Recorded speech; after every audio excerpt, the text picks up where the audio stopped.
play something to chase my dailies and whatnot, it kind of annoyed me at first. I could never really get into that mindset. It always just came across as like a second job to me, but then Destiny would release and it was Halo, but with space magic. And then my eyeballs wanted to shoot out of my head due to how cool it all was at first glance, but needless to say, I ended up playing a lot of Destiny. I have many unforgettable experiences with a franchise, but once the final shape came and went, I officially moved on. I didn't play the episodes, I didn't play Edge of Fate, I have no idea what was going on in the later seasons, and now with Renegades coming out officially, I'm still very skeptical. Is Destiny 2 still worth playing? What's going on behind the scenes? Has Bungie officially lost the plot? I want to delve into all of this and more. So like I said, Renegades is out as of this video going live, and yet I am not seeing many people talking about this at all, especially during its pre-release. In case you don't know, Renegades is a weird elevator pitch. It's a Destiny expansion that is also Star Wars themed, but it's set within the world of Destiny. And from what I understand, does not use any Star Wars characters, but just the ideas and the concepts that originate from that franchise. So yeah, there is lightsabers, for example, in the game now, and ATSTs, but they're not called those because it's Destiny. And there's also criminal syndicates like Jabba the Hutts, but Jabba isn't in the game, so it's basically a Star Wars expansion without, let's say, Yoda or really something else just kind of showing up. Who knows? Maybe Boba Fett will just show up in the expansion at some point. I don't know yet, but either way, it is a weird expansion idea for a few reasons. Firstly, because Star Wars as a franchise has been so utterly defeated by Disney's moronic decisions that they've driven the Star Wars fanbase into complete apathy. And secondly, now that apathy-ridden franchise is now being forced into Destiny, another franchise like Star Wars that is also full of apathetic fans as well, myself included. To be honest, this sort of expansion would have likely been legendary levels of hype back in, say, 2017 when Star Wars was still something people really cared about, but in 2025, this is seemingly getting the response of audible groans more than really anything else. As 80level.com says here, that Bungie has even admitted that they're having a seriously hard time getting any new players to even join Destiny 2. The game director of Destiny 2, whose name is Tyson Green, fully admitted that the majority of Destiny 2's player base now is only the veteran players. But when it comes to your game being a live service, this is effectively the worst possible scenario because newer players obviously are just not willing to jump in. Here's what Tyson Green said to IGN. For years now, Destiny has been on this steady hardening of the core audience. More and more core players are staying and playing the game, but relatively few new people come into the game. There's a tightening and contraction, and this presents problems for a game that you're trying to maintain as a live service, especially when you want to keep serving those core players with great, compelling expansions. As someone who would definitely consider themselves a veteran of this series, who's been there since the beta day one up until the final shape, I know exactly why the game isn't doing well. Firstly, the game is just far too expensive to keep up with no matter how you slice it. And when you compare Destiny 2 to its rivals, which isn't just Call of Duty or Battlefield mind you, but pretty much any other live service game, that includes things that are entirely different genres, like Fortnite or even stuff like Path of Exile and more. Outside of Call of Duty and Battlefield, the vast majority of these live service titles have something in common that Destiny doesn't. Their content updates are completely free. If you go play Fortnite right now, they have new seasons that are brimming with content that is objectively free to play. You only pay for the cosmetics or the battle passes, but the actual meat of the gameplay experience and that content is again free to play. When you look at Destiny, it's the opposite. There's a free version of the game, which is bare bone elements that are allowed to be played, but all of the new shiny stuff is all paywalled. Like, think about it, okay? Arc Raiders has been out for like not even 2 or 3 months yet, but its player base is huge, right? And like the base game of Arc Raiders is $50 at release. After that, assuming Embark keeps their promise, any future content that gets added to Arc Raiders will be totally free to play after you pay that one single time to buy the game. So there won't be an expansion that is $30 or something added in the future. If new zones get added, sort of like Stella Mortis did already, it's just being included with the price that you paid to play Arc Raiders in the first place. If you ask me, that is how how the future of live service is going to be. Even Battlefield 6 right now, or even Black Ops 7. You buy these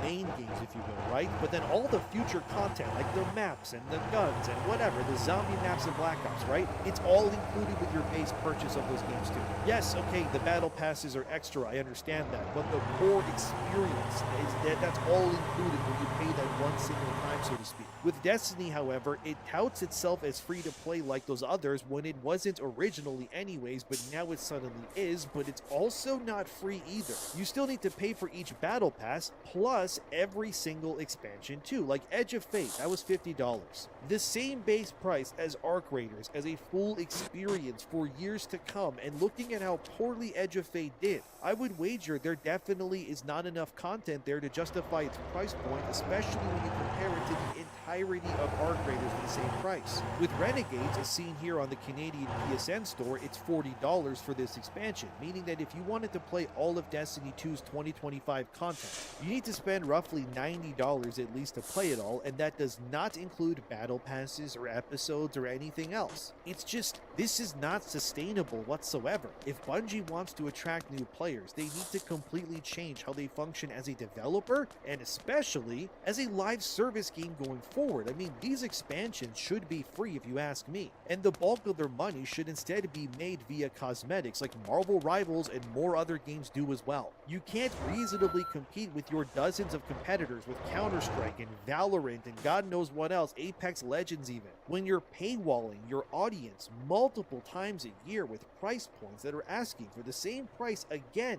as entire new breakout hits like Arc Raiders. Like, you just can't do that anymore. Like, okay, let's backpedal for a second, alright? Apparently Destiny 3 was cancelled, but now, according to like new rumors, it's allegedly back on the table at Bungie and it is in active development again. I know, okay, it's a mess. Look, I'm not going to claim that this is true or not, but for the sake of argument, let's just say, okay, fine, alright? Destiny 3 is now in development right now, hypothetically, as we speak. What could Bungie reasonably do with a brand new Destiny experience that resets everything and asks all these millions of players to now return? Obviously, this is a video that is being made, so let me know in the comments what you think this hypothetical sequel could need to get you to come back. In my opinion, if a Destiny 3 exists, it needs to be like this. Either the game is just completely free to play from the get-go like Fortnite, Rivals, and everything else pretty much around it, or, and this is really the only realistic other option, you make Destiny 3 a premium title to buy, so let's say it's like $70 at release, but once you buy it that one time, you are not charged for any future expansions whatsoever or even seasons like all these other games do too. Yes, you can have your battle passes and your gun skins and cosmetic crossovers, whatever, all the things that, you know, Battlefield, COD, Rivals, etc. does too, but you do not charge people for future expansions that paywall and cut them off from the rest of the player base whatsoever. Like Call of Duty used to make you pay for like map packs, right? And what ended up happening? It just splintered off the player base into multiple different angles. They don't do that anymore because it doesn't work. And only if this then becomes the new normal for Destiny can it then reasonably survive, because players have very clearly refused to return to these games because of, again, that paywalling concept that is just blocking new players from playing it. Like, would I even check out Renegades? I mean, sure, maybe, but I'm not going to, because I have to pay $40 just to get in. Why would I pay almost the price of Arc Raiders for an expansion? And again, once it's over, I have nothing left to do in it, and then I have to pay for another Arc Raiders price tag for the next experience again? If you want a game that kind of proves that this future is possible, I want you to go look at a game called Where Winds Meet. It's a Chinese action RPG that contains a massive open world with plenty of bosses and things to do.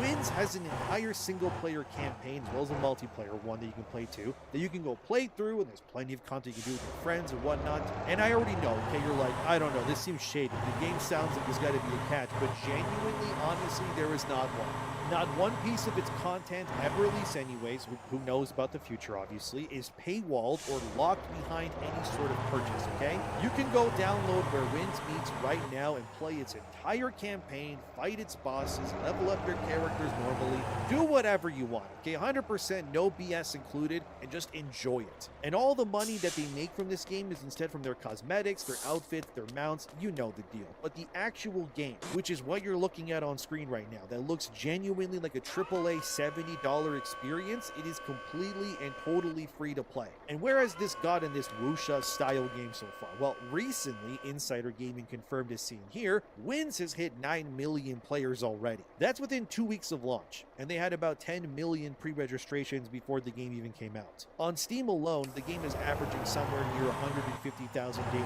players as well, which again is healthy and much higher than see what Destiny is pulling in these days. And you may be thinking, how can you compare these two games? It doesn't matter, okay? They're all live service. This is the point and the crux of the argument, okay? Where Wins Meet even has something like 20 or so unique regions like open world to explore with tons of mini games. Like, I'm not even sponsored by these people right now, okay? All I'm trying to say and try to prove to you is that what they're doing here with Where Wins Meet is kind of the future of these sorts of things. And how can you look at all of that and then go look at Bungie and reasonably believe that they can survive when every other game out here in the same sort of live service sequel, like, you know, doesn't even matter what genre they are, they're just live service games in general, none of them are doing what Bungie are, like Bungie's doing, and it's obvious that just it doesn't work, dude. It doesn't work. Okay, sure, maybe it's not fair to compare Destiny to say Battlefield or Call of Duty, but you could still compare it to Call of Duty Mobile, and this all still tracks anyways. The point is that if your game is multiplayer focused and you are live service, you really only have two options now. You either make people pay once and that's it, and then hope that your microtransactions and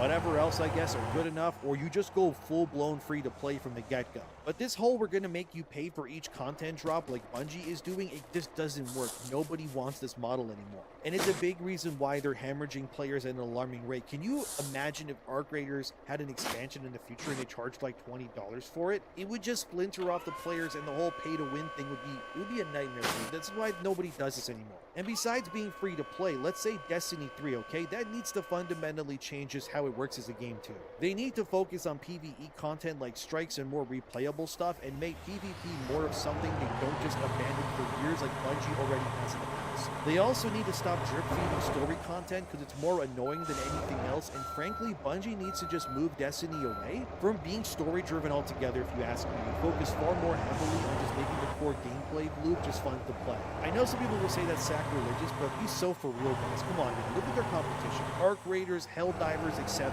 All of these games focus far more heavily on their gameplay loops than bombarding you with content where characters are talking the entire time while you're shooting things. I already know any real Destiny veteran at some point in their time playing the game have also turned off the voice lines like I have in that game, because you can only reasonably hear the same voice line so many times when you're like doing a strike or a raid or whatever else. Most players likely don't even care about the story. They just want cool loot to collect and shoot interesting bosses. Like, that's it. What Bungie also needs to focus on is ensuring a potential Destiny 3 actually feels like something new. I'm talking like new enemies, okay? Not, here's the Vex again, but they have some vines on them. Or look, it's the Fallen, but now they're dressed differently. No. We need entirely new enemy races, okay? Entirely new rosters, new enemy types, new places to explore, and you can expand the lore and all of that, say, in a Dark Souls-esque way, which they have done in the past, but hey, it still works. It doesn't mean you can't still tell a story that still matters in Destiny 3, but you can't make it the focus. And you also need to realize that the core crux of your gameplay, I can't even speak, gameplay loop is not story driven, okay? It's always been the fun gameplay. Destiny's PvP was also fun back in the day. Now it's just a nightmare. With all the mods and the powers and everything. Like, all the systems are working against the player to make their playtime in Destiny as pointless as possible, since gear now sunsets, and if you don't keep your gear up that you grinded hours for, it just becomes useless anyways in 6 months due to what Edge of Fate did. Not only that, but Bungie also just needs better servers, and by God, they need to crack down on cheaters big time too. The last time I played Destiny, I quit because every time I was playing PvP, I was being DDoSed by enemy teams to crash my router and my entire internet. Like, the game was rampant with cheaters, and it is a major problem. Games like Battlefield 6 and even Black Ops 7 recently confirmed that they have stopped roughly 97% of their own cheaters. But when I did play Destiny, it was like every other match, dude, okay? It was abysmal. They also need a far more robust new player experience that doesn't flood or push those players away with menus after menus and pop-ups of nonsense. They need to stop vaulting content all the time and sunsetting things. And to some degree,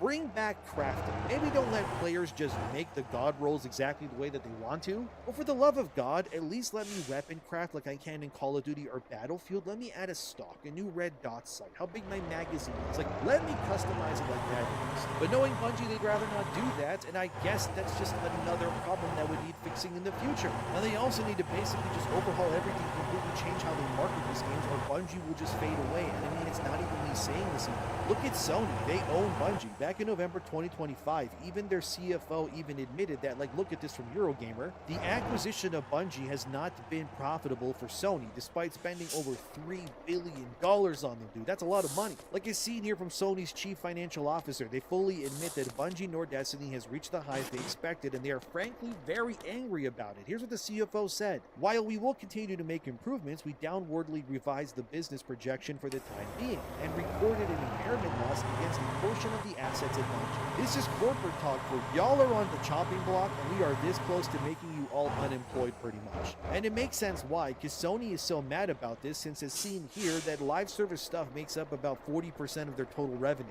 That includes games like Helldivers and stuff like MLB The Show, to just name some. Obviously Destiny is in that pile too. Another game Sony brings up that in their report earlier this year was also Marathon, also coincidentally being made by Bungie, and also, oh, who could have guessed, also struggling behind the scenes. That game has apparently been getting fixed behind the scenes according to Sony. As they say here, they want to deepen the gameplay and improve the story immersion. Who knows, maybe Marathon could be a big hit if they somehow are able to pull an Arc Raiders-like move on that game, but that will only happen if Bungie stops screwing themselves over with moronic choices over and over again. I mean, Marathon, however, thankfully is not a full-price game. It's going to be priced like Arc Raiders, hopefully anyways. So this is the start of Bungie maybe realizing they need to change their ways immediately going forward, because the old ways are clearly not working. They need to get people to either pay once and that's it, or make it just free to play and keep people engaged with a fun game, like a fun, I can't even speak again, a fun gameplay loop, and provide the cosmetics. That's really all you have to do pretty much, because this paid expansion stuff are just not really a thing anymore for the most part. Unless you're a single player game, that it makes sense. But when you have these games with PvEVP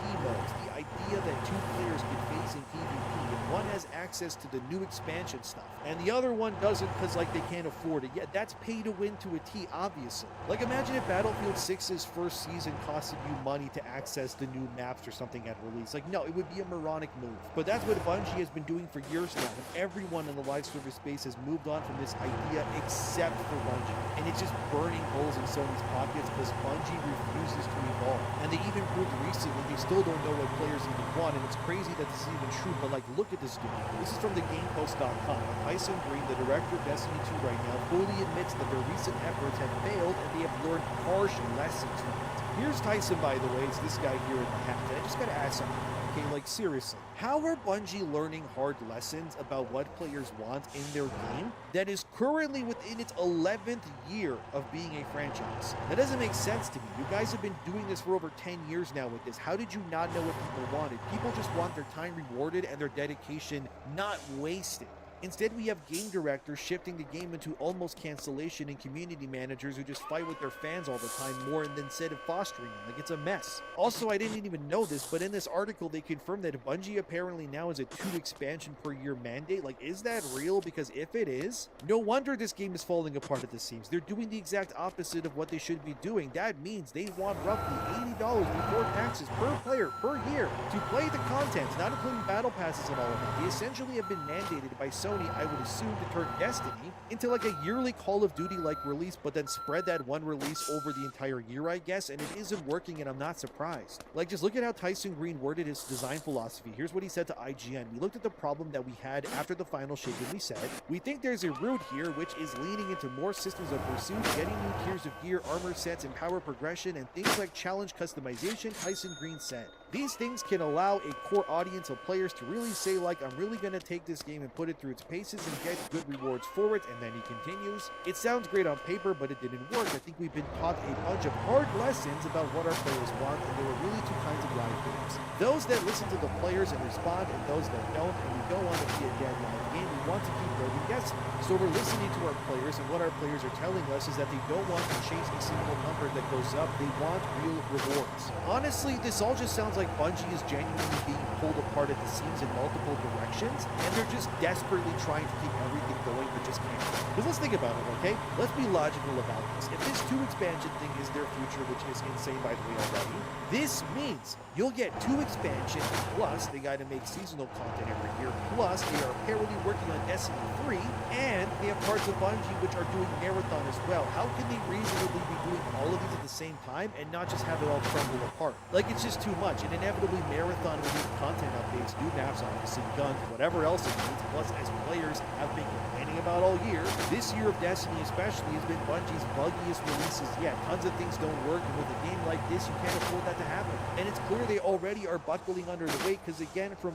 Game Post, as they also stated here, Bungie already delayed their State of the Game and roadmap into 2026 from this year too. Like, this roadmap was meant to come out a few weeks after September 2025. So about October this year, okay? Bungie then promised it would come, and then they just delayed it suddenly. Again, it's just too much. Like I've spoken before on how Activision is effectively running Call of Duty into the ground, trying to get a new one out every year. And Black Ops 7 took something around like 10 studios to ship it alone. Like, how is Bungie able to keep all of this going? It's too many spinning plates. They can't, and things are gonna break. Like, 2 expansions, 2 new games in development, plus that other one apparently called Gummy Bears. That's its code name in development too. So I guess it's actually 3 games actually. Like, how are they doing all of this? I don't see this working. And look, I'm not preying on Bungie's downfall. I'm actually concerned for them. Like I said in the beginning, Destiny 2 is my most played game of all time. Before people think, oh, he's lying. Okay, fine, here. I went on Time Wasted on Destiny.com and looked up my account, and here it is. I'm sure you can on PSN. As you can see, apparently I have 1,600 hours or so in Destiny 2. Maybe for some of you that's peanuts, but for me, that's a lot of time, alright? And here's my characters too. As you can see on my characters, I spent 1,343 hours on my Titan alone in Destiny 2 and another 971 hours on the same Titan in Destiny 1. Then my Warlocks have amassed over 200 hours, and the Hunters did too. I played all the classes. Obviously, I was a Crayon eating Titan first, but still. And that doesn't even include the characters that I deleted and played for fun too, which is like another 100 hours at least. So as you can see, yes, I do play, or I guess play Destiny 1 and 2 a lot back in the day, not as much as some people I know, but still for me, it's a lot, especially for an always online game. So I speak about these things because I've played them. I've suffered through the highs and lows of Bungie's ethics, alright?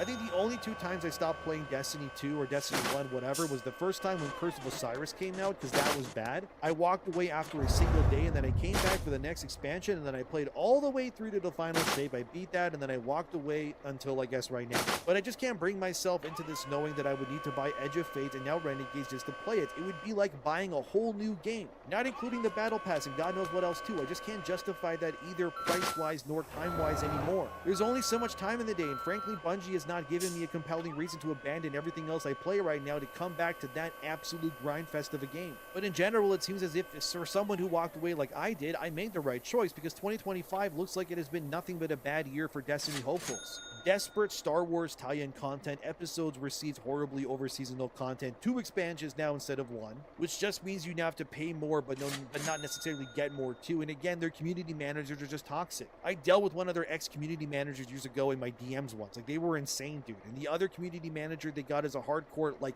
activist person who blocks anybody they disagree with politically. Like, it's just a mess, dude. Like, man, I'm glad I washed my hands of all of this, to be honest, okay? It's just not the Bungie I grew up with, really, and Sony definitely overpaid for what they got so far. If Sony was smart, they would probably pivot, give the IP of Destiny to another developer, let some cool single-player games or, I don't know, smaller co-op titles be built in that same universe, maybe. I mean, a Souls-like Destiny game would be incredible, and the resurrection mechanic there would make sense already with the ghost stuff. You could find exotic weapons and armor, have it play like God of War or something, but it's Destiny. Like, have cool boss fights, explore stuff. Yeah, that would be dope. Or they could take Destiny, give it to, say, Arrowhead and say, hey, make a Helldivers Destiny-like game. Like, that would be sick too. Really, anything but what Bungie has been doing would be better at this point. But the fact their best idea was, let's take the most apathy-ridden IP in existence with Star Wars and just toss it into Destiny is kind of crazy to me. Because I don't know about you guys, but I don't play a game like Destiny for Star Wars. I play it to be Destiny. But at this point, this whole live service model is so tired, frankly, I don't want to engage with most of it anyways. This is definitely Bungie's last chance for most normal people to even return. If Renegades fails, the really only other option is that Destiny 3 rumor.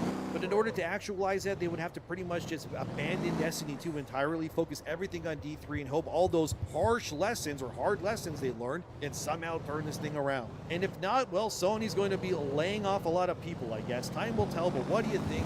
What can Bungie even do to get you back at this point, honestly. For me, they need a complete reset. Community manager's everything. Too much toxicity in that community in general that I don't think I'd ever really want to come back unless there was real change that happened myself. But who knows? Thanks for watching, subscribe. I've been talking way too long. Let me know what you think as always. And Bungie, good luck, because good God, you're gonna need it, dude.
I just sold my first movie script. It's an Adam Sandler film. Hear me out. Okay? In this movie, Adam Sandler plays a Muslim. He plays a Muslim who's running for mayor of New York City. It's called Don't Mess with the Zoran.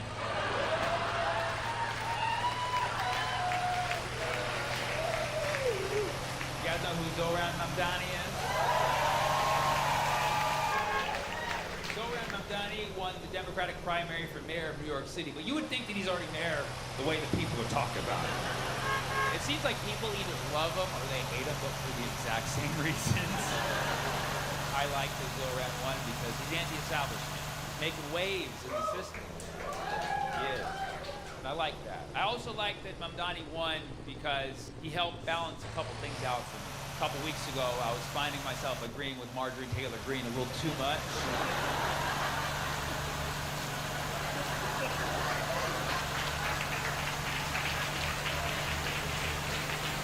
And all I needed were her thoughts on something else to help remind me. And 2 weeks ago, she was like, we gotta stop giving money to Israel. We gotta not have war with Iran. I was like, you preach, sister, right? I was like, God bless her, okay? About to get my MTG tattoo on my arm. And then Zoran wins, and she posts a picture of the Statue of Liberty in hijab, and I'm like, thank God. I was about to follow her. She retweeted somebody's photo of a Statue of Liberty with a hijab over it saying, this hits hard. Which is like, aside from being racist and Islamophobic, it's like, that actually would protect the statue from rust. You actually could use that. Have you seen Lady Liberty lately? She's looking a little crusty, to be honest. Like, not modest at all. Lady Liberty already has the dress all the way down to the feet. Like, just why not finish the job? Finish the hijab. Mamdani is divisive for a lot of reasons, and that's great. That's great. I love it. I love drama. You know what I mean? Like, I'm not even from New York City. I just like watching drama from the side. You know?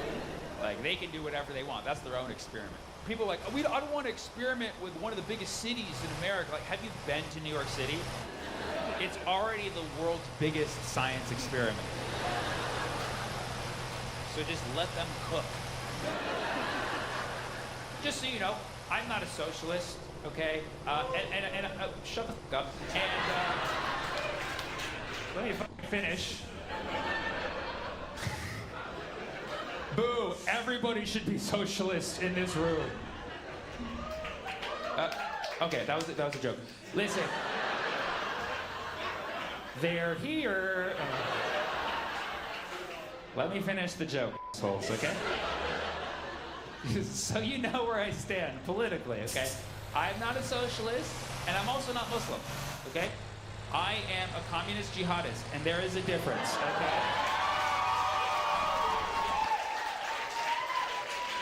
Or jihadi Marxist, that's the PC term. I prefer jihadi Marxist or Sharia comrade if you would like.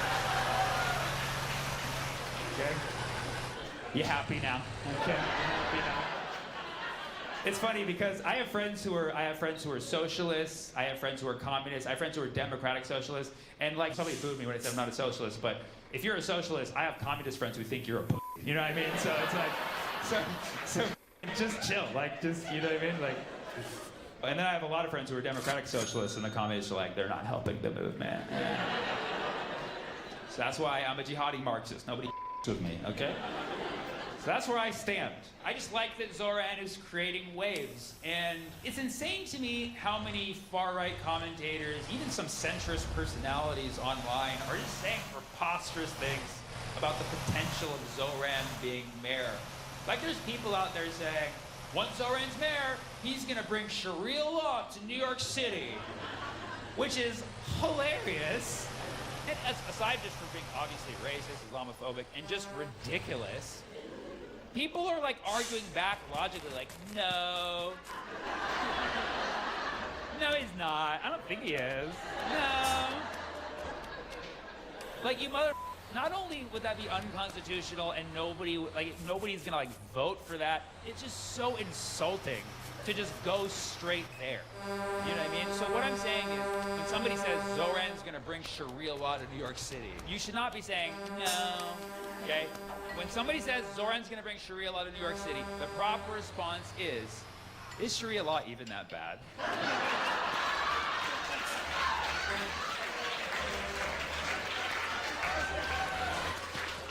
You gotta back. You gotta back. Now, I'm not here tonight to pitch Sharia law to you, okay? I know my face gives you the impression that I might want to, okay? But the thing about Sharia law, I will say, a lot of people don't really know much about it. I even had to do research for this joke. And personally, I haven't lived under it. It hasn't been brought to California yet. Okay. It will be one day, but inshallah.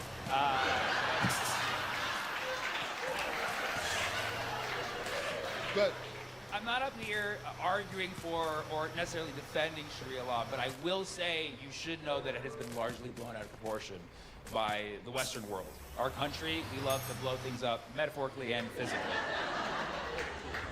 So when you actually Google Sharia law, which I did, you can look at the Wikipedia page for Sharia law. And I kid you not, the synopsis of Wikipedia's take on Sharia law is basically like, bro, Sharia law is not even that bad. That's basically what they're saying for like a whole, it's Wikipedia. They're like, no, you can go out past 3, it's fine. Like it's, apparently there's like levels to Sharia law, okay? But what I'm saying is, whenever you have this discussion about Sharia law in the West, it's always taken to the most extreme position. Like people are always like, oh, you want Sharia law? You just want all women to just cover up? Like, no, what? Like, well, not all of them, but like, what, no.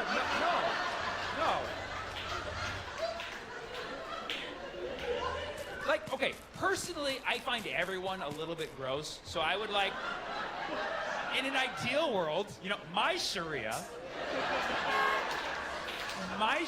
would be everybody covers up until further notice. And then once I get a sense of your aura, I'm like, all right, you can show. You know what I mean? Like that's how I would do things personally, you know. But that's always where it goes. It always goes to the most extreme version. And so then it brings up this discussion. You hear all these people now saying, Muslim values are not compatible with American values. You hear this out there. Oh, yeah, like all these commentators saying that. Muslim values are not compatible with American values. And you know what? They're right. Muslim values are not compatible with American values because America doesn't have values. Hey, does that have values? What values? Where are the values? What values do we have aside from the value meal? A lot of people in America have values, absolutely, but are there any shared values in this country anymore? No, we disagree on literally everything. You could say the one value that we have is freedom, but like, do we? You know what I mean? Like, do we even have freedom? And then if freedom allegedly is our value, freedom is independence from values. That was the principle of this country. It doesn't matter what your values are, it doesn't matter what my values are. We can both, you know, enjoy ourselves because this is a valueless nation. It's because there's this implicit connection. They're like, well, America, we have Christian values. It's like, do we? The whole premise of this nation was separation of church and state, but there's always this subtext of like, Muslim values don't match our Christian values. But it's like, okay, there's Christians in America, sure, but like, are Christians in America really Christian is the question. The answer is no. The answer is no. Go to an actual other country where there's Christians. We are not Christians in America. It's like Olive Garden Christianity. You know what I mean? It's not real. Doing Christmas is not enough. Most proclaimed Christians in this nation can't even quote a single Bible lyric. Okay? Yeah. I'm calling them lyrics. That should be a sure shot example. The irony is, if you actually know Muslim people, you would know that they respect the Bible. Like, they respect the teachings of Jesus, they consider Jesus a prophet, and they respect the teachings of the Bible. Like, more than my Christian friends. That's why I'm telling all these Christians out there, I'm like, hey, like, you want to actually learn the Bible and appreciate the Bible and love the Bible, respect the Bible? Join Islam.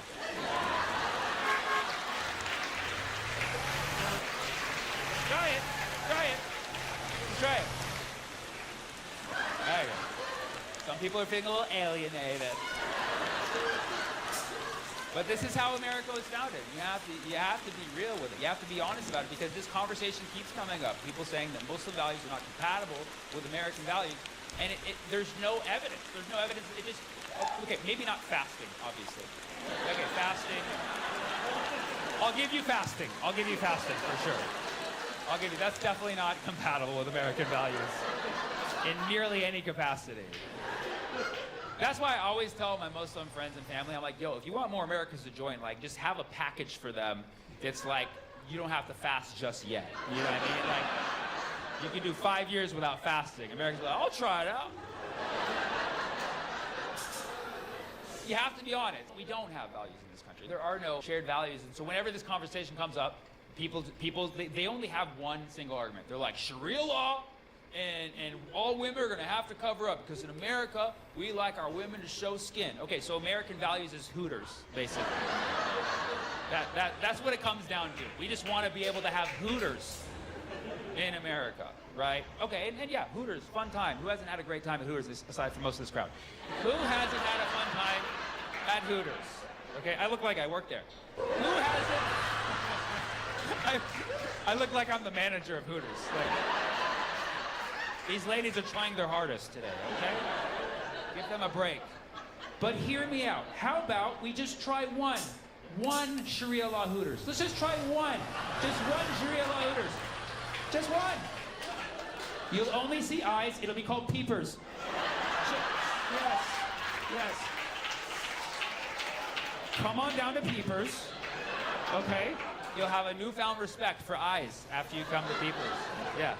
Come for the eyes, stay for the halal burgers. You'll love it. You'll love it. A lot of lamb and goat. That's always where the conversation goes. And it's ridiculous. You can't just let people continue doing this, because they're making Islamophobia just so, like, casual and normal. And I don't even like using the term Islamophobia, because it's like, it's inaccurate, and it's like... Anti-Muslim terrorism. Ooh, I like that.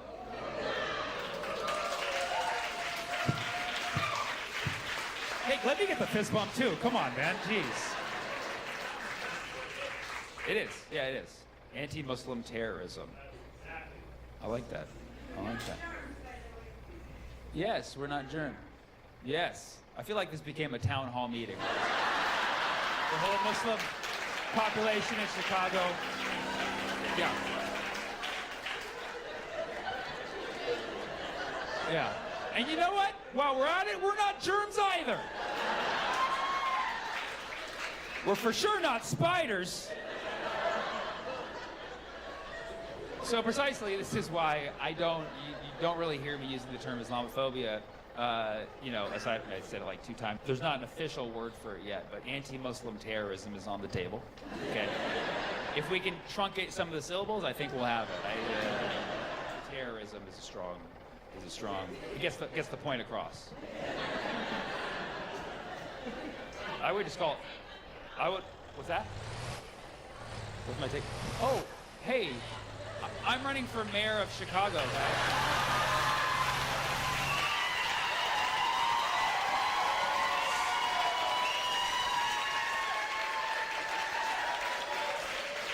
I like how. I go. What? You saying I should not be mayor of Iran? Why are you crushing my dreams right now? I honestly, like, that was my next venture. Mayor of Tehran. Thank you so much. Is that it?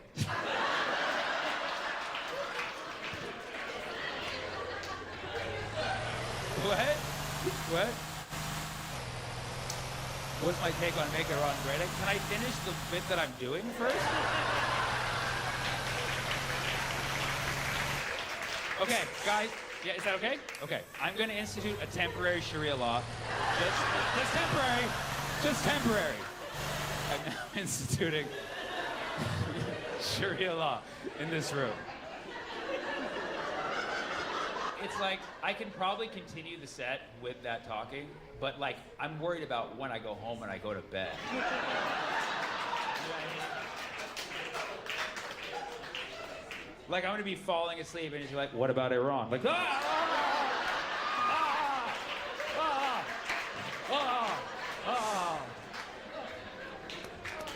But yes, I don't like the term Islamophobia because I don't think it accurately conveys. It doesn't convey the hate. It makes the person sound more like a victim. I don't like saying that term. We can't allow anti-Muslim terrorism to be so casual. That's why I'm telling you, do not argue logically with these people who are making these nonsensical comments. When people say things like Muslim values are not compatible with American values, it makes no sense. There's no evidence. American values is an empty set. Okay, you can't. It's a math reference. You can't equate a set of elements to an empty set. It's a mathematics thing. So what I'm saying, what you have to do is when somebody says Muslim values are not compatible. Well, first of all, compatible. Like, this is a dating app. You know what I mean? Like, are we on Minder now? You know what I mean? Or formerly known as Minder, now Salam. You're going to be hearing this for a while because Zoran's running until I believe November, and then if he wins, you're going to be hearing it like for a very long time. So you're going to hear this. You're going to keep hearing people saying Muslim values are not compatible with American values. And again, don't give these people a logical response. Don't be like, well, in America we believe in all values. Don't say that. Don't all values matter this shit, okay? The proper way to respond when people say Muslim values are not compatible with American values is say, actually, all American values come from Muslim values. Say that, say that, say that, say that, say that. See what happens. Try it. Have a gun on you. Try it. Oh, yeah. This is going to stir some shit up. But do it. Try it. See what happens. I can prove it, actually. I can prove it for you. You look at things that are very iconic American, right? Like, for instance, what's America's iconic dessert? American as apple pie, right? Which we don't really eat, but it's for some reason there. You would think the American dessert would be Dubai chocolate at this point. Which, hate to break it to you. You know where that comes from. So apple pie is the iconic American dessert. Do you know where apples come from originally? Kazakhstan. Apples originate in Kazakhstan. Now, I don't know if you've seen the 2007 documentary Borat, but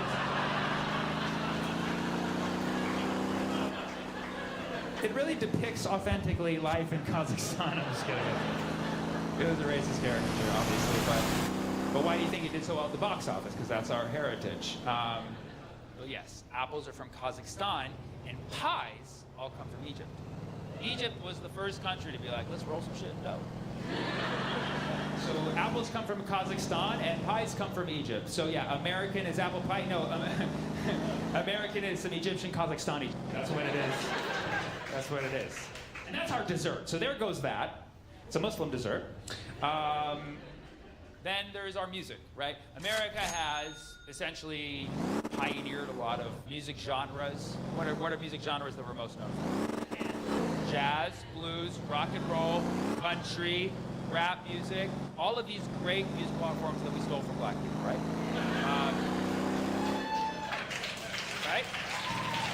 Right? And I would argue that rock and roll is the most popular. Country music is also very like prototypical American, jazz and blues, of course, as well. And what is the common instrument in these musical art forms that we're so well known for? Is the guitar. The guitar. The guitar we always see is kind of all American instrument, like, right? But the guitar did not come from America, unless you don't know history. The guitar actually comes from what was called the lute, which originates in the Middle East. But the very first string instrument recorded for humanity, like ever, the one that traces the further back, Iraq. Iraq. Yeah, that's why Iraq is actually short for Iraq and roll. You can look it up. You can look it up. Yeah. Yeah, you thought Bush was looking for WMDs? He was looking for Guitar Center. He was trying to invade Guitar Center. They tried to induct Saddam into the Rock and Roll Hall of Fame. Sports. What about sports? Right? Right? What's America's main sport? Baseball. Some people say football, but football is just rugby, and we named it after an already existing sport called football. It's not original at all. Okay? But yes, baseball is an all-American original sport. We actually created that here in the United States, and let's be proud of it for 10 seconds, okay? Yeah, thank you, one person.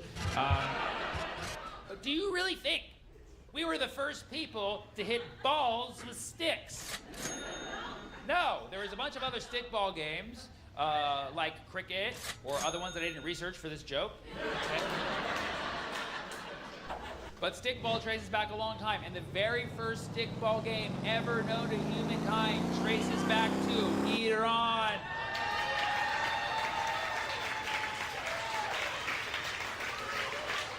And that's why they're trying to make Iran great again, because they want to get the birthplace of baseball.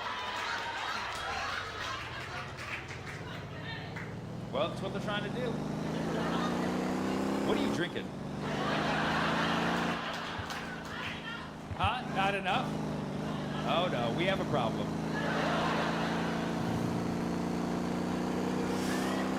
So baseball comes from Iran, and I urge you next time you're at an all-American baseball game to whisper that to the person next to you. To see what happens, you know? Did you know this comes from Iran? Just see what happens. Baseball is an Iranian sport. I mean, ask any professional baseball player, like, how'd you score that amazing home run? He'd be like, I ran.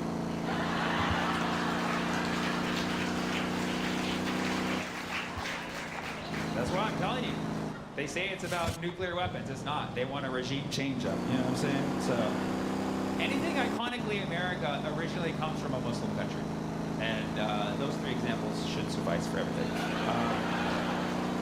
So go ahead and spread the word. Now, obviously, I'm poking fun, I'm prodding, I'm trying to provoke, because I think this is so ridiculous that we're even having these conversations. Really, what it comes down to, America lacks values because of the way that it was formed. Like, for instance, you can see this the way, like, they're attacking Zoran. They're attacking Zoran for the way he eats. You see that? He posted a video where he's eating with his hands, like a lot of people do around the world. And you have all these commentators like, I use silverware. You know, like, okay, most people can't afford that. Also, dude, like, eating with your hands is like a very cultural, like, acceptable thing, like, all around the world. In fact, if you don't eat with your hands, you're a bitch, okay? You're a bitch.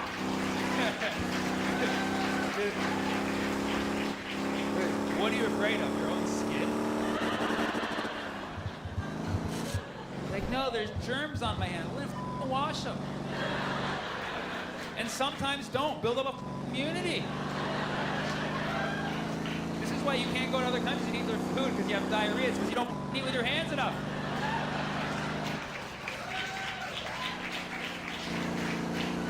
And that's like a culture shock. And you realize this is all because of the way the country was founded, right? Like, we need to be honest about how America was founded. America is classically known as a melting pot, but it was originally a melting pot for white people. Okay, it was a white melting pot. It was a creamy soup. It was a chowder.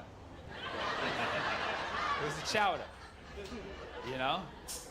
And it was just chowder, potatoes, and clams. You know what I mean? That's all you could have in the chowder. And now we're mixing other vegetables into the chowder. You know what I mean? And the garbanzo beans trying to get in there too. You know? Pinto beans, the black beans, all the beans is trying to fit into the chowder, man. And the chowder's like, they're turning it into chili. Like, it's relax. It's finally becoming clear that there's a void of values in America. And this comes from the fact that when you think of American values and ideals, it traces back to the Founding Fathers. And the Founding Fathers is one of the most divisive subjects you have in America. There's one camp of people that will be like, the Founding Fathers should be revered, and they had these great ideas, and we should respect everything that they did and not criticize them. They're sacred. The Founding Fathers are sacred. And then there's other people who know a little more history, who are like, the Founding Fathers were racist slave owners who wanted to build a white supremacist state, And listen, guys, two things can be true. Okay? The founding fathers were, in fact, racist slave owners who had a lot of great ideas that changed humankind. Yeah, in fact, I would argue those two things go well together, because when you have someone doing the actual work for you, you can kind of just sit back and relax and think of all these crazy ideas that could potentially change the world. Put them in a laminated binder, sign it. I'm just saying, it's not all black and white, even though it was back then.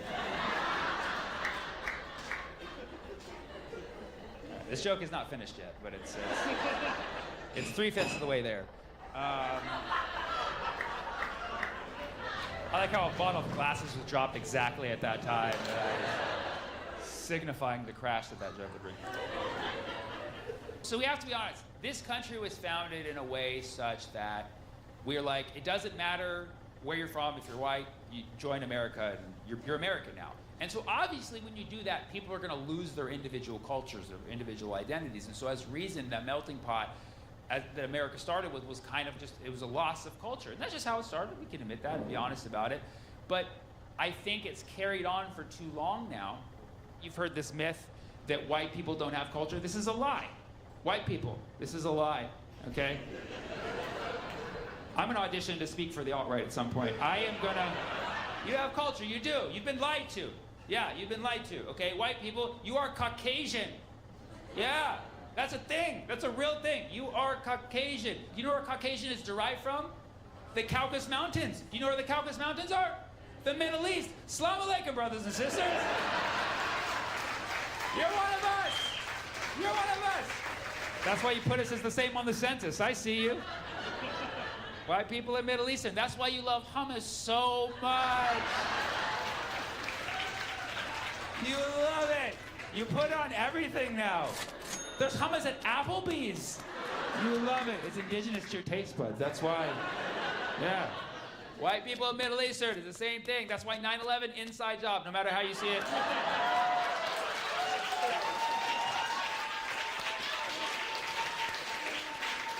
And I know there's some smart asses in here who are gonna be like, actually the Caucasus Mountains extend into Russia too. Okay, fine, then you're Russian/Middle Eastern, okay? You're Soviet Arabs, okay? You're jihadi Marxists.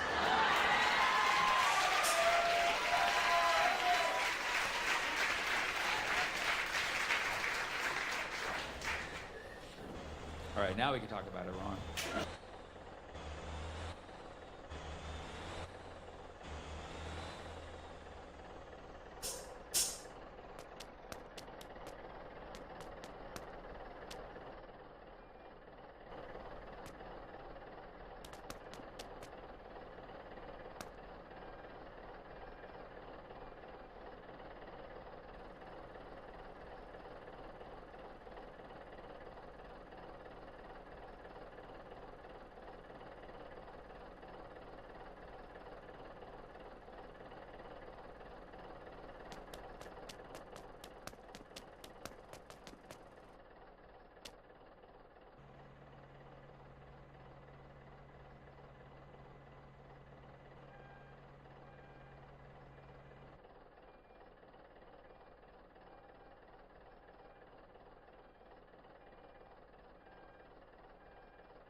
Do you guys remember where you were when Jeffrey Epstein died? Oh, sorry, died. I'm sorry. Your dad, this disclaimer. You don't think about this? It's like, you know? No, not at all? Well, oh, heads up, I'm gonna be talking about Jeffrey Epstein for like 20 minutes. Yikes, wrong show. Well, I have to, because Trump tweeted, stop talking about Epstein in all caps, so I said, I'm gonna do a whole special on it. And what better place than a movie theater in New Hope? Welcome to my screening of the documentary, The Epstein Files, Unraveled in Minnesota. Sorry we couldn't do this in Duluth, I apologize. I feel like it would have been a better receipt there. But The Epstein Files, which were definitely a missed opportunity to call them the pedophiles. Just saying, comedy's comedy. I'm against pedophilia, by the way. I hope that I make that statement very, very clear here. The reason why I'm talking about this, there's a lot of reasons, and I'll tell you about them later. But number one is I'm against pedophilia, and I think you should all be, and I think that's why we should be talking about exactly this issue right now. Okay. When Jeffrey Epstein disappeared, I was in Cleveland, so I don't know who had it worse that night. But I told that joke in Cleveland, they loved it. They got it, okay? But I've been trying to like piece these things together because I wasn't really paying attention back then. This happened in 2019 when he disappeared from his jail cell. And that seems like the before times, right? 2019 was like ages ago. Like they even named a disease after it. And then we went and moved on, and like our lives have changed in like the last, 6 years alone. And I think about how fast the news cycle moves now. It's incredible. We're at like a higher frequency, but like not in a good way. Like just think about how many things have just happened this year, and how many things that shouldn't be like eventful events were eventful events, like Super Bowl halftime, right? Like that was huge this year. And it was crazy that this year we witnessed a famous person in the public eye basically say straight up to the public about another person, he likes them young. Yeah, it was crazy when Elon did that to Trump.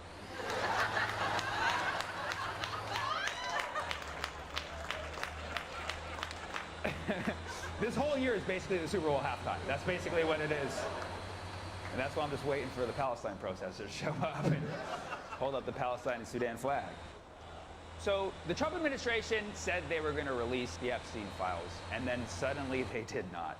And I'm still trying to figure out why. It's almost as if like they're trying to protect someone. And I would just need like 20 more photos of that person with Jeffrey Epstein to get an idea of who it is. I've seen about 80 so far, but I need 20 more to give myself the full 100, you know what I mean? But yeah, the hundo. yeah. But, so Kash Patel, who sounds like a motel chain. All right, that's a racist joke, okay, if you understand it. But who wouldn't like a cash-only motel chain? That would be pretty cool. He has career options if he resigns, is all I'm saying. Kash Patel was on Joe Rogan like a month ago, and this is when I knew something was very, very off. Because he was very adamant about releasing the files a couple months ago, and then suddenly he was saying, Joe, I don't have the client list. Like, don't you think if I had the client list, I would release it?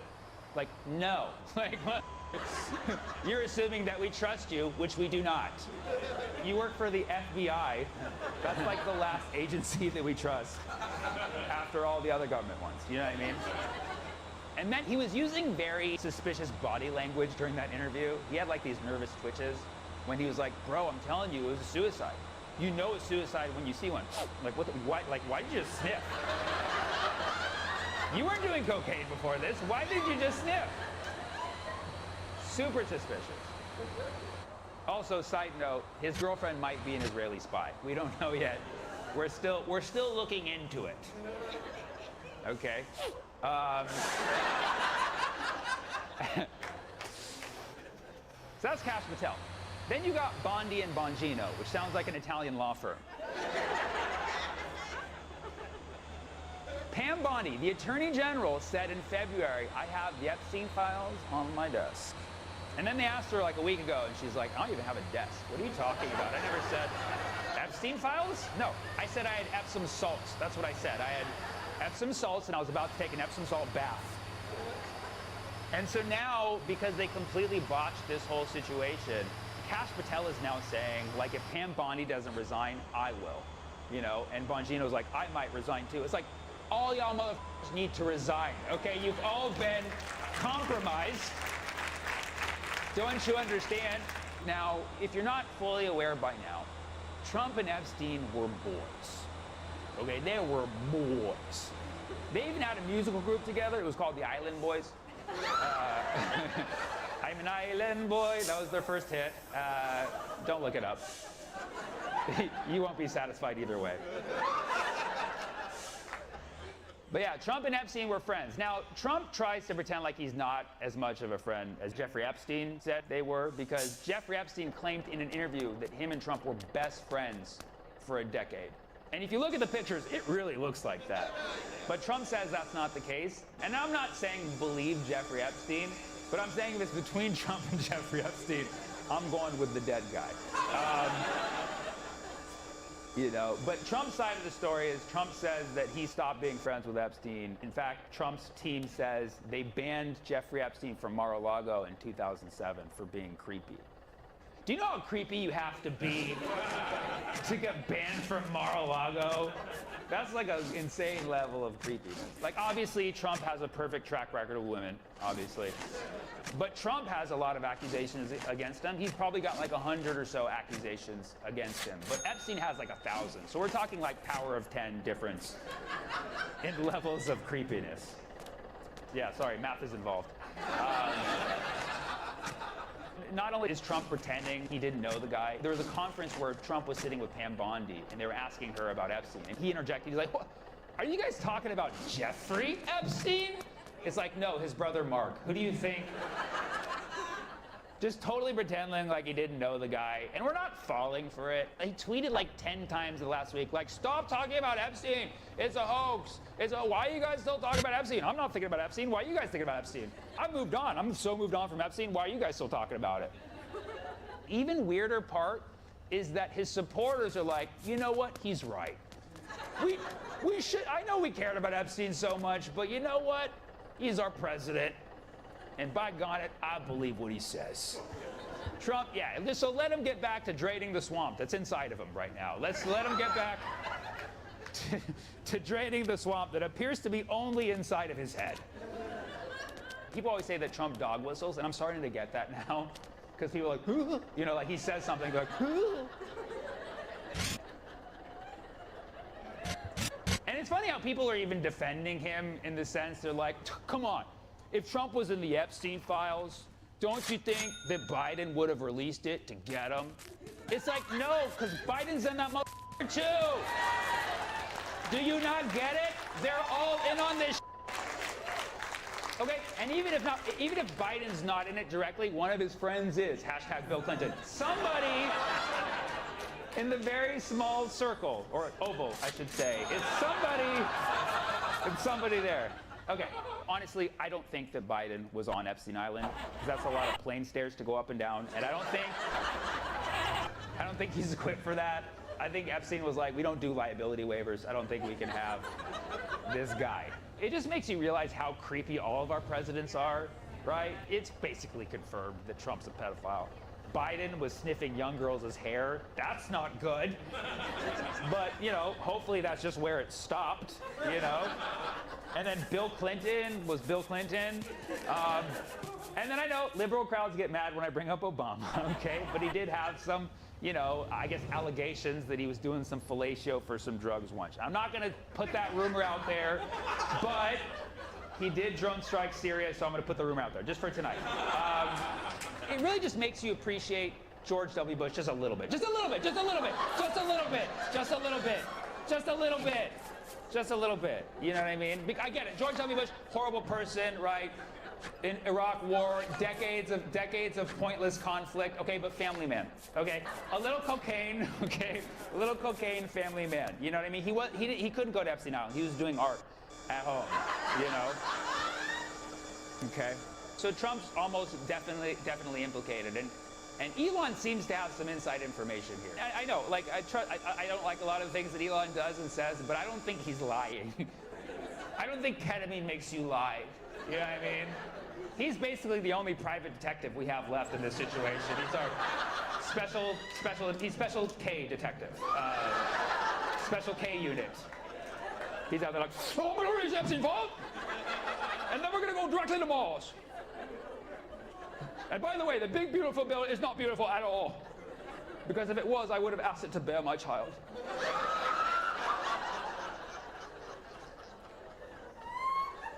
It's one big show. We don't know exactly who all of the people were who associated with Epstein, aside from all the very detailed flight logs.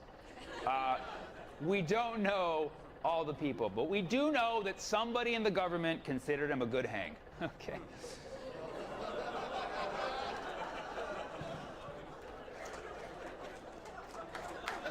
Okay, yeah, I mean, take all the time you want with that one. I mean, it takes a little while for the oxygen to leave the brain, so we'll take our dear time. We don't have the conclusive evidence that we want or need, so I think the best next step is to check the surveillance tapes of Jeffrey Epstein's prison cell. Maybe that'll give us a good hint as to what happened. Yeah, does anybody have access to those tapes? Oh, they're actually released to the public. Awesome. Oh, there's a missing minute. You don't say. There was a missing minute in the surveillance tapes released directly to us from the DOJ, our trusted father. Now, here's the crazy thing. They say that the surveillance tape system at Jeffrey Epstein's high security prison was from the 90s. It was very old school. They recorded on VHS, I guess. And it had just one-track audio. And apparently, the video system needs to reset every night, right around midnight, which is the time that Jeffrey Epstein was allegedly killed, and that his cellmates nearby said they heard someone visiting at the prison cell. Right around that time is when the tapes just stopped for a minute. And I believe the government.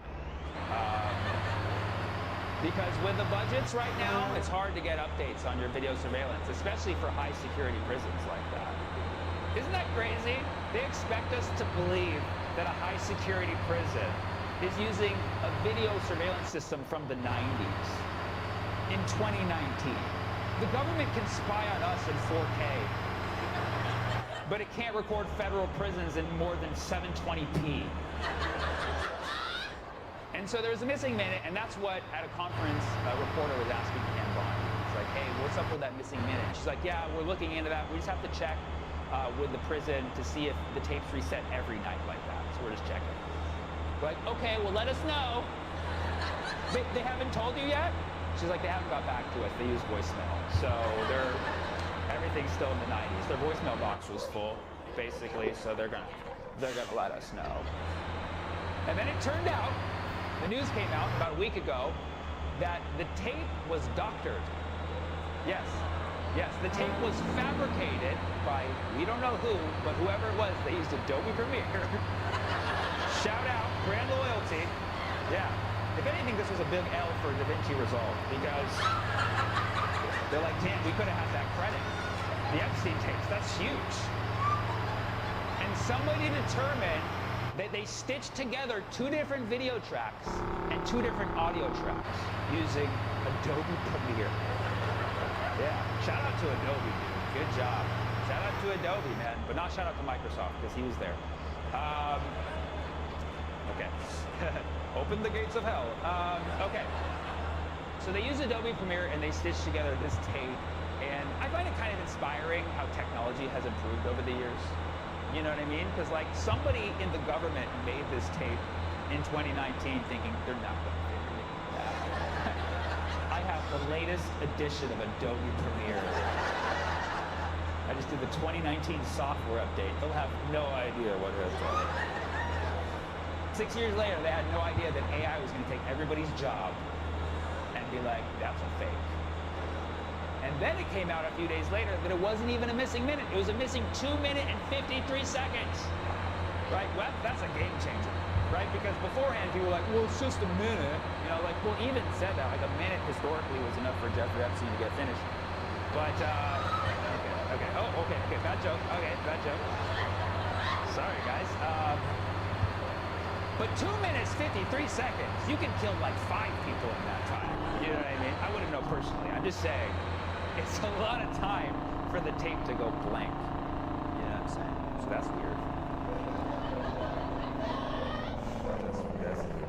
But is he dead? We'll find out. Actually, I'm going to reveal at the very end. So we know for a fact that some video editor, proficient in Adobe Premiere, was sitting behind a screen deleting something that happened that night, some strange thing that happened that night right outside of Jeffrey Epstein's prison cell, and then stitched together things with apparently no guilty conscience. So a human being literally removed something that could implicate this and bring justice to this whole situation. They removed it and stitched the video together in a complete fabrication to trick the general public into seeing something that did not in fact happen. I think that we need to find that editor, and I would like to hire him, because that is amazing work. That is amazing work. A lot of the times I tell a joke and certain parts don't work, and I would just like to cut it out. But my editors, they don't know how to do the crossfades and merge the 2 audio tracks together. Honestly, this joke's not doing as well as I hope, so I'm going to edit in laughter later. I'm going to stitch together another audio track. So anyways, if you know that editor, shout out, give him my number. But, okay. The world at this point wants to see the Epstein files. And here's the truth. Here's what I realize, okay? I really don't think that there are Epstein files. I think the government has a lot of information. Some of it they're not releasing. But I think that most of it already exists on this place called the internet. Yeah, so if you want to see the Epstein files, I looked at them. It's called Wikipedia. Just Wikipedia Jeffrey Epstein, and you'll basically see enough. You'll see more than you even want to know. I'll tell you that much. So what I'm saying is I read the Epstein files, and I'm releasing them here tonight at New Hope at my screening. The Epstein files, uncensored. Footnote, we had to double check this on Wikipedia. I am against pedophilia, okay? And I think we need to be doing more as a society to stop it. And I think we're not. In this country, when people get an offense for pedophilia, they get put on a list. Like, that's insane. That's not proactive. Like, we need to stop people before anything happens. And so I have an idea. I think we all need to go down to the grocery store and watch who's buying their bananas green. Yeah, think about it. Those aren't ready yet, but they still want them. These are the people we need to be watching out for. The green banana buyers. Oh, I see some angry faces. I buy my bananas green. Well, you're a pedophile. Now we know. Buy the bananas yellow like a normal adult. Or with the brown spots if you like them mature. You know how to do it. Get the bananas the correct way.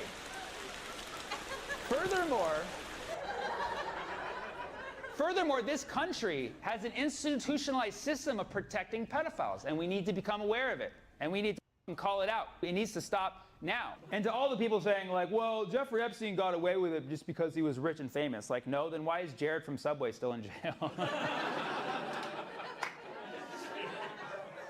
And anybody who's studied this Epstein case, or read the Wikipedia article, would know that this goes beyond powerful people just trying to protect a single pedophile. There's intelligence involved. There's central intelligence involved. If only there was an agency that would be in charge of the central intelligence, maybe we could figure out who the culprit is here. Okay? I'm talking about the CIA, guys. You guys weren't sure. The CIA, I don't know if you know about this beautiful institution, but they've done a lot of bullshit over the years. And a lot of the people who work for CIA are horrible people, and some of them convicted pedophiles. And some of them are pedophiles that were never prosecuted. Look it up. There's been CIA officers historically that were not charged for pedophilia. This is bullshit. CIA actually stands for Can't Identify Age. It's bullshit. It's absolute bullshit. We know that this goes even beyond the CIA. We know it goes beyond our intelligence, and we know if you look at the case, you would know a foreign entity is involved. Okay? Now, I don't want to depress you guys with conspiracy theories. That might make you Mossad.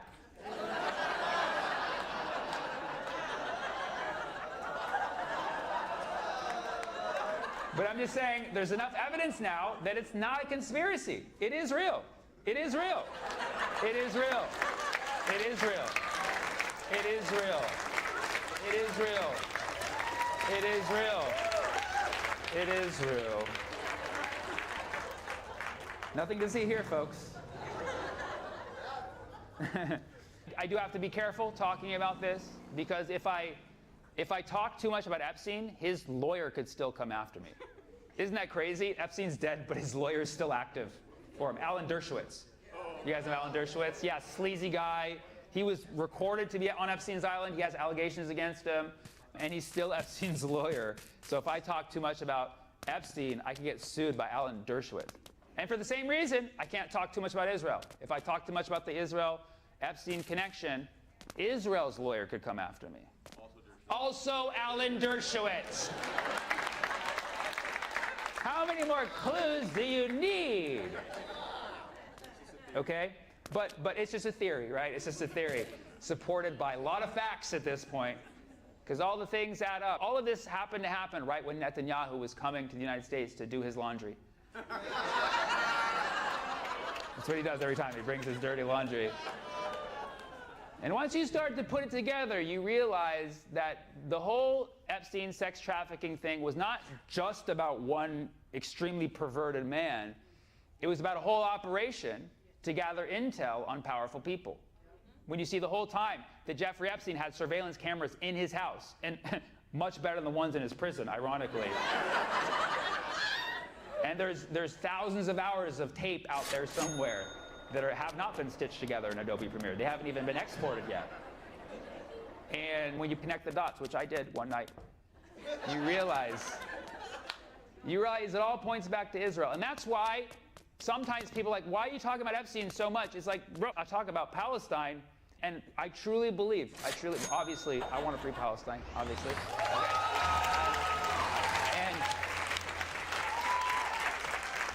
And the things that are holding back the Free Palestine is like the lying media, AIPAC buying our politicians, you know, just misinformation campaigns, and there's all sorts.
Of levels to the whole movement that's trying to prevent Palestine from becoming free. But I'm telling you, and I'm calling it right now, the Epstein Files is the final boss.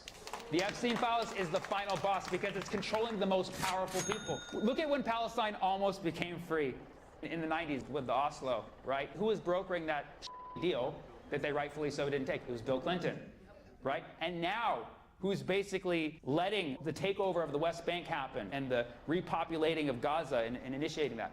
Trump, who's like he was his bud, okay? So all of the signs point to this. And that's why it is important. And that's why I was up on Wikipedia all night last night. Trying to gather information on when did Epstein turn from just a person into a spy? There was many points in history where Epstein told other people that he was intelligence. There's instances where he even said he was Mossad.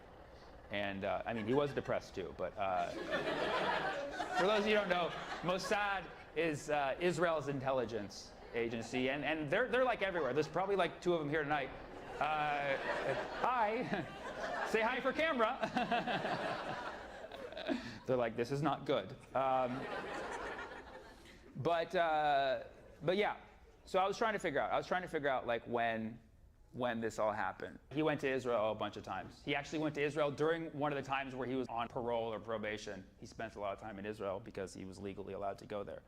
Israel basically has a system where pedophiles can escape from other countries and take safe haven there. It's only offered to Jewish citizens of Israel. It's not Muslims. And I'm pointing this out because that just shows how f***ed up Israel is. They've even apartheided pedophilia. Okay, so if you don't know, now you know.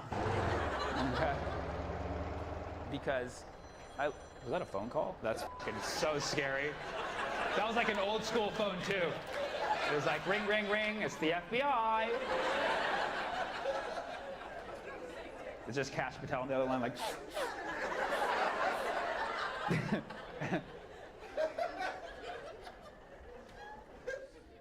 But I wanted to look it up. I wanted to see, like, who is Jeffrey Epstein actually? And I looked it up. Jeffrey Epstein was born in Brooklyn, which is one of the 5 boroughs that Zoran won, actually. Yeah. Figured I'd perk you guys up for a second before we get into the dark shit. Jeffrey Epstein he had what was considered a normal childhood, which is the first red flag. Parents, do not give your kids a normal childhood. Give them some trauma like the rest of us. It levels the playing field. Like, this guy got both of his parents' love for the whole term. No, that. Don't do that. Don't do that. I'm not telling you what to do, but just give him a little adversity, you know what I mean? Like, verbally abuse him a little bit. You know what I mean? Just, he can be passive aggressive if you want. Gaslight. Gaslighting is perfectly okay for a parent. But Epstein's parents loved him, okay? And they even had a nickname for him. They called him Bear. And that's probably why he grew up to think he was qualified for a honeypot operation.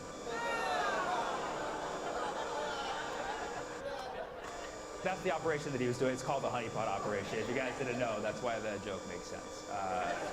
They call it a honeypot operation when they try to attract people with something they think they like, and that's what he did. Okay, so I'll explain more jokes if you need help with those later. We'll do like Wikipedia, I'll have some footnotes too. I'll try to go through this quickly because I don't want to spend too much time on this guy, obviously. But I had to write. I came hard with the EpiPen tonight, if you know what I mean. Come on. So Jeffrey Epstein actually finished high school at 16, which again, don't do that, okay? Just like make sure your kids experience prom, all right? He went on to take advanced math courses in college, which I'm not proud of, okay? I'm not proud of this at all. We don't claim him, okay? He studied math, okay? He studied math, but he studied physiological math, which is the creepiest math out there, yeah. It's the math of the human body. Yeah, like, don't mix those two things, okay? And he studied math, which somehow makes what he did worse, because it's not like he could be like, oh, I didn't know the age. Like, you can subtract, you know what I mean? He didn't finish college, thank God. I don't have the same degree as him. But he then went on to teach at what was called the Dalton School in New York, which is a very popular school. And he got this job from a guy named Donald, not Trump, but Donald Barr, yes, who happens to be the father of Bill Barr, the Attorney General during the time of the Epstein case. I'm not saying there's a conspiracy here at all. I'm just saying, what a f***ing coincidence, you know what I mean? And I would know this because I know stats. I majored in math. What are the chances? What are the chances? But of course, this is all covered up. If you try to Google the relationship between Jeffrey Epstein and former Attorney General Bill Barr, if you put that into Google, you won't really get anything because all you'll get is a bunch of unrelated articles on the Epstein-Barr virus, which is completely different. What the?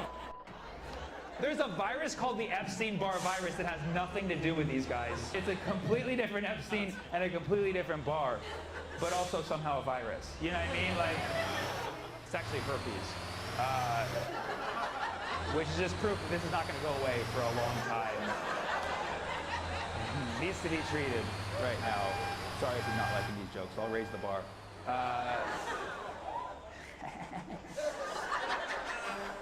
People said that Epstein was a creepy teacher, which is like shocking. He would actually show up at students' parties and like try to talk to them and hang out with them. So he got fired for that behavior, which just goes to show there's actually justice in academia sometimes. The Dalton School in the 70s. And you can see that. You can envision Epstein being like, oh man, I can't just talk to the students freely. I wish I had my own island for this, you know what I mean? And then he did. What the f, dude? So the signs were there. He studied the creepy math. He was a creepy teacher. And then he gets an island on the Virgin Islands? Come on, dude. Like, the signs were there. There's teen in his name, Epstein. Like, the signs were there, is what I'm saying. So he left academia. And he became a day trader, which is how it starts for a lot of evil people. And he got fired for a violation there. So this guy keeps, you know, taking L's. And then he becomes a consultant, which, let's face it, not a real job. Sorry, guys. Like, it's, like, just become a therapist. You know what I mean? Like, if you want to talk to people. Ooh, a lot of consultants in here. That's fine. But he became a consultant. That's what people say when they don't really know what they do. I'm a consultant. I say things.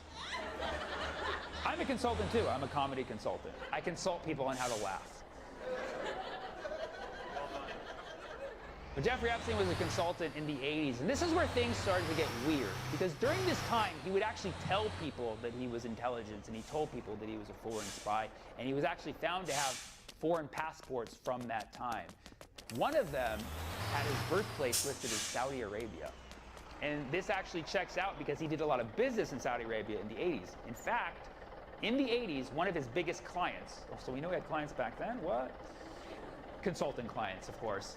One of his biggest clients was a guy named Adnan Khashoggi, who was a prominent figure in Saudi Arabia, who worked with Epstein to basically finance the Iran-Contra affair in the 80s, where Israel funneled weapons into Iran to spur a regime change, which is not relevant to now at all.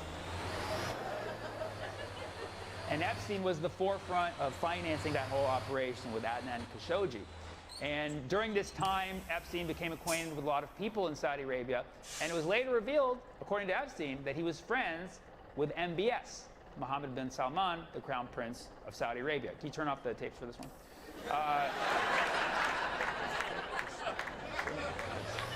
Good. Second, audio's off too. Hot mic is off. Cool. So MBS, I don't know if you know about this guy, but not controversial at all. And Epstein claims that he was friends with MBS.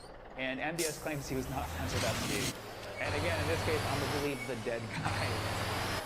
Because you're seeing this pattern a lot. Obviously, MBS did not like that Epstein was claiming that he was friends, but I don't think he would have Epstein killed. I mean, MBS has never done that with anybody, according to him. You see, people are laughing because MBS did, allegedly, again, not according to him, MBS did have someone killed, a prize journalist in Saudi Arabia named Jamal Khashoggi. What the f? That's the same last name as the guy that Epstein worked with. Could that be a coincidence? How many Khashoggis do you know? Like, honestly, how many Khashoggis do you know? Turns out, Jamal Khashoggi was actually the nephew of Adnan Khashoggi. So Epstein worked with the uncle of the guy and then met MBS somewhere along the way. MBS claims he never met Epstein. And then suddenly, not only Epstein goes away, the journalist's nephew of the guy Epstein worked with. I'm not making a connection here. I'm just stating obvious facts. All right, tape's back on. So MBS is a great guy, and that's basically what I just said in that last part. Somebody might notice that this tape has a missing minute, but I have great editors, so don't you worry. Okay. Adobe, shout out Adobe Premiere. No, my editors use DaVinci, so it's not going to look as smooth. After that, Epstein met this guy named Leslie Wexner, who was the CEO of Victoria's Secret. Another red flag. And then Epstein started like basically recruiting models, even though he wasn't in that, he was just a financer, but he would have like parties at his house where he had like Victoria's Secret models. He was like the Harvey Weinstein of finance at this point, basically. Okay, guys, listen. I don't know why you, Jeffrey Epstein is probably worse than Harvey Weinstein, so I don't know what you would do at Harvey Weinstein, but you're like, Epstein's all right. So he worked for this guy, Leslie Wexner, and this is where he made a lot of money. And Leslie Wexner, if you don't know, huge Zionist, like huge Zionist. And also during this time, he became acquainted with Ghislaine Maxwell, whose father, I believe Robert Maxwell, was allegedly a spy, allegedly was Mossad. And when he passed away, she got his inheritance, and that's when she started becoming friends with Epstein. And suddenly they both had a lot of money to pool together to do all sorts of crazy with the Clintons, okay? Delete that part too. Because you've seen in a lot of pictures, Epstein knew the Clintons, like both of them, okay? Now, the Clintons would never have anyone killed. Don't look into it too much, but they would never do that. They would never do that. The way he plays the saxophone is too sweet and innocent. So all I'm saying is, Epstein worked with a lot of people, so there's a lot of suspects. There's a lot of motherfuckers who wanted this guy dead. It ended up being like a game of Clue. You know what I mean? Or I don't know if you ever seen like the movie Clue. It was like a bunch of people wanted to kill this guy, and they probably all double booked. And that's why they had to cut a whole 2 minutes, 53 seconds. Because they're like, you're here with the wrench, I'm here with the noose. Like, come on, man. Come on. So I think that's what happened. I think they all just scheduled the same night because they knew that was the night. And they knew that the tapes probably do reset for a minute. They thought they had a minute, but they ended up taking 2 minutes, 53 seconds. So they had to use Adobe Premiere to finish the job. And it was like 3 people arguing over who gets to kill him first, and that's when Epstein snuck out and got choppered out by Mossad. But I'm just a conspiracy theorist. so now everybody wants to know the client list, but again, it's on Wikipedia. You don't need an official client list. Plus, he didn't have clients, okay? They were independent contractors. Let's be honest, like nobody was getting W-2s, okay? It was W-9s. Ask the IRS, they're probably in on this too, so yeah. You guys know the difference between a W-2 and a W-9? Good, well, Jeffrey Epstein couldn't tell the difference between a W-17 and 18, so. Okay, all right. So Jeffrey Epstein, he purchased an island called Little St. James, which is also the nickname for his I know, a little grotesque, but you've seen the documentaries. Like, that's why we believe what the women are saying, because they all had the same story. They said he had a shaped like an egg. Ugh! That's even traumatizing for me, because eggs are so expensive right now. The crazy thing is that many times Epstein got caught for what he was doing, but every time they let him off the hook, because if you look it up on Wikipedia, every time Epstein caught a case, somebody would show up in a suit and be like, let this guy go, he's higher up than you than ranking. And this happened in the early 2000s when Epstein got like big time busted in Florida. And the district attorney, or like the lawyer who was prosecuting him, Alex Acosta, was gonna give him a heavy sentence, but then somebody showed up and said he's higher on the payroll than you. And so he had to break him off a lenient sentence, or what they call a sweetheart deal. Bad name. They had to give him a sweetheart deal, and Alex Acosta, he even says, he's like, yeah, I was planning on giving him a sentence, but somebody told me that he was higher up, so I had to give him a sweetheart deal. It's crazy. So you would think after that, like, somebody owes Alex Acosta a favor. So years later, he became Secretary of Labor under Trump, and completely unrelated. But yeah, something you should know about that sweetheart deal is that they made a deal where anybody who was associated with Epstein at that time was cleared from guilt for the future. And Trump was associated with Epstein at that time. So that's something you do need to know, because Trump and Epstein actually had a case that was filed against them.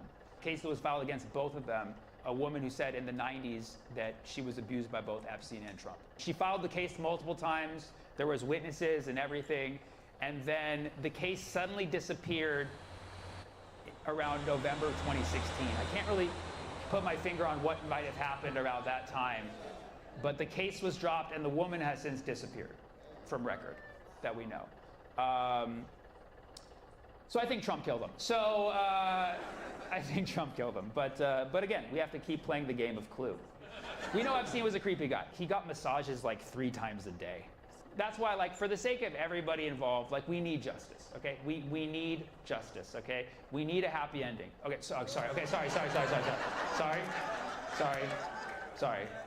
Little trivia about Jeffrey Epstein that I learned along the way. He went gray very early, but he never used hair coloring product. Which, that's something.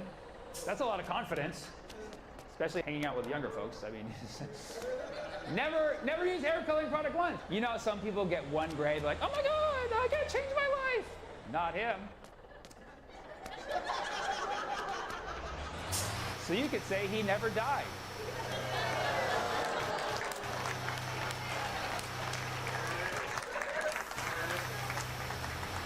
But here's the thing. If Jeffrey Epstein is still alive, he would have to be somewhere that actively protects pedophiles. Now, I can't think of a region that has a history of doing that. I'll have to look into it more. I have to spend more time as a detective. But that would be a full-time occupation.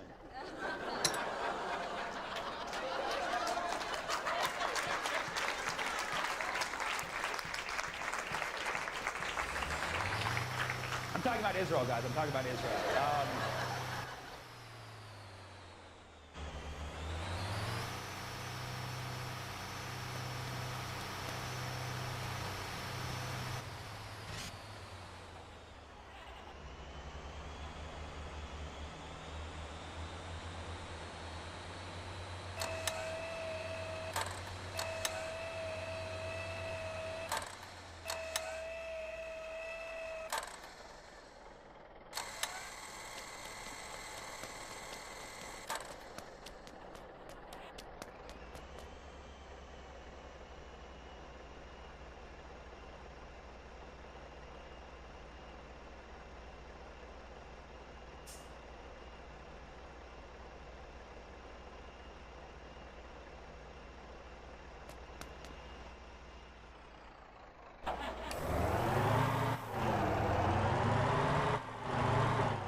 Who this? Yo, it's Spoon. Let's go up to the beach, man, and catch some females and have a barbecue. How we gonna get there? We ain't got no car. Fool.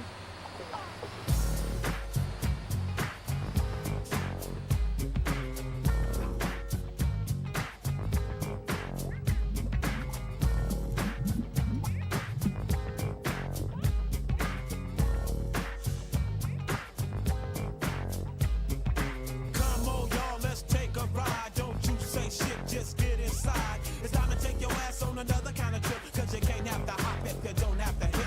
Grab your gat with the extra clip and close your eyes and hit the switch. We're going to a place where everybody kick it, kick it, kick it. Yeah, that's the ticket. Ain't no bloodin', ain't no gripping, ain't no punk ass nigga said tripping. Everybody got a stack and it ain't no crack. And it really don't matter if you're white or black. I wanna take you there like the Staples singers. Put something in the tank and I know that I can bring it. If you can't take the heat, get your ass out the kitchen. We on a mission.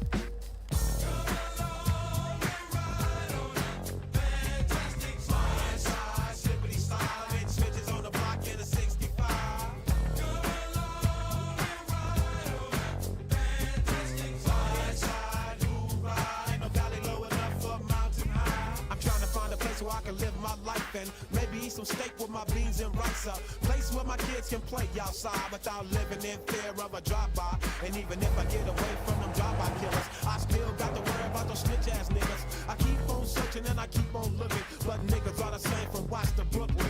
I try to keep my faith in my people, but sometimes my people be acting like they evil. You don't understand about running with a gang, cause you don't gangbang. And you don't have to stand on the corner and slang, cause you got your own thing. You can't help me if you can't help yourself. You better make a live.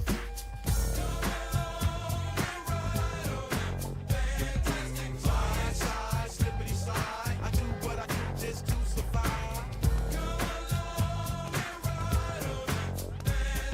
Slide, slide, ride. That's why I pack my 45. Life is a bitch and then you die. Still trying to get a piece of that apple pie. Every game ain't the same cause the game still remains. Don't it seem kinda strange? Ain't a damn thing changed. If you don't work then you don't eat. And only down ass niggas can ride with me. Hop, hop, hop, if I quickly down the block. Stay sucker free and keep the busters off your jock. You gotta have heart, son, if you wanna go. Watch this sweet chariot swing low. Ain't nobody crying, ain't nobody dying, ain't nobody worrying. Everybody's trying. Nothing from nothing leaves nothing. If you wanna have something, you better stop fronting. What you gonna do when the five roll by? You better be ready so you can ride.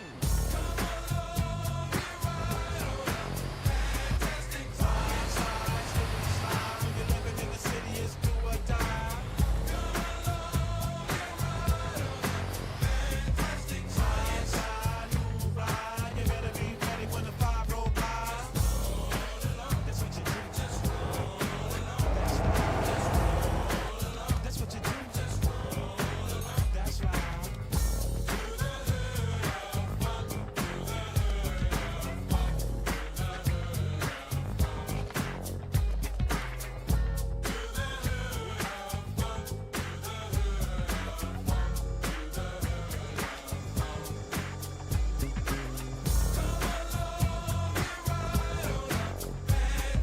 Slide, slide, slippity slide. When you're living in the city, it's do or die. Slide, slide, move right. You better be ready when the five roll by.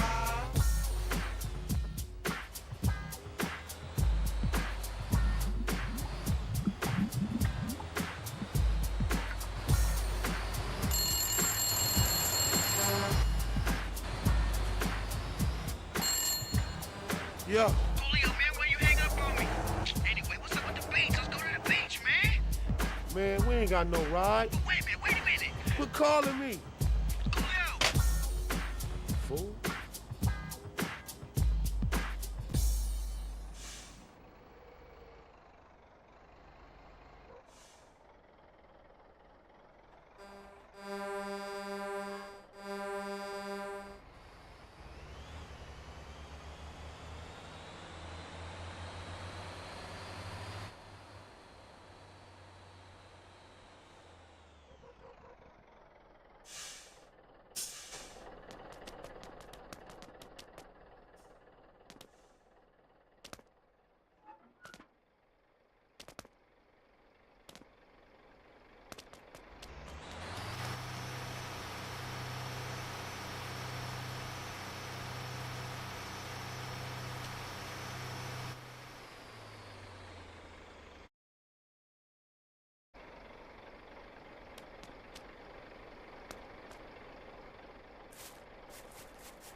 child of God, and love it touch me.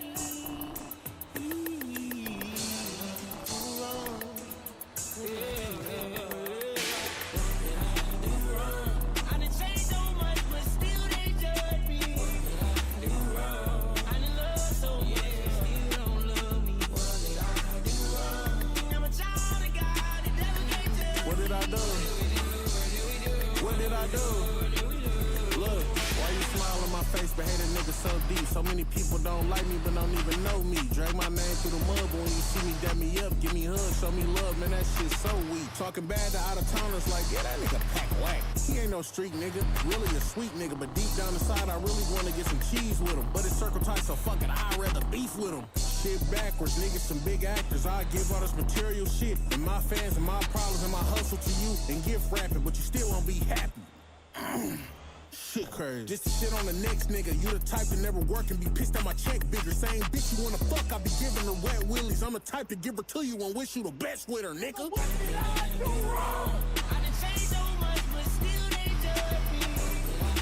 I done love so much, but still don't love me. I'm a child of God, the devil can't touch me. Yeah, turn me down right quick. Look, I done gave niggas game.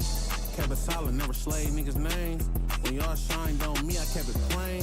Throwing dirt on my name for some fame. I can't win, huh? Asking got to watch over me like a binge watch. Knowing that they could, they'll leave me with a headshot. See a nigga drowning, you the type to let your mans die. Still looking out for ones that hate me, but we friends, huh? This the life of a rich young black man. Give a nigga all you can, they kill you with black hands. Pure hate in your heart, he need him a CAT scan. I be cautious when a nigga DM and say tap in. How the fuck you ask for help and then give me a backhand? Mike Rubin spitting facts, man. Damn. Niggas envy, so I keep me a Glock in these black pants. I refuse to leave my brother here feeling like Black Sam. I done changed so much, but still they judge me. I done love so much, but still don't love me. I'm a child of God, the devil can't touch me.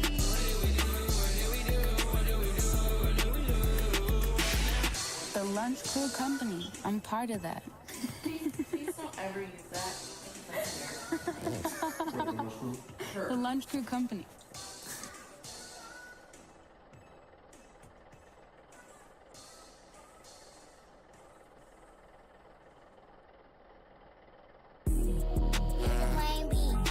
$500,000 all blues, bitch, we went large. $250,000 car in my garage. I ain't even gotta tell them drop you, I just got a nine.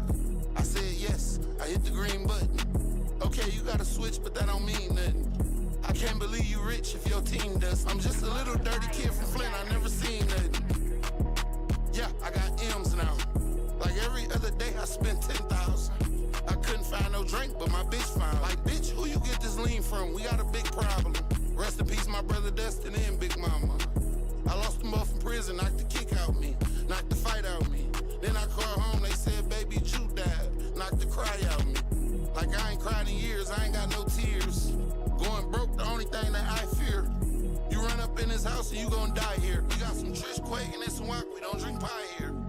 I'm finna hit the dentist, I want white veneers. Put a diamond in each fang, I went 5 carats. He heard I fucked this bitch, he gon' die jealous. I got more paper than him and I lie better. He come plumb the bitch right, but I pipe better. I let her spend a night at the crib, but I let Mike hit her.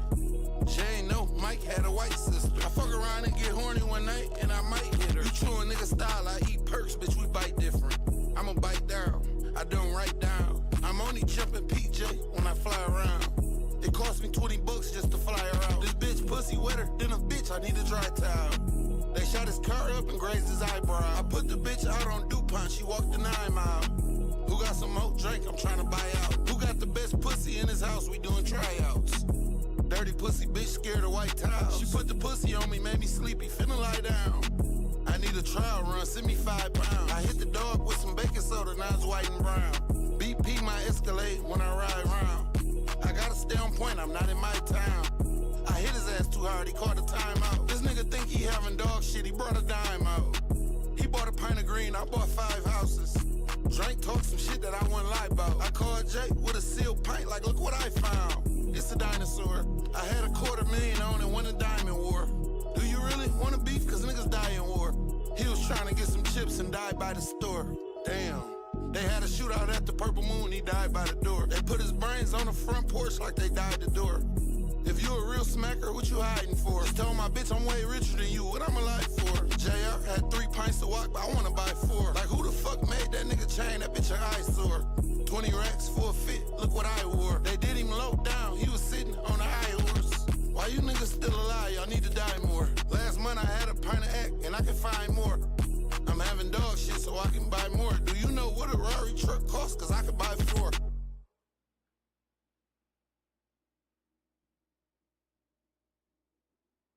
Bro, like this, we gon' swing tonight. I brought that thing tonight. That bitch go we gon' get seen tonight. I look back like word. Bet that we gon' swerve. After we saw this bird, I'm wearing my Cartier. Catch me a minute track. That boy talk too much, he gon' tell if he ain't a rat. Or be 2 1/4, got felonies in the back. Tell her to pick me up, I got people that need a set. Now I got a rider with shorty. Let me in with a 40. Say it's ops in the corner. How they leaving the party? Pull up on them, we on it. Tell my mama I'm sorry. Finish it when we started. They forgot, but we got it. I'm cut like that. I should be riding with Savage. Come with the baggage. Bet like word. Bet that we gon' swerve. After we saw this bird, I'm wearing my Cartier. Catch me a minute track. That boy talk too much, he gon' tell if he ain't a rat. Or be 2 1/4, got felonies in the back. Tell her to pick me up, I got people that need a set. Now I got a rider with shorty. Let me in with a 40. Say it's ops in the corner. How they leaving the party? Pull up on them, we on it. Tell my mama I'm sorry. Finish it when we started. They forgot, but we got it. I'm cut like that. I should be riding with Savage. Come with the baggage. Fucking, I'm already cracking. Really making it happen. Come with the front end and the back end too. Jump out, let the Mac get you. Get in, slide with me. Feel you don't side with me. That shit don't fly with me. I'm really making a sequel. So many people don't really fuck with no people. Bro, like this, we gon' swing tonight. I brought that thing tonight. That bitch go we gon' get seen tonight. I look back like word. Bet that we gon' swerve. After we saw this bird, I'm wearing my Cartier. Catch me a minute track. That boy talk too much, he gon' tell if he ain't a rat. Or be 2 1/4, got felonies in the back. Tell her to pick me up, I got people that need a set. Now I got a rider with shorty. Let me in with a 40. Say it's ops in the corner. Bro, like this, we gon' swing tonight. I brought that thing tonight. That bitch go we gon' get seen tonight. I look back like word. Bet that we gon' swerve. After we saw this bird, I'm wearing my Cartier. Catch me a minute track. That boy talk too much, he gon' tell if he ain't a rat. Or be 2 1/4, got felonies in the back. Tell her to pick me up, I got people that need a set. Now I got a rider with shorty. Let me in with a 40. Say it's ops in the corner. How they leaving the party? Pull up on them, we on it. Tell my mama I'm sorry. Finish it when we started. They forgot, but we got it. I'm cut like that. I should be riding with Savage. Come with the baggage. Fucking, I'm already cracking. Really making it happen. Come with the front end and the back end too. Jump out, let the Mac get you. Get in, slide with me. Feel you don't side with me. That shit don't fly with me. I'm really making a sequel. So many people don't really fuck with no people. He really fuck with them people. Don't play with people. We really think we equal. Give it out shit with all the pressure. Why you with all the extra? How you don't feel me? This makes it a longer lesson. Feel me now why we don't take a ride? How could you take a side? Tell me what it is and what it ain't. How could you stay alive? Most of mine ain't got a color frame. I wish they was the same. So if they come and take it all away, I'll be in these Cartier. Catch me a minute track. That boy talk too much, he gon' tell if he ain't a rat. Or be 2 1/4, got felonies in the back. Tell her to pick me up, I got people that need a set. Now I got a rider with shorty. Let me in with a 40. Say it's ops in the corner. How they leaving the party? Pull up on them, we on it. Tell my mama I'm sorry. Finish it when we started. They forgot, but we got it. I'm cut like that. Hey,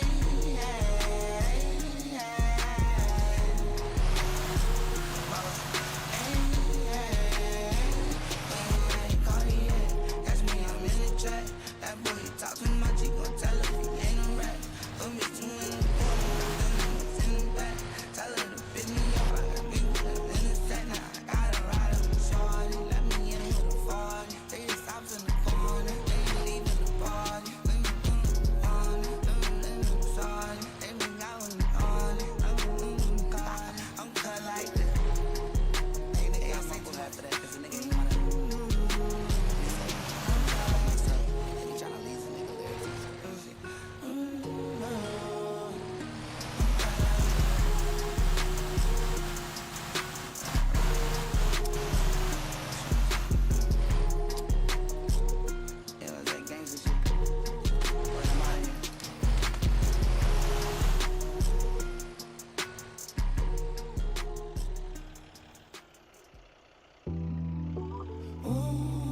selling drugs. Like ass pussy like glove.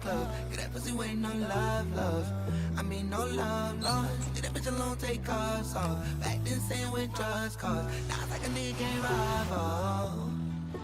Let it ass down, be ride around groupie. Now she like you, me.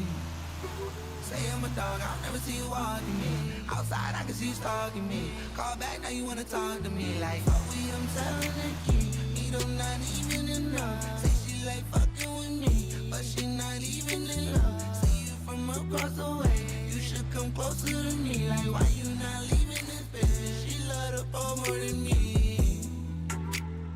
She love the ball more than me. Like, why you not leaving this bitch? Cause she love the ball more than me.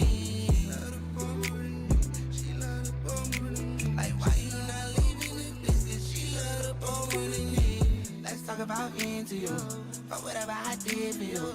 I gotta decide to me. They can tell you I sent for you, but you can tell her I sent it back. Let me touch it, that shit so fast. Or you can try to sing while I'm gone. Nigga die saying we did that. Back to back going, I'm starting to feel it. He got shot where a nigga can't heal it. Ask me that and I probably don't feel. He came up with them niggas to kill. Like fuck that, I don't even wanna come here. He about to be the one that they fear. Rolling up the weed while you steer. Only like you in my ear. Fuck weed, I'm selling the key. Need them not even enough. Say she like fucking with me, but she not even in love. See you from across the way, you should come closer to me. Like why you not leaving this bitch? She love the ball more than me.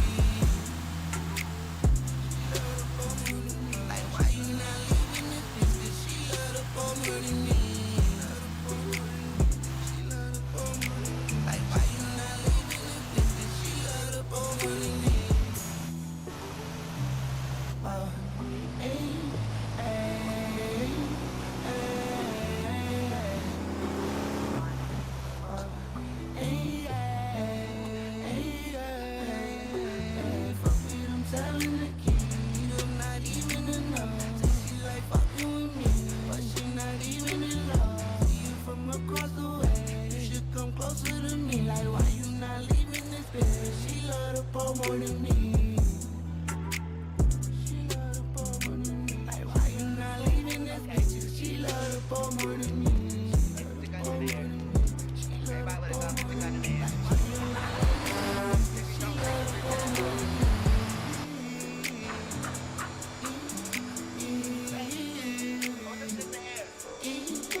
Sorsky made this.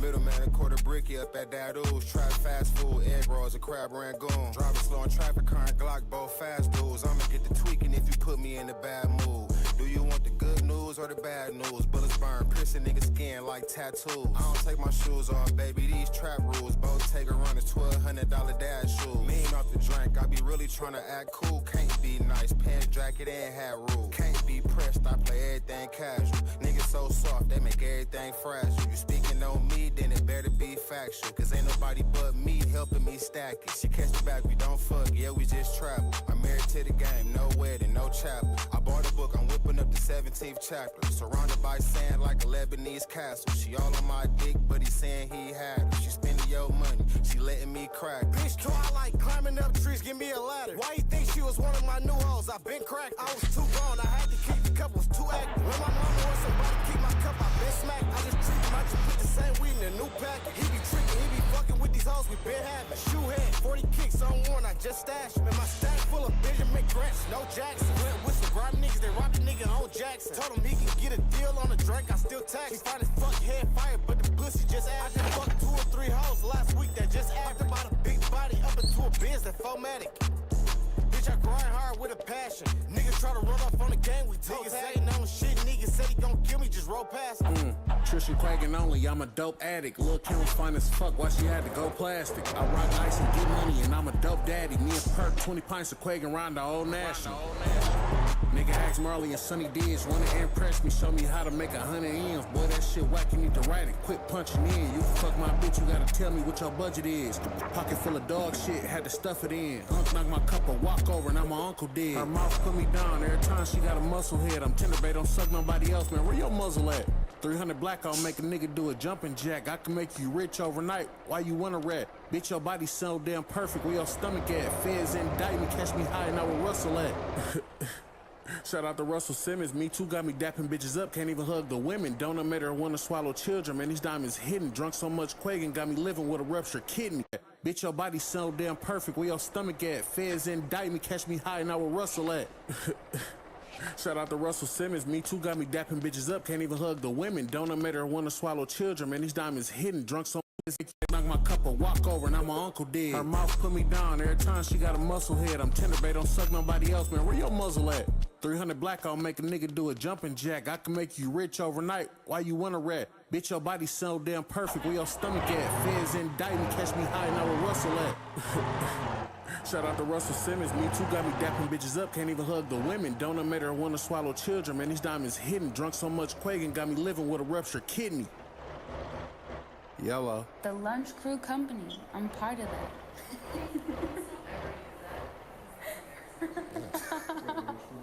The Lunch Crew Company.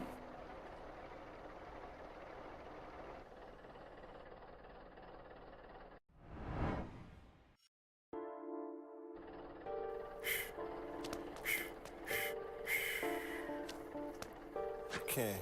Sorsky made this. Sorsky made this. Middleman, a quarter bricky up at Dadoo's. Trap fast food, egg rolls, a crab rangoon. Driving slow on traffic, current Glock, both fast dudes. I'ma get the tweaking if you put me in a bad mood. Do you want the good news or the bad news? Bullets burn, piercing niggas skin like tattoos. I don't take my shoes off, baby, these trap rules. Both take a run, it's $1,200 dad shoes. Mean off the drink, I be really tryna act cool. Can't be nice, pants, jacket, and hat rule. Can't be pressed, I play everything casual. Niggas so soft, they make everything fragile. You speaking on me, then it better be factual. Cause ain't nobody but me helping me stack it. See, catch it back, we don't fuck, yeah, we just travel. I'm married to the game, no wedding, no chapel. I bought a book, I'm whipping up the 17th chapter. Surrounded by sand like a Lebanese castle. She all on my dick, but he saying he had it. She spending your money, she letting me crack. Bitch, too, I like climbing up trees, give me a ladder. Why you think she was one of my new hoes? I been cracked, I was too gone, I had to keep the cup, was too active. Let my mama or somebody kick my cup, I been smacked. I just treat him, I just put the same weed in a new packet. He be tricking, he be fucking with these hoes we been having. Shoe head, 40 kicks on one, I just stashed. And my stash full of Benjamin Grants, no Jackson. Went with some broad niggas, they robbed a nigga on Jackson. Told him he can get a deal on the drink, I still tax. He find his fuck head fire, but the pussy just ass. I just fucked 2 or 3 hoes last week that just asked about a big body up into a biz that formatic. Bitch, I grind hard with a passion. Niggas try to run off on the game, we told niggas ain't on shit. Niggas said he gon' kill me, just roll past me. Trishan Quaggin only, I'm a dope addict. Lil' Kim was fine as fuck, why she had to go plastic. I rock ice and get money, and I'm a dope daddy. Me and Perk, 20 pints of Quaggin round the old National. Nigga asked Marley and Sonny Diz, wanna impress me, show me how to make 100 M's. Boy, that shit whack, you need to write it, quit punching in. You can fuck my bitch, you gotta tell me what your budget is. Pocket full of dog shit, had to stuff it in. Unc knocked my cup a walk over, now my uncle did. Her mouth put me down, every time she got a muscle head. I'm tender bait, don't suck nobody else, man, where your muzzle at? 300 black, I'll make a nigga do a jumping jack. I can make you rich overnight, why you wanna rat? Bitch, your body so damn perfect, where your stomach at? Feds indict me, catch me high and I will rustle at. Shout out to Russell Simmons, me too got me dapping bitches up, can't even hug the women. Don't admit her wanna swallow children, man, these diamonds hidden. Drunk so much Quaggin, got me living with a ruptured kidney. Yellow. The Lunch Crew Company. I'm part of that.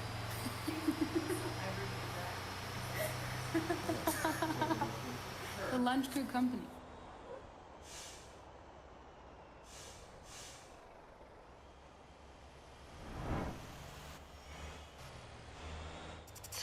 Digital.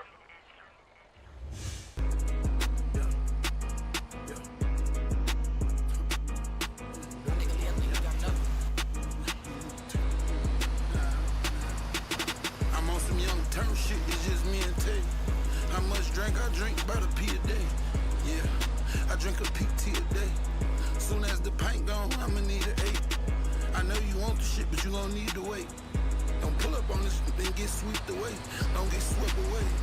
The nigga want a pint, but I kept an 8, so he got an 8. But I hit him with a 4, it was not that fake. I just cut the drink. Man, she poured her panties off, now something stank. The bitch boobs was real, but her butt was fake. I'm on some bullshit, it's me and Dante. Bro got anxious with the Glock 22 and pulled the Rande. Catch you in the jewelry store and pull a Rande. This is not the real plate, it's just an entree. Air Force Ones on, I don't buy jet. How my mom went 20 days straight and slept 5 days. The other 5 days, I made 5K a day. That's 25 racks, so I think that's straight. The color on the pills was off, man, I think they fake. The color on the drink, fucked up, it's from 2008. This Dino drink, he had a case of fake green, I poured it down the drain. Like, why the fuck do motherfuckers think I'm dumb, like I ain't got a brain? Before I turned 25, I made 900K. What you make today? I ate steak today. What you ate today? I drank an 8 today. I pray to God the drink man answer and say today. Of course, a bitch that ain't real don't say I'm fake. You know we never fool, bitch, we scrape the plate. She got a BBL, but she can make it shake. We be serving all the chunks, we gon' save the shake. If he survived his 8K, it's gon' break his face.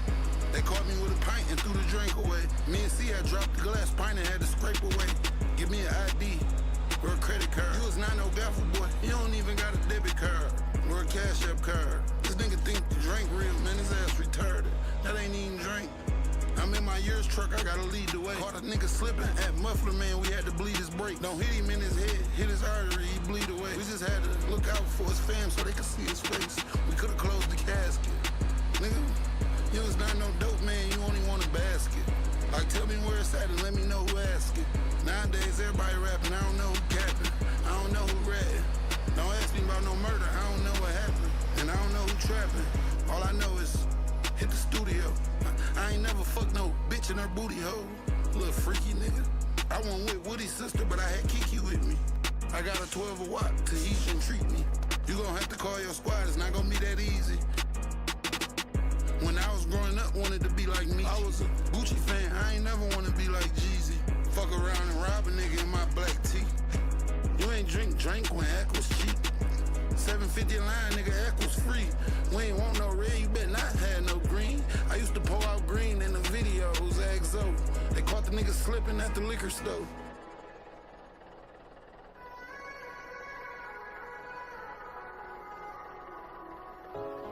It's a Wayne beat. Fuck the fire, we got grease.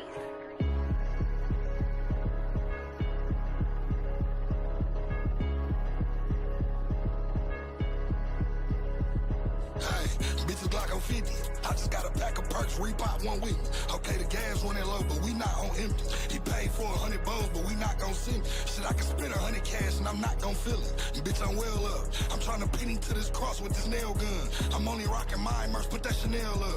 I'm like a shark in the water, bitch, I smell blood. I can take you to some paper, I got a proposition. 60 ball in my pocket, made a proper inch. Mama said take the college route, but I am not committed. Mike, have you ever caught a body? I would not admit it. Hey, took my whip to buffets, now the top is missing. I'm trying to have some drunk sex, I got Casa in me. Told the bitch if I make her squirt, you gotta compliment me. The police took my Hellcat, I'm finna cop a Bentley. I was riding through Chopper City with a chopper with me. I flash out and get the poppin' niggas with my mama with me. Who got some X pills and need a beat? I got the Chandra. Train glass, high tech for Lockhart like money laundering. I'm trying to think what I'ma do, I'm just pondering. My nigga did some bullshit, I wasn't fond of it. Tax a nigga for the work, Uncle Tom a bitch. I dinner spent $1 million on my starter kit, rose gold, everything. Nigga, look how hard it hit. I might put the dog shit up and credit card a bitch. Them niggas around you looking tough, your security guard a bitch. My security guard caught a body first day I met her. That's why I'm coffee with KB, lethal with the weapon. I really wanna leave, they keeping me to 7. My nigga died on the 6, I seen him on the 7. Told Will to lock me in the booth and keep me under pressure. I lost a lot of folks when I was gone, I'm keeping it together. If Reed buy another pint, we drinking it together. We done brung out all the ice, I think we need a sweater. But we the hottest out this bitch, straight from the 810. I brought a whole start to the game, so I can't go broke. Take a bitch for what she is, you can't change her. I burn out in a nigga grass with this Durango folk. Threw a Lego on my K, this bitch a fully now. Accurate as fuck, I hit a nigga with my hoodie down. Hey, I hit some, what the, it's a bully now. Bitch, we grown, you gotta suck it if I pull it out. I got chrome, I'ma bust it if I pull it out. Bullshit ass jury, better tuck it when you pull it out. I hate how your fucking weed smell, nigga, put it out. We just set this bitch on fire, someone put it out. Pussy turned into a faucet, I just stuck it in and poured it out. Like, what the fuck? Energy man, why you do that, man?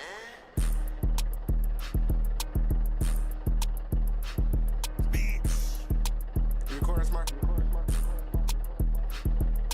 Baby K, 75 rounds, I got it right now. Read past me a perk 30, I'm trying to bite down. Hit a nigga bitch or pussy steak, I wanna fight now. I drunk a 6 and erased all my music off of iCloud. 6'4", supercharged engine, you hear the pipe round. Blowing 93, that's 87, I seen the light cloud. Hard-headed, go get all my guns when the vice out. That said he locking up all the rats and letting mice out. Walk in my granny crib and pour lean on her white couch. Bitch, now my style. You better not touch that switch cause my whole neck a lighthouse.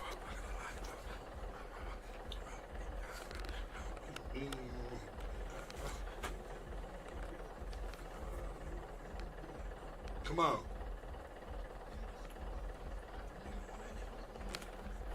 A nigga want an EP, I run it back.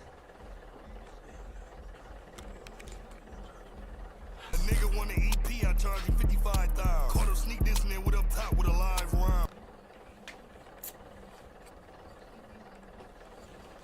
Used to be a young dumb nigga. One more time. You can punch me in closer, though.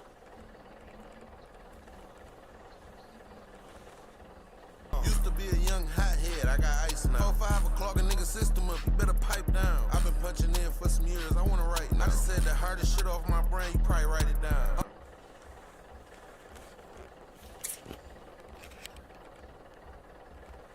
On hand cash, I can buy what I want right now.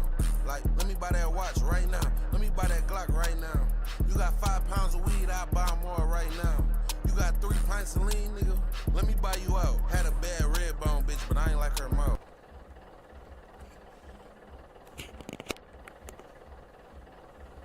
Smart talking, kicked her out the whip, bitch, now start walking. Me and Mike just drunk a whole pint, feel like my hair. Drop 100 rounds in your scat pack and let the car park. Talking about a photo. You're trying to pull a photo. You don't get dark. All right, come on. Nigga trying to pour a deuce up, you don't get dark off. At the doctor office trying to get some watch, so I start coughing. I think I got COVID. Oh, I got gonorrhea? I did not know. I've been fucking all the bad hoes raw since I started flowing. We done drunk over 1,000 pints, you can start flowing. I'm the GOAT, bitch, gave me some pussy and then start home. Run it back.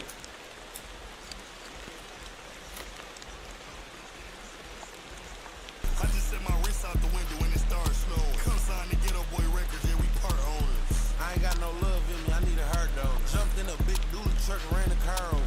30 milligram Oxycontin, you a bar owner. I bought my first crib off shit talking, you a car owner. Nasty nigga nut in my bitch getting fart on. Knotted off my whole 16. Let me start over. 80K and all hundreds, but I made a credit card purchase. Couldn't find what though, run it back. Alright, one more time. Couldn't find what though, like trees, I had a power mom. Bitch said city cash app, I don't think my debit card works. Ooh.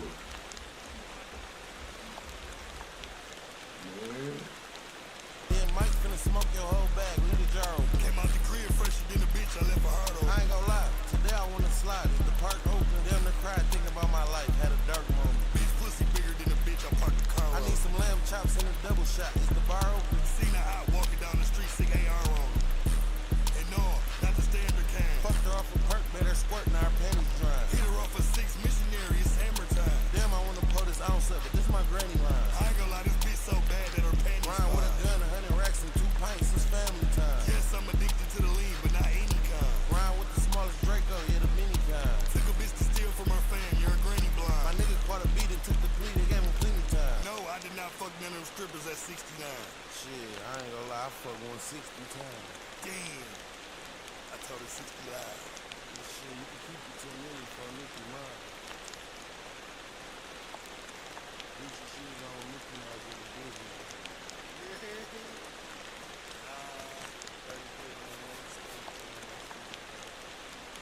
Tell bro to send him through the air, not the freeze can. Yo. Well.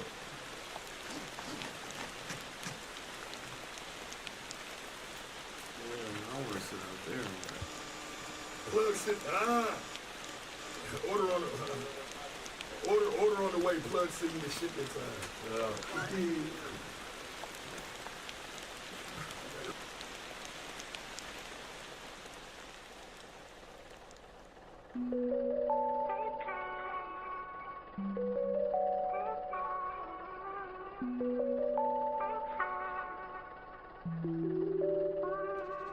We rich forever, dirty money never clean, I got some cream. I done got my bitch on drugs and I done got my dog on lean. Don't ask me what I'm sipping, nigga, this codeine, promethazine, not sipping green. Bodie walks you down and now shit flee the scene. So many shooters, expensive hacks, my shooters walk down in Margiela. You Saint Laurent or Ricky, own designer, pill box in his leather. Switch type of feather trigger, shooters gift for nigga wings. I'm rolling 90 milligram, I'm 10 milligrams away from beans. 10 milli, make a nigga milli, rock his ass right to the coffin. Wet Willie, put a hole in nigga head like he a dolphin. Free Willie, free 40, cops took shooters off the market. Just an artist, when I'm hanging with the game, become a target. God.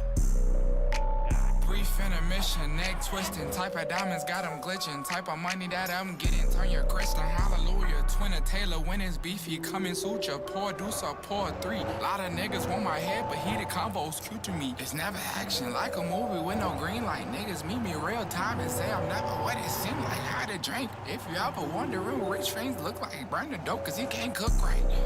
Go to school. I was cracking cars for new Margiela shoes. Heard your man got sent to jail for moving dope, that boy a mule. I'm in Philly, you are a Skrilla off the drink, try not to drool. You pour a line, it's not for you. Go sip some green. The purple shit for real sippers, go pop a bean. I speak the truth, no lie, I'm not from New Orleans. Don't run this way, I walk around with big machines. I raised a gator in the penthouse, yeah, of course. Granny trapping in chocolate, I selling Fetty off the porch. I'm from the bottom, bikini bottom, who knew Patrick be a star? 5-star restaurants, a bad bitch eating caviar. I'm sipping lean, like to mix it with the cream. Like rockin' Ricky Owen jeans. Just 5 the Glocky 17, straight dumb. I dumped a band in styrofoam. I say my shooters out your home, you might not make it to the moon. Goddamn, burn a rubber scratcher for just doing 100. Might as well walk with a Glock without a clip, you never dump it. Hacking out your man, we get a nigga tripped, is never nothing. Niggas wanna be like us so bad, he pour a rubber tussin'. Fuck the fussin', I'm the one call all the shots, I feel like Putin. I be racking up the bread, 10 G's ahead, I love the gluten. If it's ever really smoke pussy, I got solutions. I rock stones without inclusions, all my cups come with a fusion.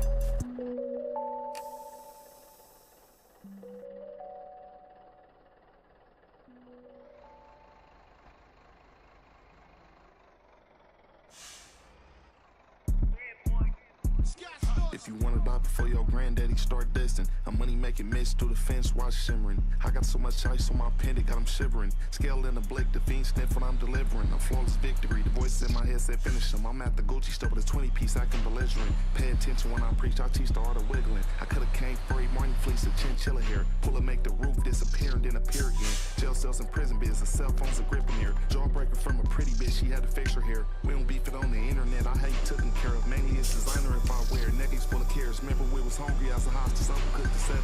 We had our shirts over our face so we wouldn't inhale it. He rocked it up, dried it off, and then I took to sell it. I sent the bottle to they section, them niggas looked embarrassed. I'm bringing out the diamond tester, that's what niggas scared of. Thought I was Terry Washington, I'm doing niggas terrible. I spent the loaf at Cabazon and then I went to Merrill's. Look like I flock, I'm touching chicken like I cook at Harold's. Took her to shop, she giving top like a topless girl. Any niggas calling sops getting suits and barrels. I put it straight off the lot and slap on 4 Giottos. Now all I smoke is Cali Plug, I used to smoke gelato. 26 months in county jail, I got the coldest squabble. I'm with a model, yeeks out so she can show it wobble. I'm in the trenches, peace out, I had to bring a micro. It's a cooker, I'm a chef, homie. Free that nigga Chauncey, he got taken by the feds. This ain't Oklahoma City, but my team won the West. You unaccustomed to this life, you a rookie, I'm a vet. Spent too many years worried about money, stressed. I was broken, burnt out, fucked up, and depressed. Now I'm stuffing blue face, hundreds all in the breast. Shack size vision, I'm trying to ball and invest. Bitch, what? Who you talking to? Nitty got some harlots on the line. When they falling through, Mike Jack beat it off the wall. I wanna rock with you. 7,500 for the pack, and I'm copping 2 hoes shaking ass for the guys. All she wanna do is get nasty and cry. I'm the man for the job. Give me neck, give me top, give me good shit, give me guap. From the trap to the tropics, they got ball heads like Onyx. Ain't no AI robotics, big automatics and rockets. You a market, I'm a marksman. 50,000 on the carpet. New York City, we had starters. Pour our bottles for the fallen. All the soldiers from the squadron, diamonds punching like we boxing. If you wanna die before your granddaddy start dissing, a money making mist through the fence, watch shimmering. I got so much ice on my pendant, got him shivering. Scale in the Blake, the fiend sniff when I'm delivering. A flawless victory, the voice in my head said finish him. I'm at the Gucci store with a 20 piece, acting belligerent. Pay attention when I preach, I teach the art of wiggling. I could've came free, morning fleece and chinchilla hair. Could've ate some duck, but I chose the alligator bite. He can't find a slut to fuck, that's the masturbator life. If you ain't first, then you last, Talladega Nights. If it ain't no pay, this is life, you had to pay the price. If we sized up his rank, that's a grain of rice. The way she poured her heart out, that's a quaking pint. I ain't lucky but got paid, that's on Tatum's hype. Come and eat a brunch with Baby Tron, that'll change your life.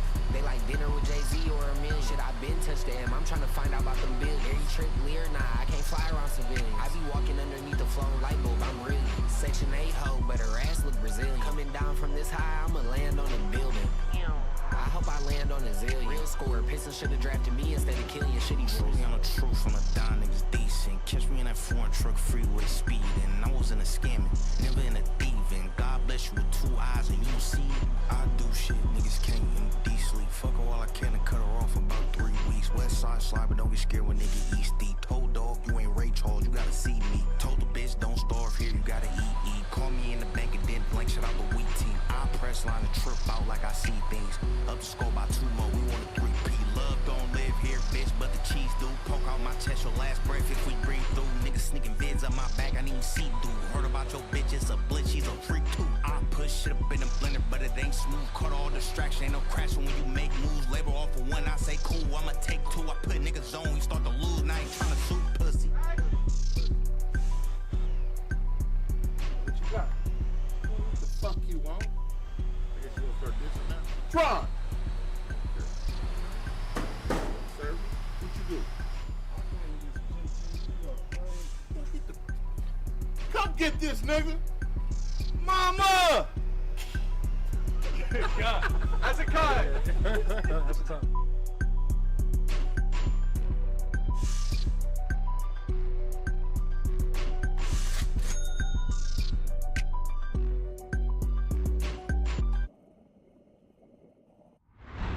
Now, the story here goes that a man, after he was shot, drove himself to a local hospital. Unfortunately, midway, he would lose control. He would then get rushed to the hospital on serious injury. However, still fresh details, it's unknown his condition. Back from the graveyard, you heard me? Vicious line. I ain't trying to get violent, but it's the life I was giving. Mama told me that I'm wild.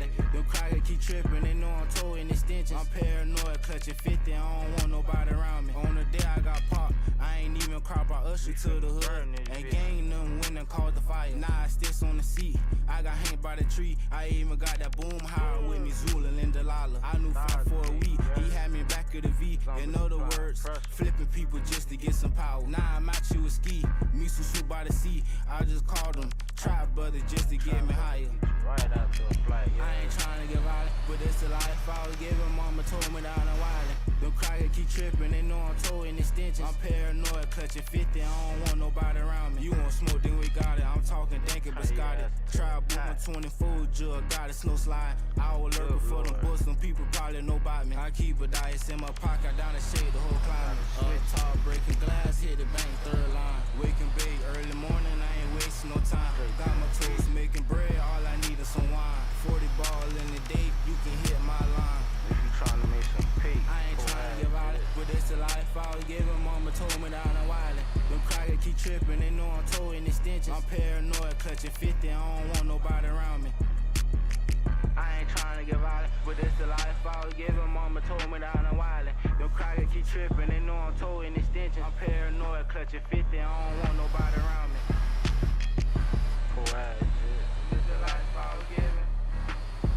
Them crackers keep tripping. I'm paranoid, I don't want nobody around me.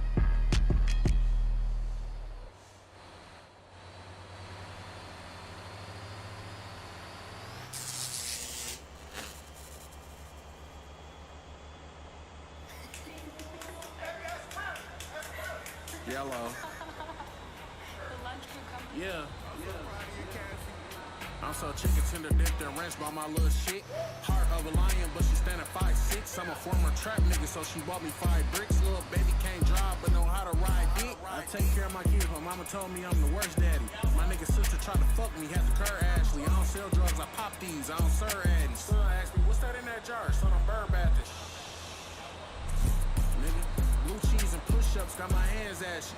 I'ma die sipping syrup like my granddaddy. Did so many turnarounds, bitch, my pants back.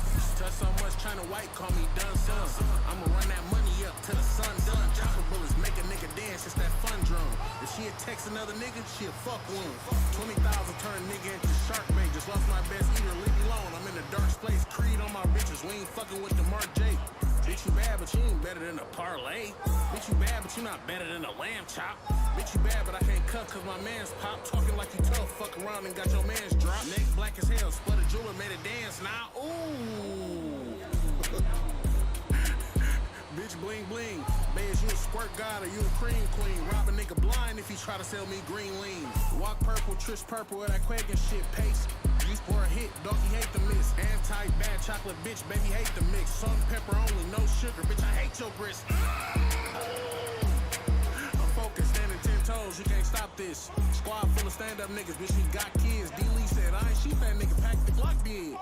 Maybach interior look like sexy red coochie. Pass more drugs than a U of M med student. Lie when you could've kept it real, now you dead to me. Never turn my back to codeine, I made a pledge to it. The best after Eminem, bitch, this part 2. Hit him with a switch, now he gotta eat the jar food. Take this donut chain, that's not a smart move.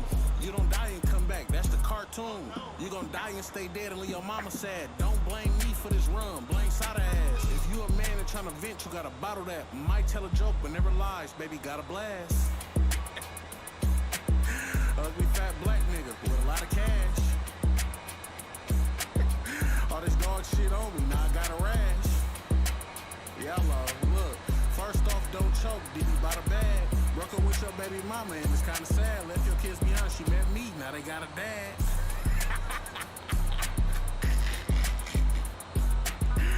Oh my God.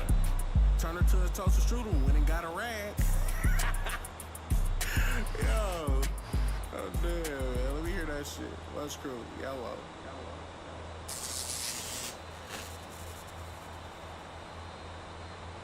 Where you from? I'm from the killing city. Them niggas crazy. Shoot a nigga red league, but me, I feelin' you and me, and us having the cargo. You don't see no wrong though. Taking grass I long mo. Baking shit, I make some shit. I did it, wish you tried to. Touching, walking by you. Who you finna lie to? I've been feeling different, give me hit before I drive. And if you do not stay, then I'ma slide. Cause I've been on some living alone, I wanna be alone. I brought my fire on. Demons on them, got them demons on them, tryna fight them all. People wanna stay, them people wanna, but you right or wrong. And tell them keep them bitches, they be lying. Tell the truth, niggas don't want because they be dying. Bulletproof, I ain't tell you niggas still applying. Swing again, niggas want me dead instead they trying. Like he ain't got them killers right behind. Yeah, these niggas kill me with this killer shit. If that's the case, then why I still exist? Talk to me, huh? We using green ones over silver tips. I was one of the ones before you did a skit. Simmer down. I was one of the ones you called for pay. My niggas dissing now. Really one of the ones to place the call and how I'm sit you down. You see what happened to your partner, bitch, go dig him out. And if they get my partner bill, I'm gonna go get him out. Yeah. In the name of EBO, bro, gon' spin around. I ain't free to skip it, that's my mans, ain't never took the stand. It's a favoritism game, these niggas play these days. Like your big homie, them ain't rats, we ain't gon' say no name. Blood got shot a hella times, I'm here to take the blame. And sucking dick before you diss a nigga, make you lame. It's safe to say it ain't the same, and niggas bull with that. Ain't known for killing, use a thick with your little goofy ass. I wanna be alone, I brought my fire on. Demons on them, got them demons on them, tryna fight them all. People wanna stay, them people wanna, but you right or wrong. And tell them keep them bitches, they be lying. Tell the truth, niggas don't want because they be dying. Bulletproof, they ain't tell you niggas still applying. Swing again, niggas want me dead instead they trying.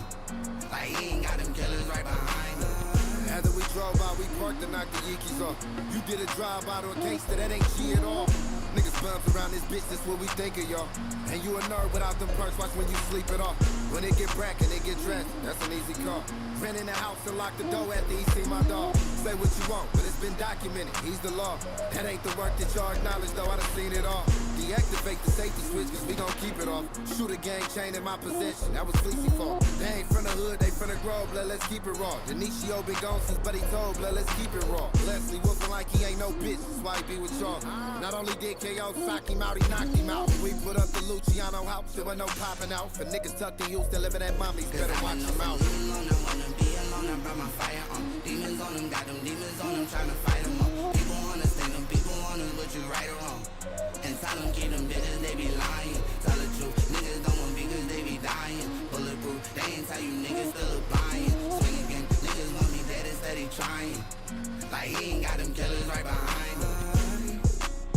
Oh, hey, hey, hey, hey. Oh.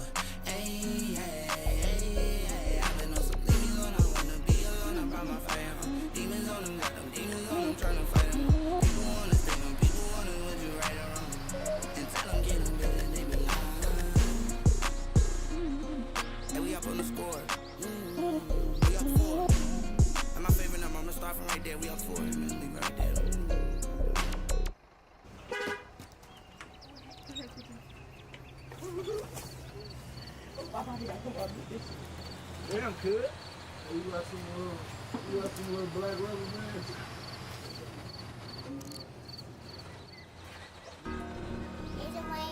What up, Wayne? You know. Is this K Dinero? Mr. Grease. Where my cup at? Where my black at? I heard the ops finna slide. Where my strap at? Who got some real drink? Where the act at? You want, what? You want 8,000 for a pint? I'm finna grab that. Don't pull up with no 36 on and get laughed at. The rap game was paying me good, I'm bringing crack back. Matter of fact, you niggas ass, I'm bringing rap back. Yeah. I'm in my black bag, I'm in my trash bag. You know I gotta put boys in every hashtag. Good dope, my fiend hit it, did the Cabbage Patch. I be stretching workout like a Laffy Taffy. My mama did everything, I ain't have a daddy. I started yelling in the booth to wake water up. He ain't have an addy. You be hitting hoes on they period, you nasty. I just poured a 3 walk, man, this shit delicious. I know I keep talking about the drink, but you don't get it. I'm a fucking dope head, bro, I'm so addicted. And I never put it down, I'm so committed. Yes, I fucked her if you ask, I'm open with it. Fast talking, I don't think lotion slicker. I got a huge heart, I don't think the ocean bigger. Too many people in the club, I know COVID in it. Take a nigga gun off his hip, then smoke him with it. So many blues on me, I'm a rolling 6. My little brother in a wheelchair, but still rolling with me. Told my son he can't hit this juice, I put my potion in it. Hitting your bitch with a lot of motion, I be stroking different. Spraying hoes legs wide open, I be poking kidney. If the op drop 100 shots, I hope he hit me. I ain't let the police search my car, dope was in it. $70,000 kit, last year was broke. This year I made 200K legit, last year was dope. I ain't had shit, nigga, we was even lacking hope. Put 100K on the table, I whacked the Pope. Tryna sign a deal with QC, let me ask Lil' Bo. Just gave my little bitch 10K, she ain't have to want it. Weighted up a quarter on the scale and crack been on it. I ain't get my gun in here tonight, I'ma have to poke you. If you ain't never taste the act, you don't need to drink. Just cut the beat on and let me rap, I don't need to think. Just hit another project, bitch, run, now my wee-wee stink. I just drank a lot of act, I think my PP pink. My P.O. called me the other day, like, what do Kiki mean? I served my AT2Ts, that's what TT mean. Hit him up top real close, I didn't need a bean. This bro kid pay me every month, I don't need a fiend. Bitch, I got a pint of walk, you can keep your green. When I ain't got no codeine in me, I'm Debo me. When I ate, I made sure my niggas ate. Joint feed your team. Them 18s, not 22s, but I keep them clean. Ghetto boy shit.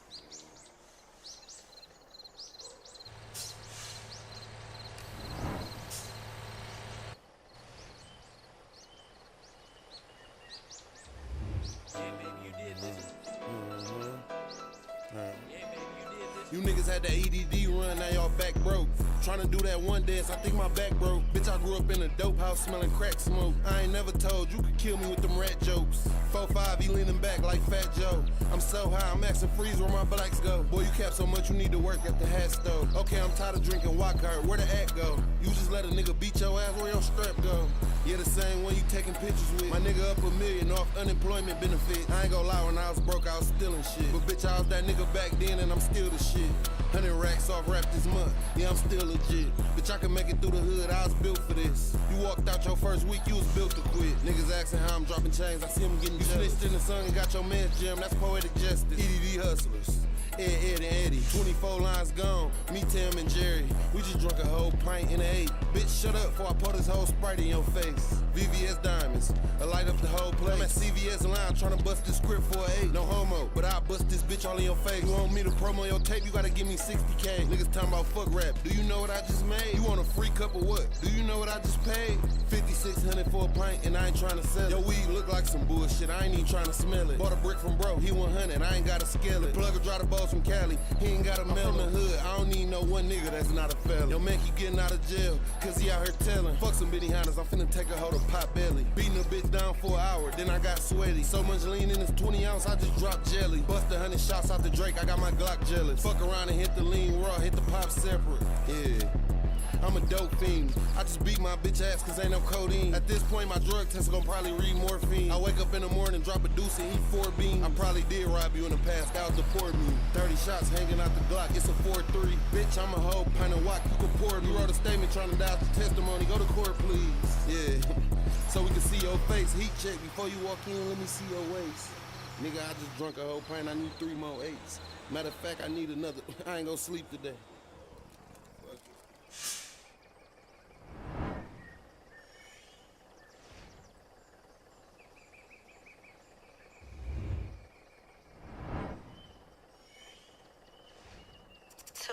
Digital.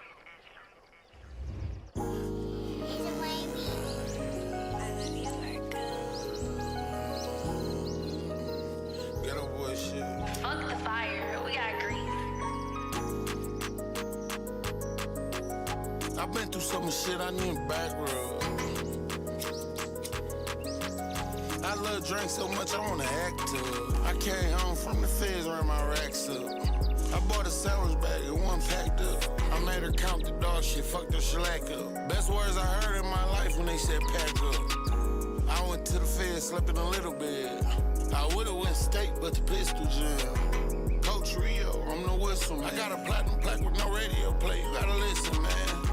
You the type that want a nigga hit your hand. Too much dog shit on me right now, I need some different pants. You're not gonna ride me, go try a different plan.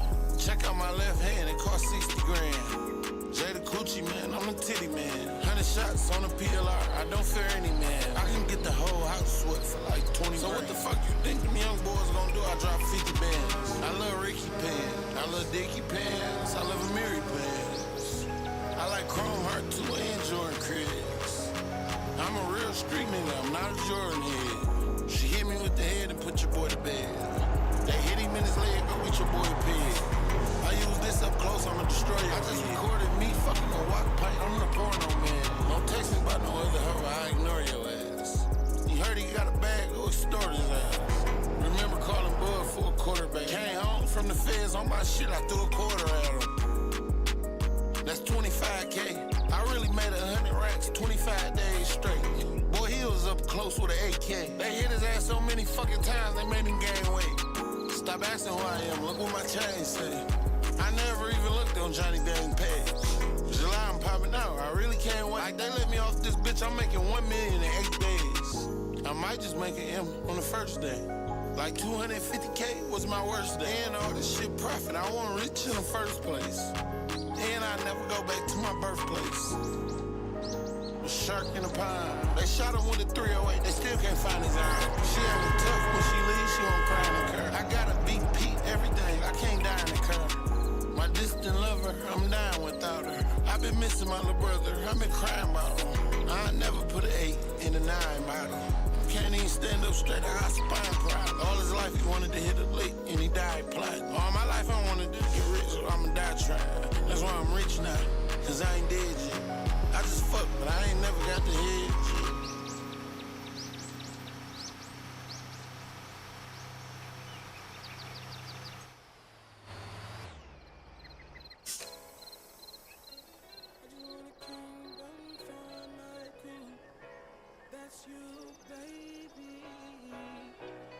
I just want a kingdom for my queen, a castle for my team, money for the babies, college fund, flat out flexing on a 101. Can't believe it's time, I'm finally getting mine.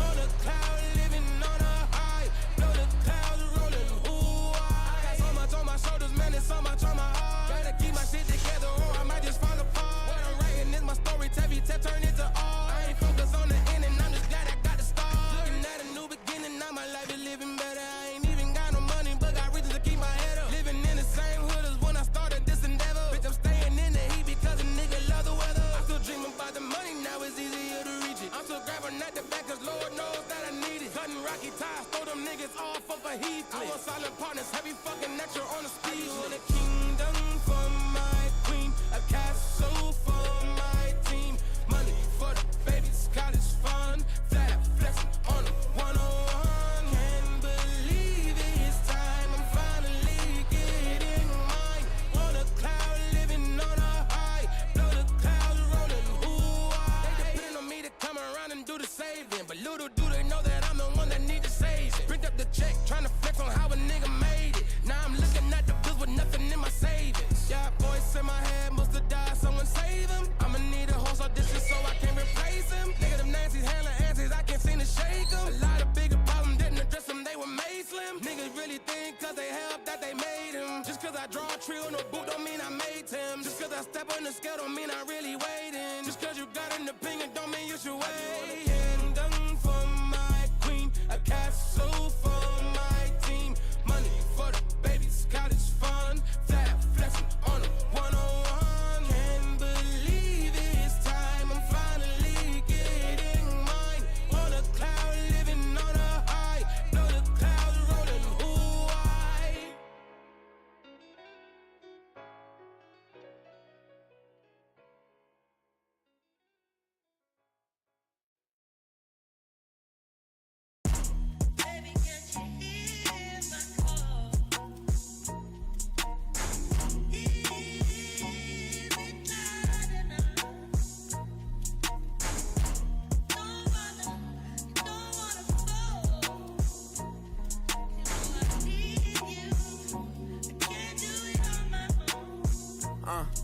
Every day some new shit. Beefing with my bitch right now, but life still lit. Riding down the strip, $500,000 whip. 5 M's for the kid for ice like this. Everything I want to hit, I scratched them off the list. Ask about me, word around the town, I'm a pimp. Ho won't get my heart, I'm putting you down, I'm not a simp. Big OG, I'm him. Park the back the lamb and then go GLE, I'm trip. Catch a nigga and blam, dredge gang, we ain't nothing like them. Only nigga you know that rap come through the rack, no tent. Hustler got them racks back, man, my pockets was stacked with lick. All blue hunters look like flapjacks, now it's a duffel in my knapsack. I don't back, go check my track record, niggas shot at us, we clap back. At 18, I was a 7-figure nigga after tax. I spent the ticket on both the bitches I wiped, and that was facts. On Twitter, don't believe the hype, I put my life on wax. I made a back end, blew that shit the same night as sex. I wake up and go get that cake, I ain't the type, relax. Me, Dank Rails, split a lick 3 ways to get a brick of crack. The Glock hit, what's the name, like a freight train, his brains was on the track. Don't play no games, mention my name, we caught him the same day on Max. Better not listen to what them fans saying on them damn apps. I ain't snitching on my mans, nigga, fuck a fed tap. Soon as we hop out that van, that's a fucking head tap. And I'm GDK, EBK, MBG, and LMB craze. Give me a switch to get like NCAA, nigga, I blitz. Niggas bitches, I don't appreciate it, but he switch out like he crazy. Set the hit, I'm mad cause he made me, I was getting high at the race. 10K for the fit, I'm too wavy. 29, I'm rich with 3 babies. Pinky ring, the wrist cost 380, really made it, I'm the shit. Investigations, yes, I evaded. Mouth shut, you know how we played it. Now I'm MIA, might be Vegas. Thank God I went legit, swerve. Swerve. Thank God I went legit, swerve. Thank God I went legit, swerve.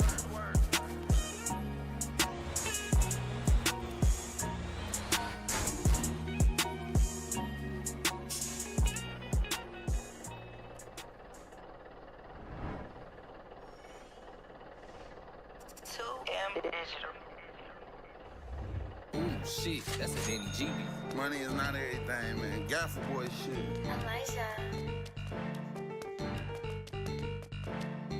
What you tryna spend? We can get it right now. To your doorstep. All Louis V on, I'm on some hoe shit. I'm looking for a plug, where that dope at? 1,000 bags of real sold at. Don't make us bring them choppers where your show at. 100,000 on me and I started with a blow pack. The gun ricocheted and the nigga died from blowback. We dropped so many shots on they shit they couldn't blow back. Buy a brick from a nigga, cut it, then bring the blow back. This shit look weird. 6 carat each ear, I got little ears. Or the earrings big. Just know that shit happen if you hear me say it. I shit talk and keep this shit real, you don't hear me playing. You spin down this block, you gon' hear a band. I'll be the famous bitch now to get her band. Run in the crib, drop the whole clip, he in the chair dead. 500 for a fucking boat in his airheads. They shot him in his top, now his hair red. I can't believe Cuz said the same shit Bear said. What you tryna spend? We can get it right now, to your doorstep. All Louis V on, I'm on some hoe shit. I'm looking for a plug, where that dope at? 1,000 bags of real sold at. Don't make us bring them choppers where your show at. 100,000 on me and I started with a blow pack. The gun ricocheted, and the nigga died from blowback. Nigga, I can rap about the dope, cause I sold. We'll pull up with 100 right now, where your low is. Got a load in the trunk, got the trucks in fleet. Nigga, I'm used to having hoes, I'm quick to tell them I don't get back. I been working hard every day, nigga, I'm too focused. Got a show tonight, guarantee not one trap over. Said that a nigga ball hard like K couldn't hit him. Charm like this, found a plug to the house. I'm the type, move 200 of them while I'm at the Ritz. I'm the type, fuck a Kim Court K and don't give a shit. Niggas one spray a Court K and she gon' fuck quick. I know what I make a plug, fall in love, nigga, move quick. What you tryna spend? We can get it right now, to your doorstep. All Louis V on, I'm on some hoe shit. I'm looking for a plug, where that dope at? 1,000 bags of real sold at. Don't make us bring them choppers where your show at. 100,000 on me and I started with a blow pack. The gun ricocheted and the nigga died from blowback.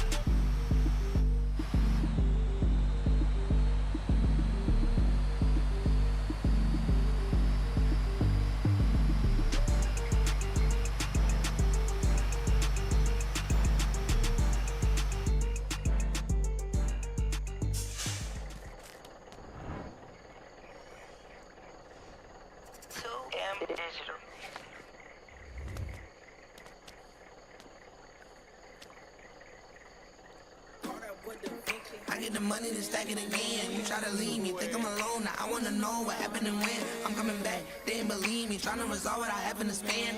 What if I go alone? Your bitch calling my phone, want me to do? Fuck her, pass it up. Get up there, girl, ass it up. Probably don't get not fast enough. Start counting, not adding up. Now, baby, you listen to him. see a life alive. You wasn't there when I did it, fuck telling my wife goodbye. I gotta beat my own and try to get my ops a pass. Walk with me to class. Now I can fuck my teacher, little bro, hop out and he creepin'. Try to stop him, I can't reach him. Now he reaching for his goals. You should leave them hoes alone. Dumbass bitch tryna tell me I should leave my bros alone. Said that you can have my heart but never hold the chrome. Now I want it getting that like she don't have a dome. Heard I got that white wanna catch me home alone. Okay, hey, heard I got that white wanna catch me home alone. Hey, heard I got that white wanna catch me home alone. I got a bitch that'll get a white tee, see a bitch around me, go Muhammad Ali. Double my kabash and lean on my lean, that this bitch acting green, wanna see my ID. Came in with tipper that to get together. Boy, you a brokey, them bitches are never. Baby approached me, I put it together. I made her a jacket, this bring me 11. She did what she did what I could, is what it is. Chillin' with thugs, ain't been smoking no freak. Niggas been hating for showing me love. Came in my own, got me leaving when you answer. You drinking and thinking I'm leaving the club. Walking with her, made me give her a look. Say it's good over here, did he put you above? How could I beat my own and try to get my ops a pass? Walk with me to class. Now I can fuck my teacher, little bro, hop out and he creepin'. Try to stop him, I can't reach him. Now he reaching for his goals. You should leave them hoes alone. Dumbass bitch tryna tell me I should leave my bros alone. Said that you can have my heart but never hold the chrome. Now I want it getting that like she don't have a dome. Heard I got that white wanna catch me home alone. Okay, hey, heard I got that white wanna catch me home alone. Hey, heard I got that white wanna catch me home alone.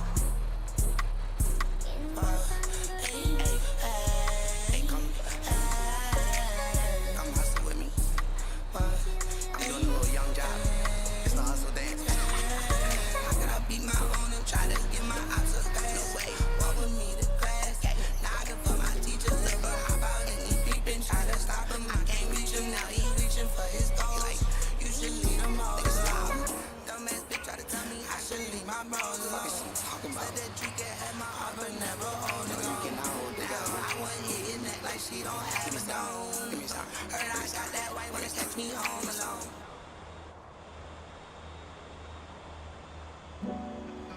Wanna get even, fucking your best friend. Now you feeling all less than. Lie with me and my weapon. Think it's mine, but it might not be. Got a nigga sitting here guessing. Hold that bitch, don't trust that bitch. See, now I'm giving you lessons. It's passionate, shit looks so good, you gassing it.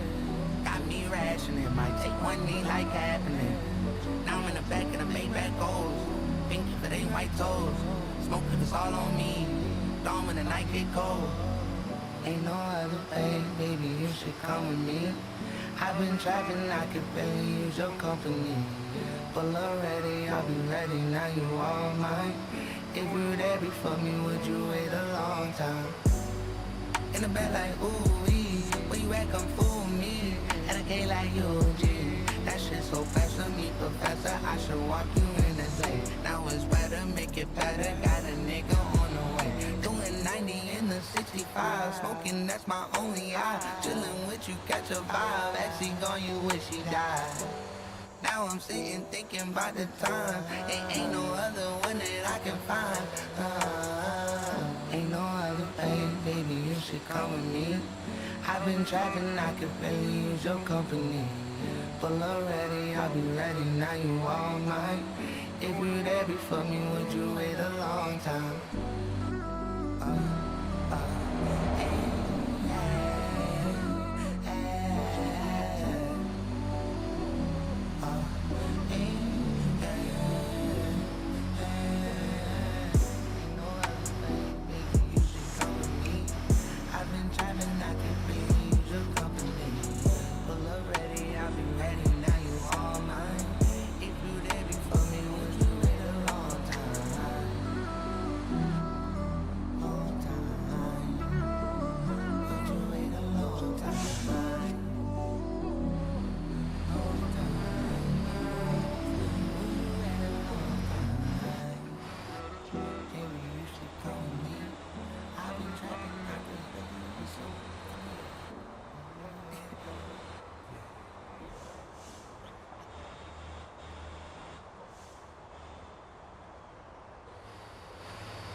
Back then sound better when I say it too. You gon' ask for everything when I think of you.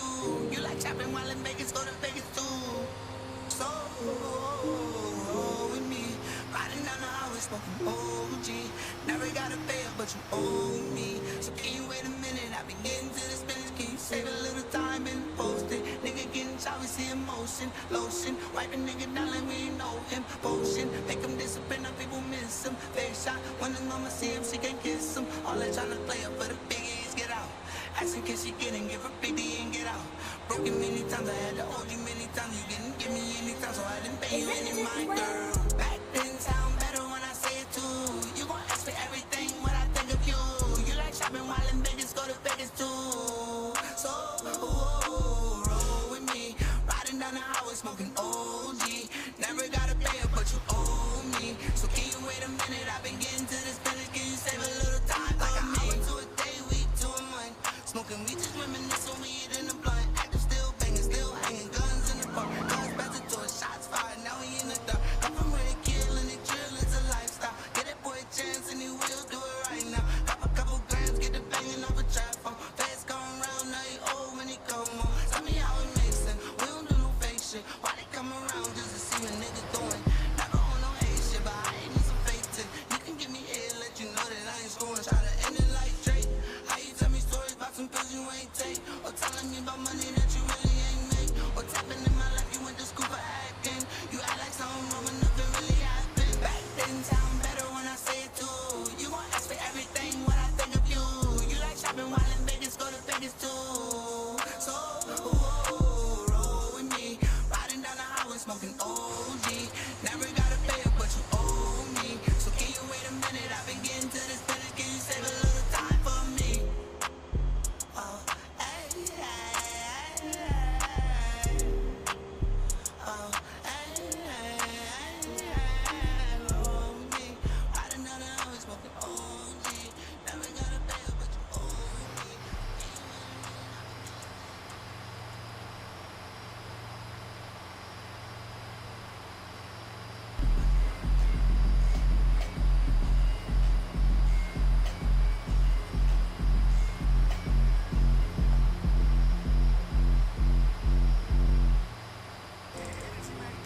On my mama, niggas just got up off his ass flew up out here and really talk some shit with you.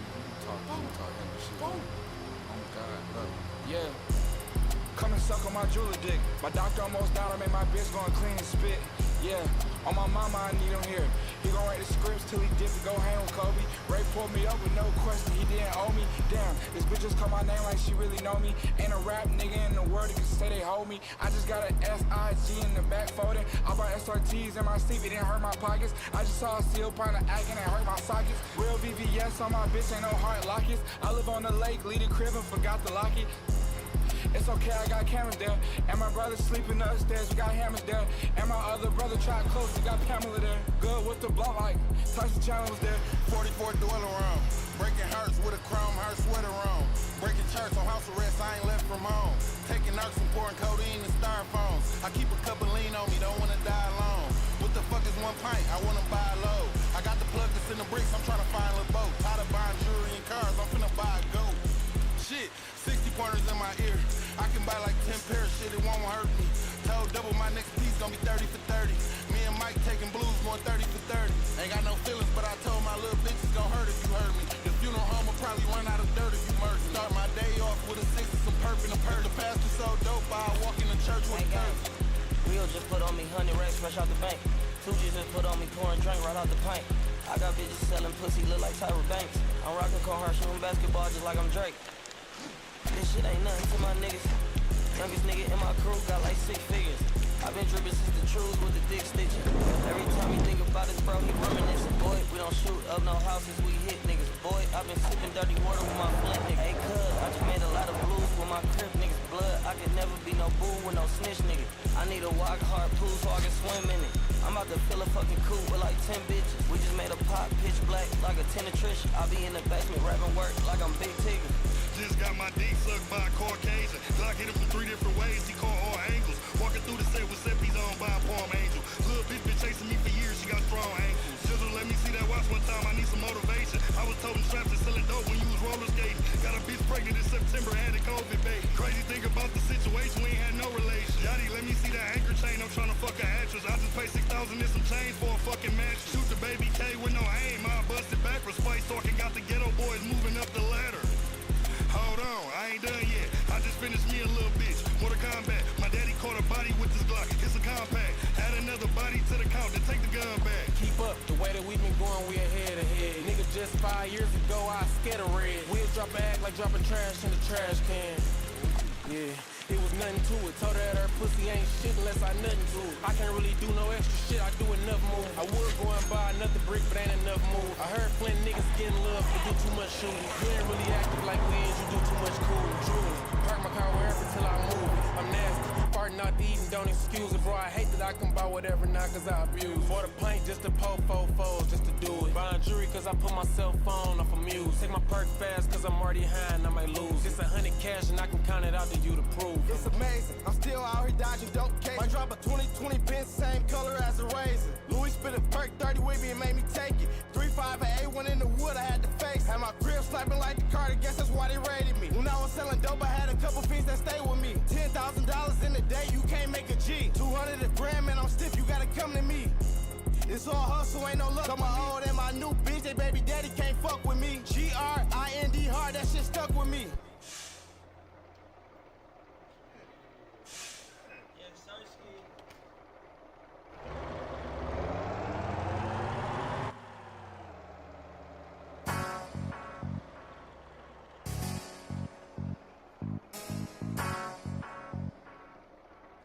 The Lunch Crew Company. I'm part of that.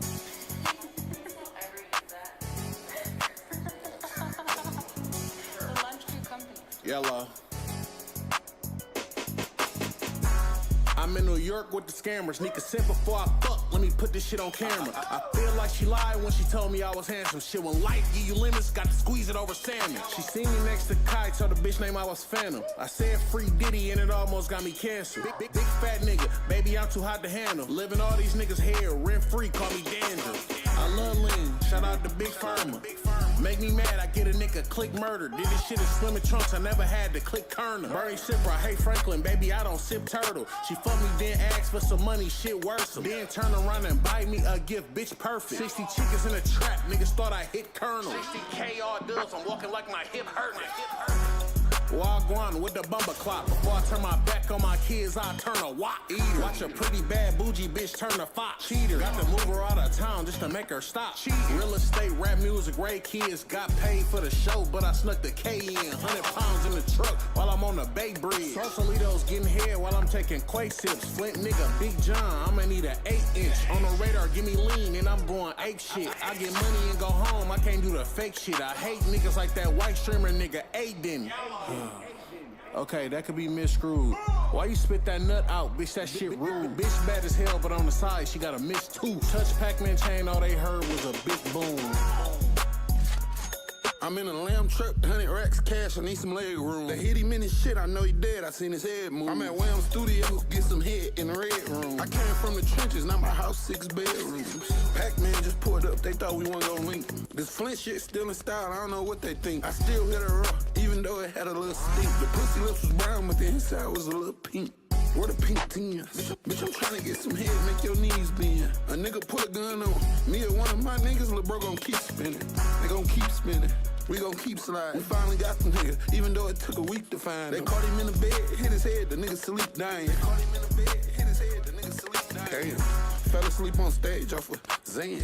Any nigga spoke on Rio, never had a band. Catch a nigga 6 a.m., we gon' crack his head. Before I made money off rap, I sold crack to heads. If you really own that, then come smack me then. Come whack me then. Come take my chain off my neck and make me buy it back. You know that shit don't happen. Niggas die for that. Since baby goes locked up, they think we not on that. But we still on that. Bitch, we been on that. You know I really got a couple M's, no fitty cap, nigga.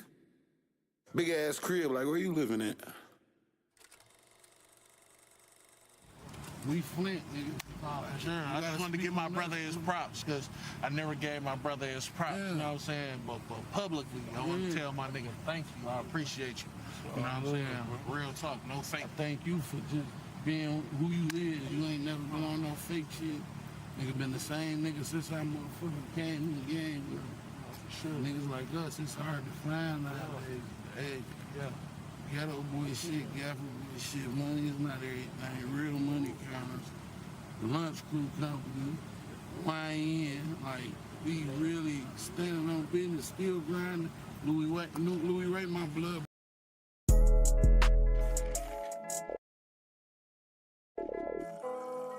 808 J got that fire. It's ghetto. You down bad, I know it hurt you. Situation could be worse. We had to grind from out the mud. This shit here came from out the dirt. We ain't have a lot, but we took what we had and made it work. We gon' get rich or get indicted. Trying you scared and go to church. You trying to grind it up, let's talk about it. Trying to change your situation, shit, let's talk about it. Bitch complaining while you hustling, shit, let's talk about it. We get it done and we don't never ever talk about it. Yeah, one time for the hustlers, 2 times for my peoples down the way. Put my life up on the line, I'm praying 3 times a day. Started from the bottom, bitch, now I got bank, I feel like Chase. You ain't no baller, you just talk about the ballers, you like Mace. Call me Deion Wilder, I'm still getting paper to this day. She gon' call me when she in the band, I'm pulling up like Nate. Bulletproof the Escalade, you can't never be too safe. Buy a pint then buy another one, ain't never too much drink. A bitch tell you that she love you, sit right in your face and lie. I play stupid fucking block they number and make them wonder why. How the fuck you know that you ain't gon' never make it unless you try? You wake up and chase this shit or you just wake up getting high? Me, I wake up, get some head, I take a shower and get fly. Way too many options, 6 or 7 cars that I can drive. Make 100, make it 50, make a dub and multiply. Hit up Gary with the quickness, chain gon' bust they fucking eyes. Battle Rover, call exhibit, time to pimp my fucking ride. I keep sipping on this codeine, I'm sleeping on the job. You heard the rumor, dog was up, I'm here to tell you that's a lie. You heard that you can fuck with me, I'm here to tell you you cannot. I know it hurt you, situation could be worse. We had to grind from out the mud, this shit here came from out the dirt. We ain't have a lot, but we took what we had and made it work. We gon' get rich or get indicted, trying you scared and go to church. You trying to grind it up, let's talk about it. Trying to change your situation, shit, let's talk about it. Bitch complaining while you hustling, shit, let's talk about it. We get it done and we don't never ever talk about it. Yeah. 365 grinding for a non-stop. Put a bitch in timeout, made her cry, eyes out. I'm at Siemens for a timepiece, you at the pawn shop. Even when I sign out, I still live a mob life. Cactus Jack Brown G-Wagon, snatched it at the tour. Pay a rap nigga for a drop, we got packs galore. You can see LD and lead a Addy, they be at your door.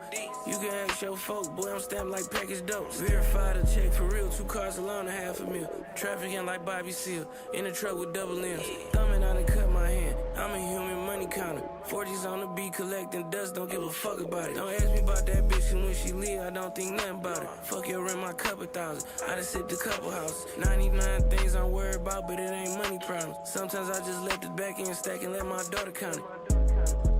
I'm blessed and highly favored, no complaining. I know what this shit came with, I ain't changing. Let's talk about how I was raised, that shit made me. I was told to get the money, fuck being famous. Down bad, I know it hurt you. Situation could be worse. We had to grind from out the mud, this shit here came from out the dirt. We ain't have a lot, but we took what we had and made it work. We gon' get rich or get indicted, trying you scared and go to church. Trying to grind it up, let's talk about it. Trying to change your situation, shit, let's talk about it. Bitch complaining while you hustling, shit, let's talk about it. We get it done and we don't never ever talk about it. Yeah.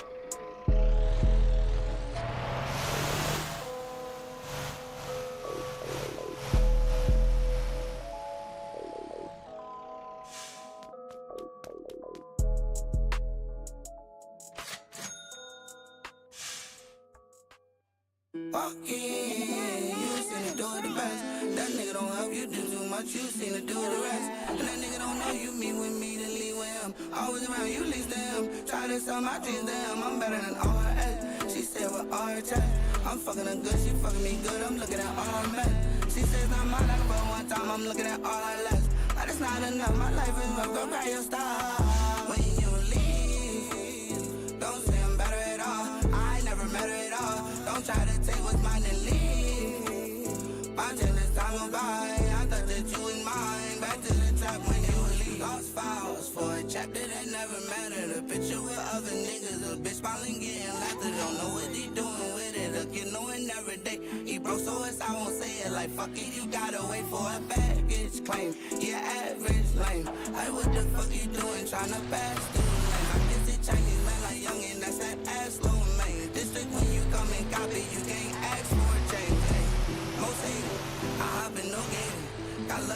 free.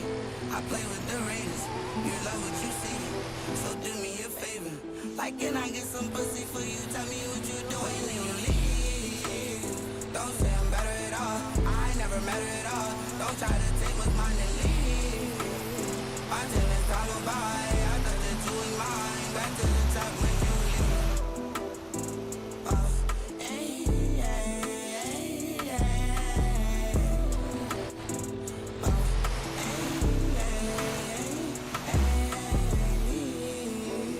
Don't say I'm better at all. I ain't never met her at all. Don't try to take what's mine and leave. Until it's time go by, I thought that you was mine. Go to the trap when you leave.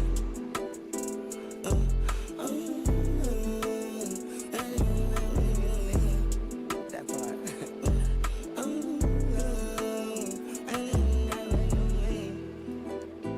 Hey, why would you leave? When you leave, take that shit, pick that shit up, and go ahead and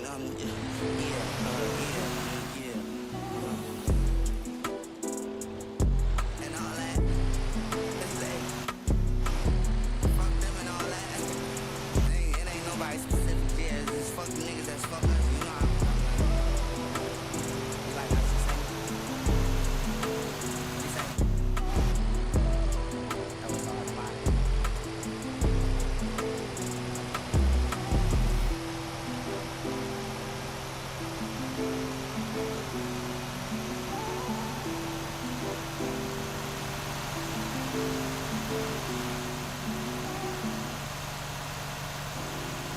I just need something I can ride to.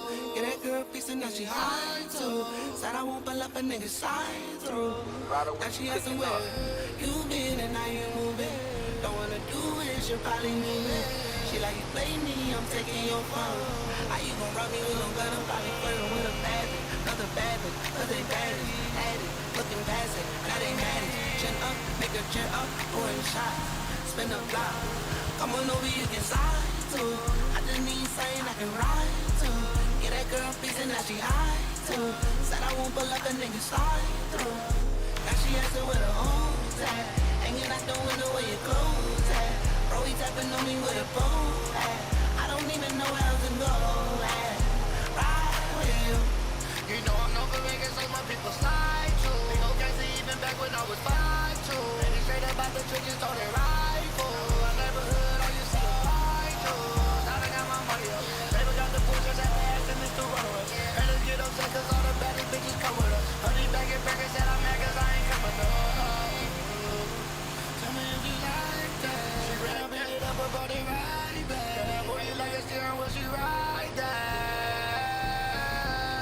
That's some great shit. Call me greedy, but she only wanna text me. They was playing with my name, I was playing with a bank. Keep it busy right next to me like it's fucking free. Come on over, you can slide too. I just need something I can ride to. Get that girl piece and now she high too. Said I won't pull up a nigga slide through. Now she asking where the hoes at. Hanging out the window where your clothes at. Bro, he tapping on me with a phone at. I don't even know where else to go at. Ride with you. Hey, yeah. Ride with you. Hey. What you selling? Who you melon? Why you saying that? What you telling? Catch 'em down bad, 2 to the melon. Now I make you wanna count cash. Go to 11 cause it's fucked well. Oh well, give a nigga hell. Who him? Don't know. Put me in a cell, gotta apply. Rockin', shop a ED. Stop and just see. Don't put I should come over later, but I gotta do something real quick. Bad bitch chillin', I'm a runaway kid. Young nigga turn with an eye on her. That's what me, I don't really wanna have it. She gon' have it, nigga losing it. Not his mind, but his life, nigga losing it. I can pound, don't know what to do with it. I should chop it up and tell you what to do with it. Yeah. Chopper on my hip, no NLE. Everybody killing shit slow B. I'm wearing chinchilla with the 40. Nickelodeon, I'm the slimiest in bowling. I'm round, see up and I'm a smoking. We fly high over here, we got motion. Explosive gang banging.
streets. I got the juice. I got the weed. I got the drink. I got the coupe. I got the racks. I got the trap. I got the hoe. I got the scrap. I got the hitter. Stay off my way. Paper route business. Hey, hey. I got the money. First you get the money. I got the power. Then you get the power. We got the streets. Hey, hey. Because they ours. I got the bag. I got the swag.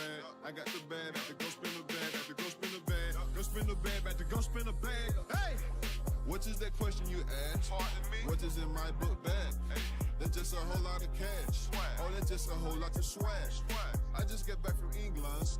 I just made $1 million in 3 months. I just smoked an ounce in 3 blunts. I pour lane in my Grey Poupon.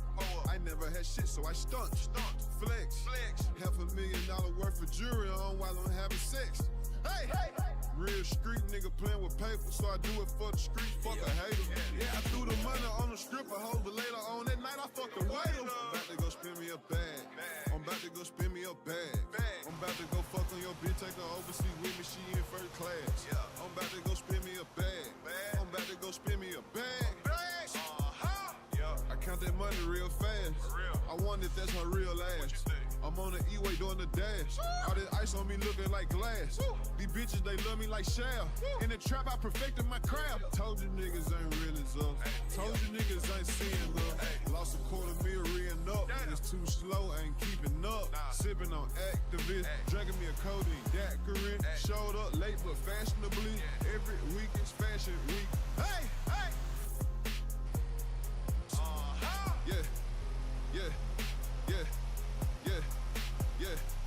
Yeah. I got the money. First you get the money. I got the power. Then you get the power. We got the streets. Hey. Because they ours. I got the bag. I got the swag. Come up with a plan. Stay focused. Stay in control. Not in control, you out of control. I live by that. You know what I mean? Nothing in the world stay the same forever. Everything happens for a reason. With that being said, like in so many words, be true to yourself. Be true to your family. Always you want others.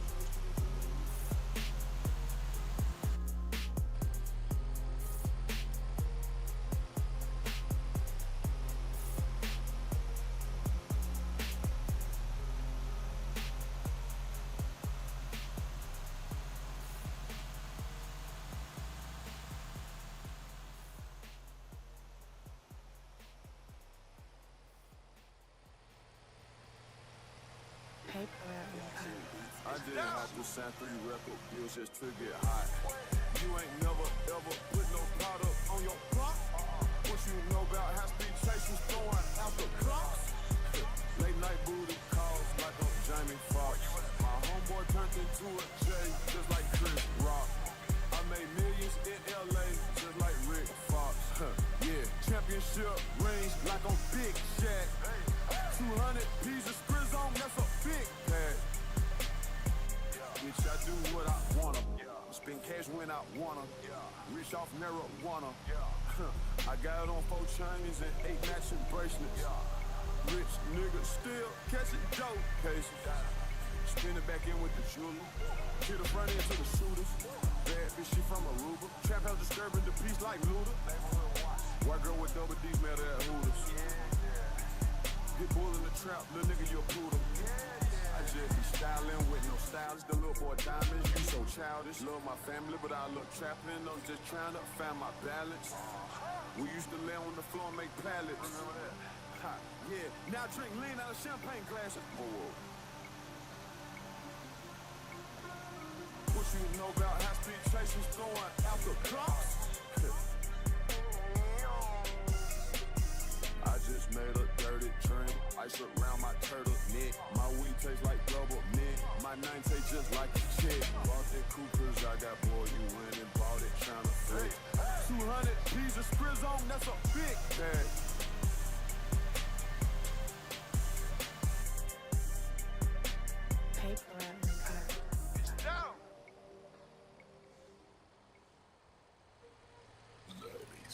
That Bentley truck, it need to go ahead and drop. I can't wait to cash out on that bitch and park it in front of my trap. Yeah, trunk full of work, got that 4-5 in my lap. Yeah, now I don't need no help. Ran through 80 pounds down myself.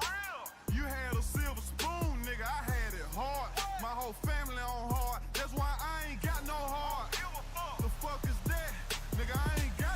feelings. This one here an extra 40, that's why I ain't got no ceiling. I get fresh as fuck just to go post up in the trap. She called me 100 times just to put her face in my lap. My mama gave birth to $1 million criminal, Balenciaga, everything, and you know what I'm sipping on. I ain't gon' never ever stop pouring forward. I couldn't if I wanna. Boys do what they can, men do what they wanna. All my niggas came up off the corner. Pull up on my street, nigga, you smell that aroma. Welcome to California. Paper Route Empire.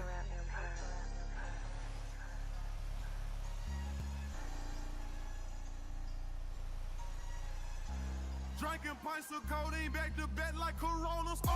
My partner killed that sucker, but still got shot in the stomach.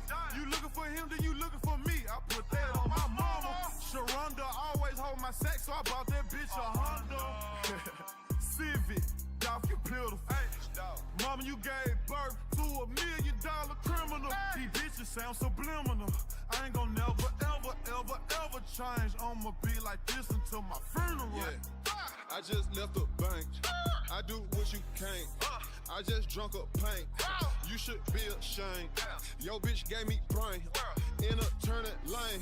Heard you got a hit on me. I hope they got a good aim. Pussy, I got on 6 chains, 3 big diamond rings. Trap nigga with 100 mil later, I'll still be the same. I been doing this shit, man, and I ain't gonna never ever stop. Stop. Yeah, yeah.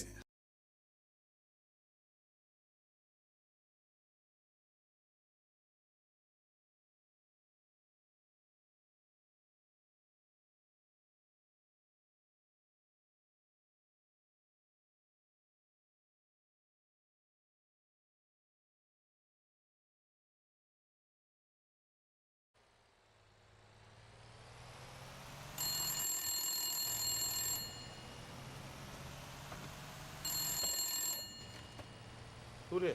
Yo, it's Spoon. Let's go up to the beach, man, and catch some females and have a barbecue. How we gonna get there? We ain't got no car. Fool.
Some steak with my beans and rice up. Place where my kids can play outside without living in fear of a drive-by. And even if I get away from them drive-by killers, I still got to worry about those snitch-ass niggas. I keep on searching and I keep on looking, but niggas are the same from Watts to Brooklyn.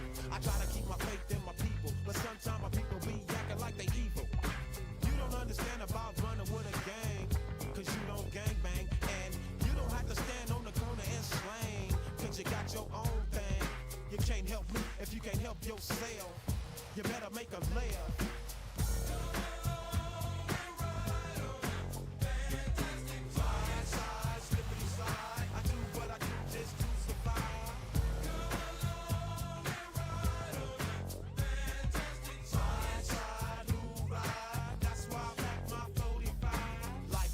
And then you die, still trying to get a piece of that apple pie. Every game ain't the same, cause the game still remains. Don't it seem kinda strange, ain't a damn thing changed. If you don't work, then you don't eat. And only down ass niggas can ride with me. Hop, hop, hop, if I quickly down the block. Stay sucker free and keep the busters off your jock. You gotta have heart, son, if you wanna go.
Yeah. Coolio, man, why you hang up on me?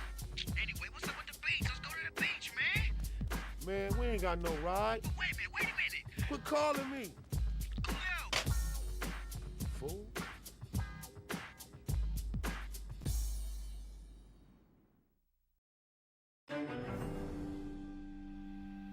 There's a famous saying, all tyrannies rule through fraud and force, but once the fraud is exposed, then they must rely exclusively on force. And because my entire platform is literally dedicated to exposing fraud,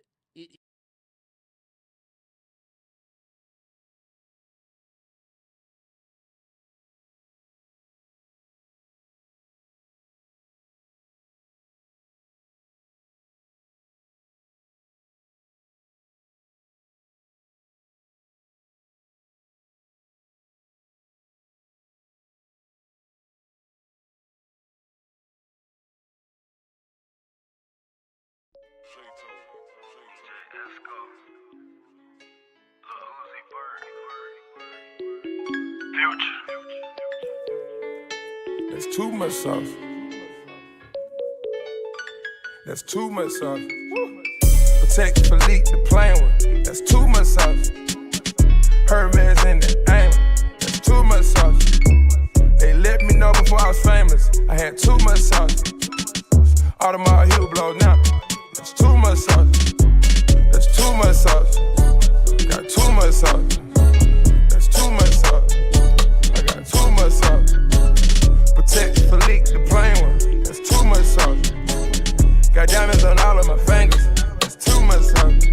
Yeah, all of my diamonds they shining. Haters like knock that off. Yeah, all of your diamonds are fake. You need to stop that dog. Stop that dog. You really kissing that girl like she ain't Tommy dog. Oh my God. Shaquille O'Neal with the haters, cause I'm blocking y'all. Yeah,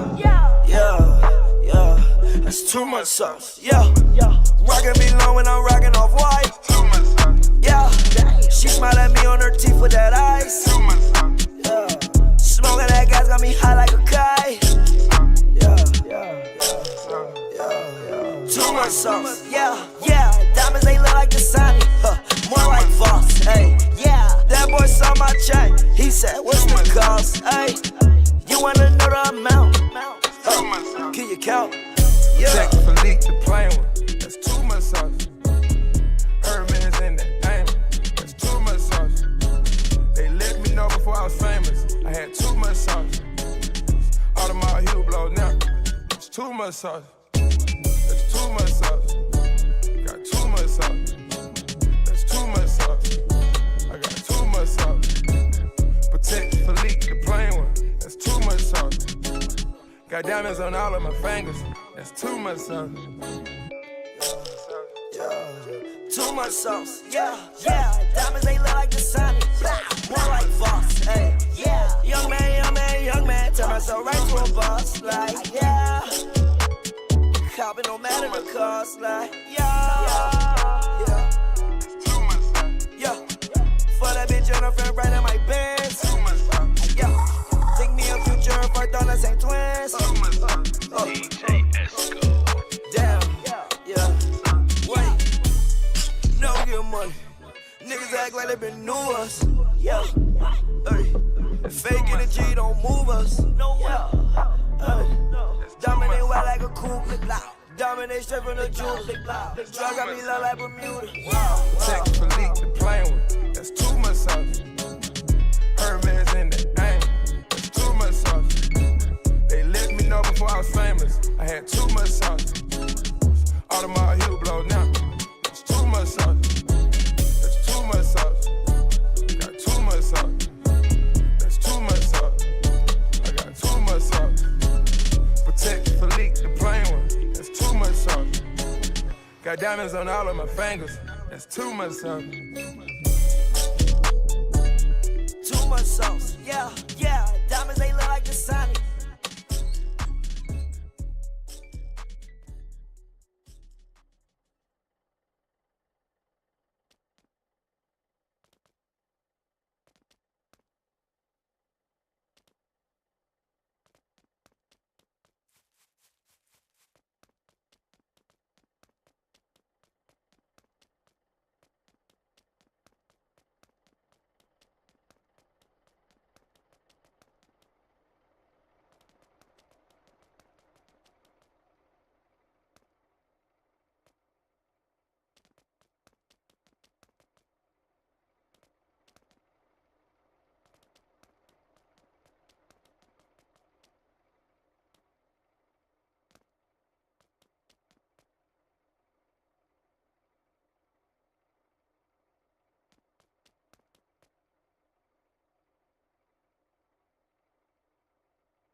All our stars, man.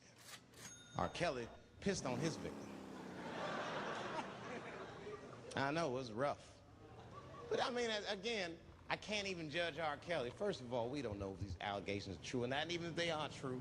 If you want to know how I feel about it honestly, if a man cannot pee on his fans, I don't want to be in show business anymore because, well, that's why I got in the game, baby. I got dreams, too.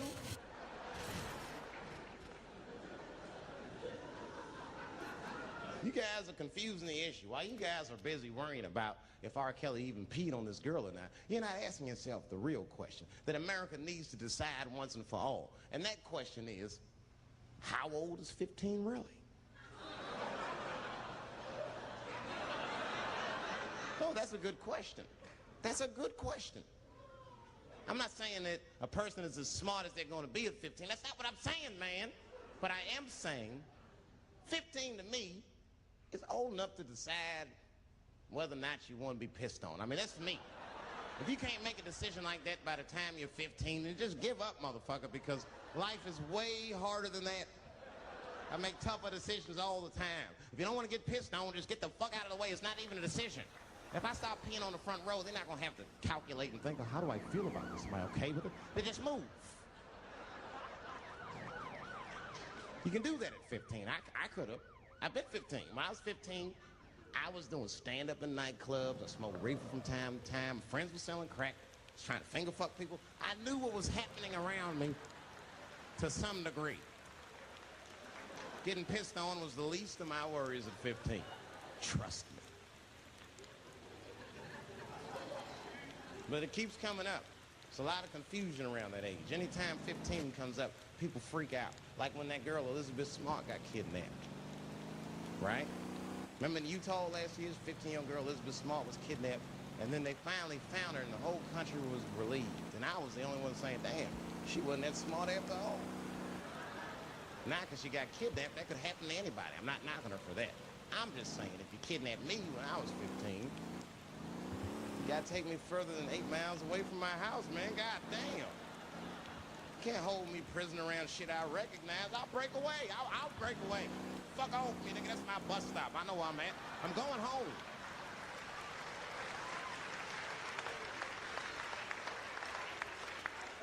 She was missing for 6 months, 8 miles away from my house. That's 2 exits, man. That's nothing.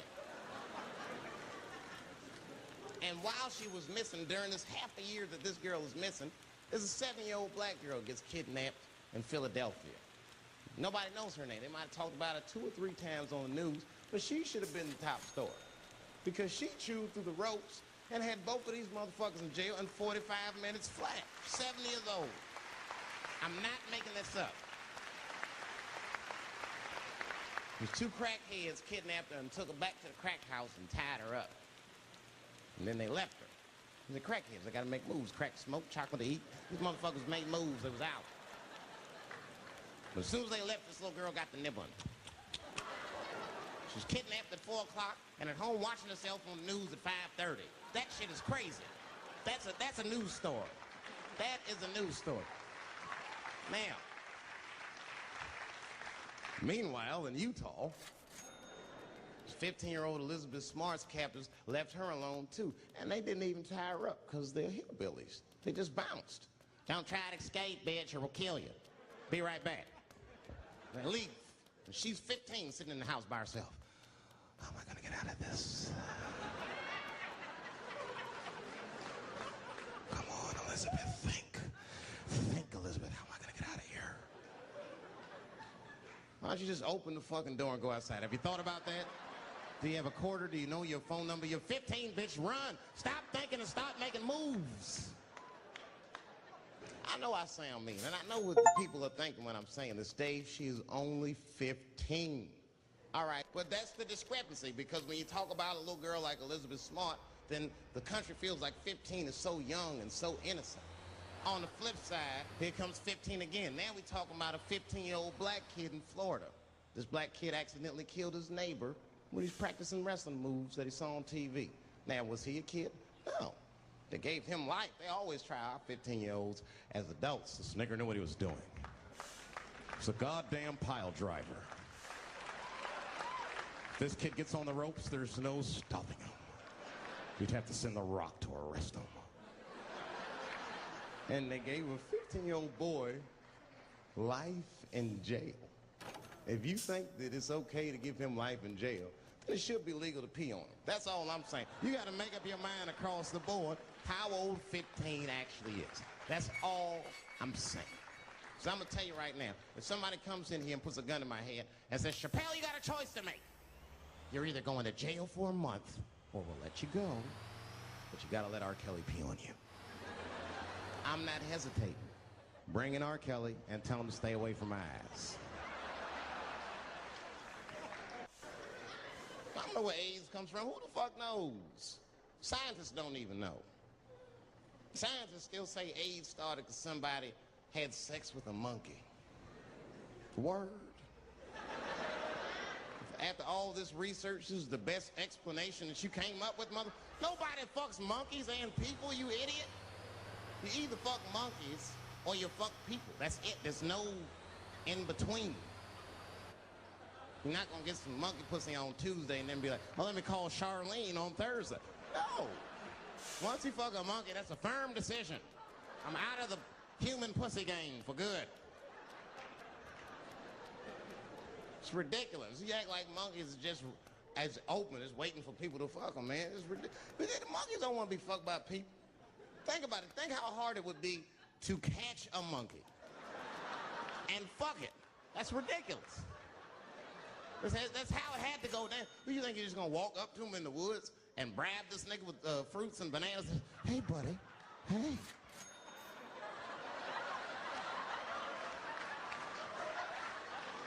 Yeah. There you go, buddy. Yeah. Yeah. There you go, your big, bright red ass.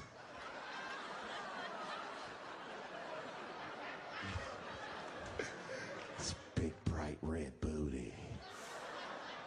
You know how strong a monkey is? Would rip your dick off like the celery stalk. Just throw that shit in the tall grass to never be seen again. Hey, dog, we gonna go to the club, pick up some girls. You trying to roll? Nah, man, I'm cool. I'ma stay home, dog. Chill with my monkey. You know how long it took me to train this monkey to suck my dick without peeling it?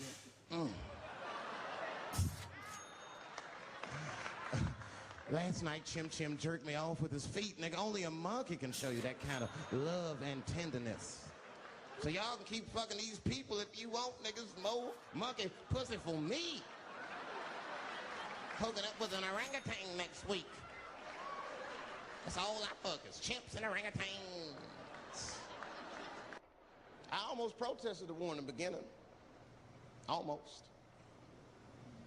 Until I saw what happened to them Dixie chicks. I said, fuck that.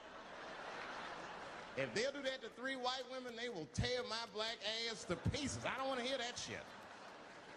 Yeah, man, they would. But I'm like, for real, why you care so much what the Dixie chicks say? It's not like they political scientists and nothing. They just bitches that can sing good. You know what I mean? Stop worshiping celebrities so much. Just don't pay attention. I remember right around September 11th, Ja Rule was on MTV. That's what they said. We got Ja Rule on the phone. Let's see what Ja's thoughts are on this tragedy. Who gives a fuck what Ja Rule thinks at a time like this, nigga? This is ridiculous. I don't want to dance. I'm scared to death. I want some answers that Ja Rule might not have right now. You think when bad shit happens to me, I'll be in the crib like, oh my God, this is terrible. Could somebody please find Ja Rule, get hold of this motherfucker so I can make sense of all this. Where is Ja? Guide me, Ja Rule.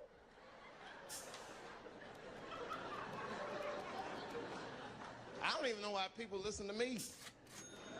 I'll say anything, nigga. I've done commercials for Coke and Pepsi. I don't give a fuck what comes out of my mouth. I just say what it takes. Whatever it takes, that's what I'm saying.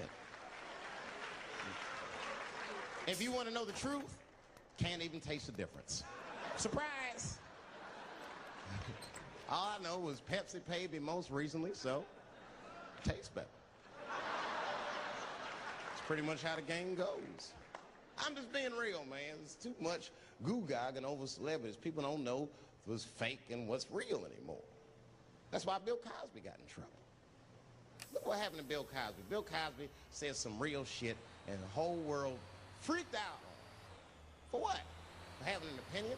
Just because he was selling pudding pots for the last 40 years, people forget that he's a nigga from Philly in the projects, and he might say some real shit from time to time. It's not that big of a deal. I spoke at my old high school, and I told them kids straight up, if you guys are serious about making it out of this ghetto, you gotta focus, you gotta stop blaming white people for your problems, and you've gotta learn how to rap or play basketball or something, nigga. You're trapped. You are trapped. Either do that or sell crack. That's your only options. That's the only way I've ever seen it work. You better get to entertaining these white people, nigga. Get to dancing. Go on out there and be somebody.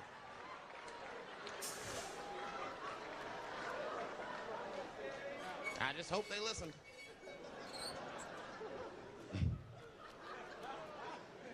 This shit is ridiculous. People worship television. They worship this shit. You know, like if you watch a movie, right? Say you're watching a movie and one character says to another character, say, hey, what's your number, man? What's the other character always say? 555, 5555. You know why we got to do that? Because stupid ass people go to the movies and then go home and try to call the characters that they just saw. Hello, is Indiana Jones here? No, motherfucker, he's fake. It's not his number. And to be honest, this is the worst time in history to be a black celebrity. Fuck, they locking all our stars up. It's hot right now for black celebrities. I knew it was bad when Kobe got in trouble. I said, this is a wrap for us. He's one of the most wholesome dudes we had. Lock him up, everything. And Kobe kept it together. Thank God he held his game together, because if he was cracking under pressure and getting like 6 points a game, the whole LA would have been like, that nigger is guilty. Kobe was playing his ass off. He was playing like his freedom depended on that shit. You see this motherfucker in them games, this nigga's trying to beat that case on the court.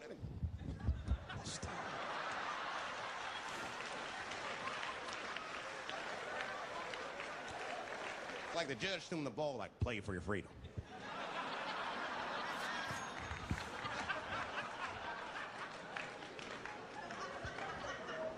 If I could talk to Kobe, I'd be like, just relax, you'll be fine, man, because the public is still giving Kobe the benefit of the doubt. He's one of the few black celebrities that get that. Not because he's a celebrity, more because, you know, the girl showed up with 8 different semens to the investigation. You can't do that. That's 7 too many. That's a lot of semen, man. This bitch got Noah's Ark in her panties. Like, what, you trying to recreate humanity or something? She's a collector. She got every unsolved mystery. The answer might be in this girl's paint. That's the first place I look. OJ's other gloves in there. Bigfoot's footprint. 3 CSI reruns is in that motherfucker. We got the most diabolical draws ever. Fuck being a celebrity. This is not the time to be a black star. They locking all our stars up. Black celebrities, this is a witch hunt for us, man. God damn it. It's all OJ's fault. Ever since OJ got away, white people have just been locking up our stars one by one. It's true. And it's not even OJ's fault. It's our fault. We celebrated too openly when OJ got acquitted. We should have been quiet about that shit. As soon as it's not guilty, niggas just dancing. Oh, in your face, nigga, in your face. It hurts, don't it? It hurts. Burns, doesn't it, nigga? Ooh, that justice system burns, doesn't it? Welcome to my world, motherfucker, all that shit. White people wanted OJ's ass bad. City of LA spent over $12 million just trying that motherfucker. And the look on white people's face when he was acquitted, priceless. Priceless.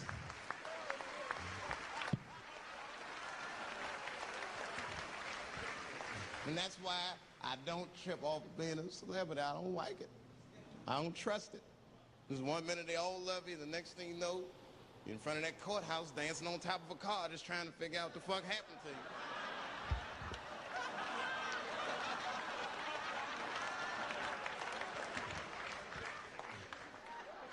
What I'm waiting for, because the timing of this Michael Jackson shit is what makes me doubt it. Every time the war is going out of control, or the economy gets bad, or something is wrong with the world at large, it's always these moments in history that Michael Jackson will coincidentally jerk off a kid. This is getting ridiculous.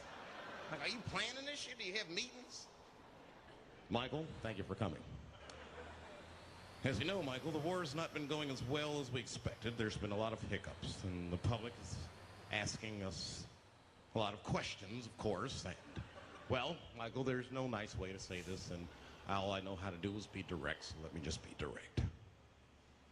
We're gonna need you to jerk off another child, Mike. I'm sorry. I am sorry. But it would really help out. Or maybe he did it. Who knows? Who knows? That's the thing. That's what I wanted to say. Who knows? Who the fuck knows? Mike, God, and this little boy know. That's about it. That's about it. The only reason that I can even talk about this shit is because everybody is speculating. They all think he did it. And I don't think he did it. I'm alone in this. I don't think he did it. I'm not gonna say I don't think he did it. That's too strong.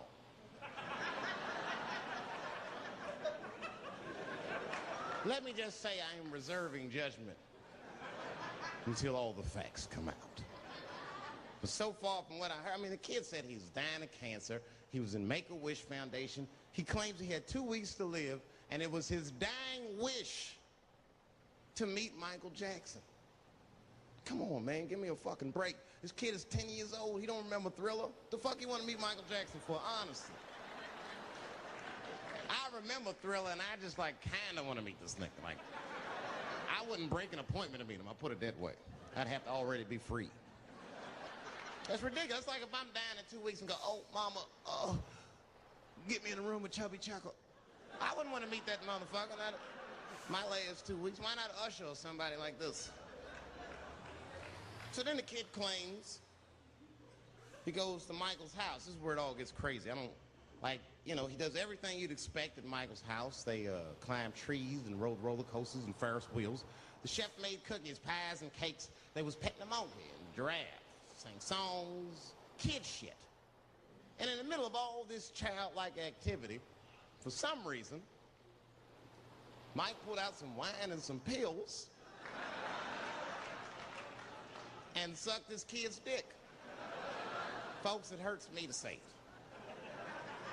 And the kid had the nerve to call that abuse. Motherfucker, that is a good host. God damn, what else do you want?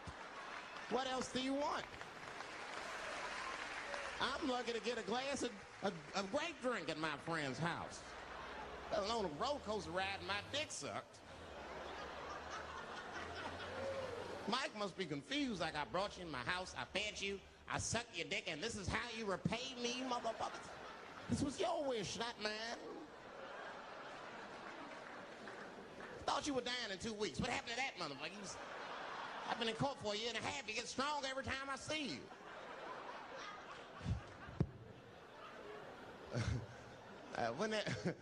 This is fucked up. I shouldn't even say this fucked. Wouldn't it be some ironic shit if they found out through this case that the cure for cancer was Michael Jackson sucking your dick somehow?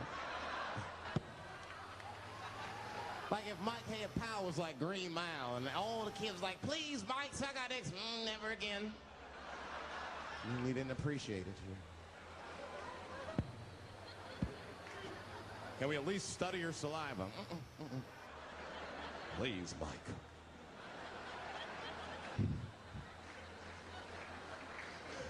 It just doesn't stop, though. It just doesn't stop.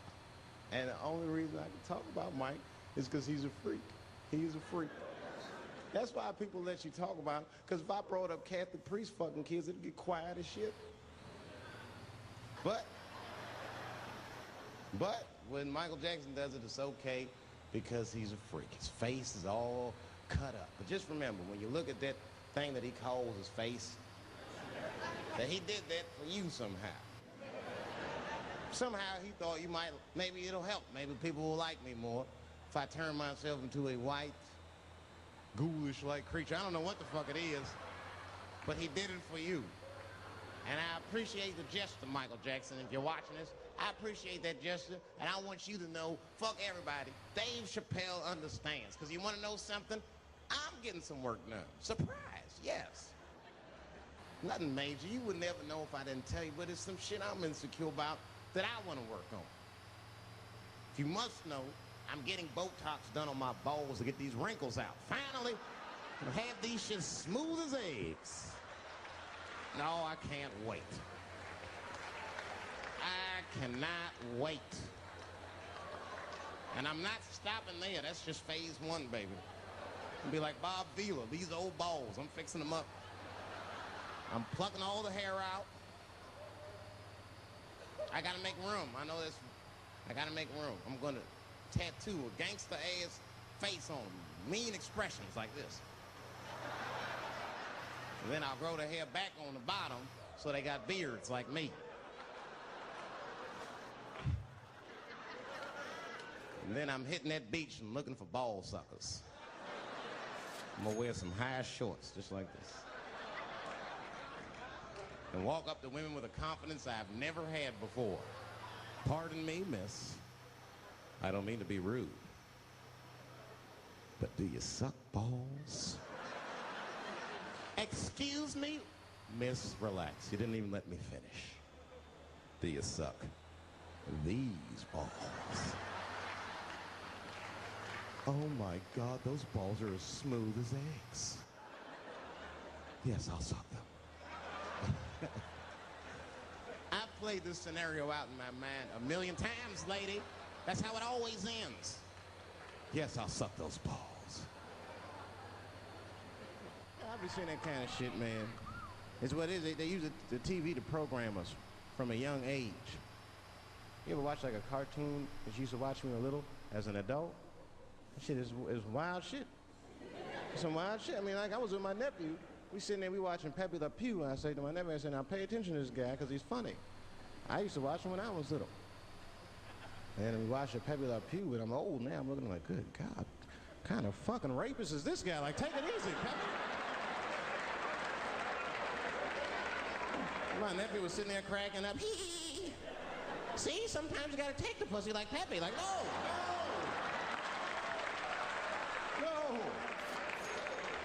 I had to turn the channel real quick.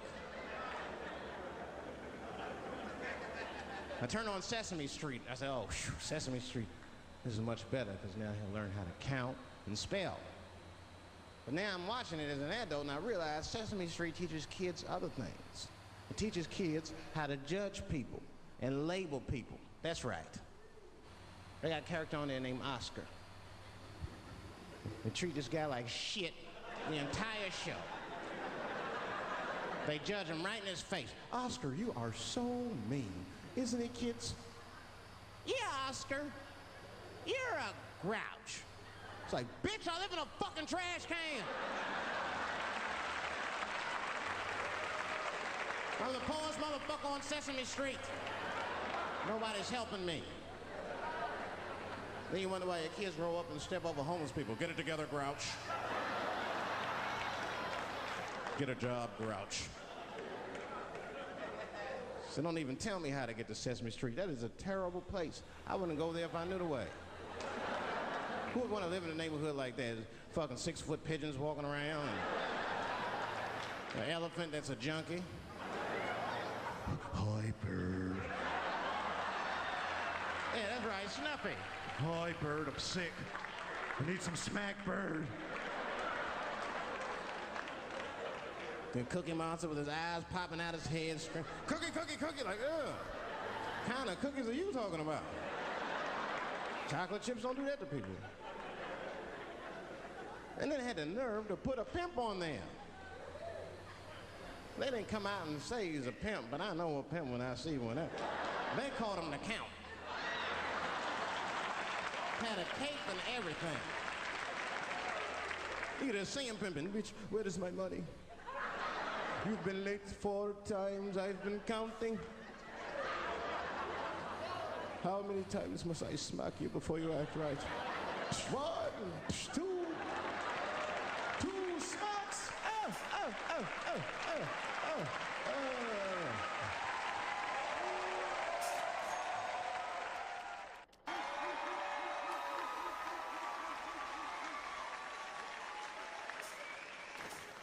It's fucking crazy. But it also feel like it's an East Coast city in the West Coast. You guys got subways and shit. I'm scared of public transportation. I was on a bus that was held hostage. 45 minutes. It wasn't life-threatening. I don't want to give you that impression. It was a dude jerking off, but the shit was scary, son. It was scary. It was right before it happened, I was on the bus smoking a cigarette. It's a long story. It's not the coolest shit I ever did. And people freaked out. Sir! Sir, put that goddamn cigarette out, okay? This is everybody's air, sir. I flicked it. I didn't want any trouble. And just at that moment, coincidentally, this homeless dude, out of nowhere, pulls his dick out. Started beating off. And I was furious. Because nobody said shit to this guy. They were just looking like, oh my God. I was the only one on the bus that had the balls to say anything to him. And it's not even like I was brave, really. It was that, you know, I was sitting next to the motherfucker. I had to say something. Come on, dog, you hit my elbows. Stop. Son, stop. That's all I said. I didn't want to say too much. Guys beating off on the bus means there's something wrong with this motherfucker. He's not wrapped so tight. I didn't want to push him over the edge. As soon as I said something, all these dummies on the bus, now they're brave. He's right. Put your goddamn cock away. I don't want to see this anymore. I don't want to see it either. Yeah! Now the guy flips out. All right, everybody, back up. Back the fuck up. I tried to be nice about this. Now everybody freaks out. Oh my God, it's a biological attack. Oh. I'm caught in the middle. I can't lose my cool. I said, hey, everybody, just calm the fuck down or you're gonna get me shot. Let's all just be cool. Let's do what this man says so he'll leave us alone. Now everybody gets quiet.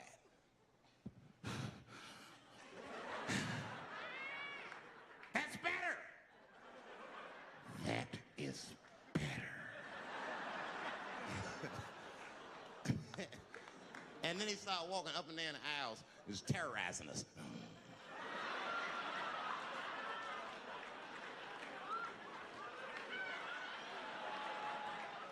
And then he starts making demands. You in the pink shirt, squeeze your tits together. Oh God, no, no.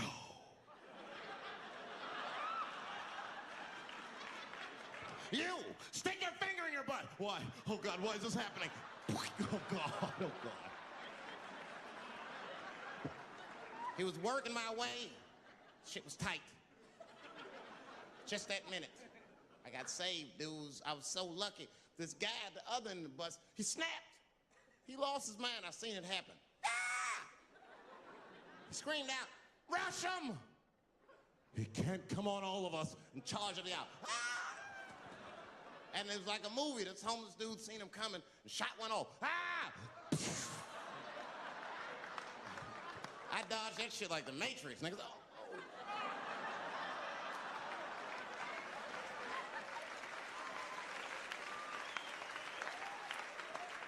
The guy behind me wasn't so lucky, y'all.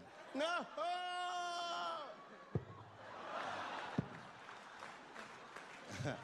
That shit was gross. It didn't kill him, but it was, I'm sure that fucked his day up. You're not gonna have a normal day if the homeless dude busts a nut on your forehead and 8:30 in the morning. That's a wrap on the rest of the day. Ah! This guy was freaking out. It burns! Oh! Oh! Oh! Everyone was standing around looking at him. Even the homeless dude felt bad. I guess he was finished. He came back to his senses. Oh, this is my stop. I said, relax, motherfucker. I had to say something. Relax. Oh, I can't. I got AIDS. I know it. I said, you can't get AIDS from a homeless dude busting a nut on your forehead. That's not how it spreads. I don't even know if that's just true. That's just what I told him, man. He was so scared I had to say something. I'm scared to death of these police. I am, nigga. I got a police scanner. First money I got, this is the first shit I went out, bought me a police scanner. I just listen to these motherfuckers before I go out, just to make sure everything's cool. You hear shit on it. Calling all cars, calling all cars. Be on the lookout for a black male between 4'7" and 6'8".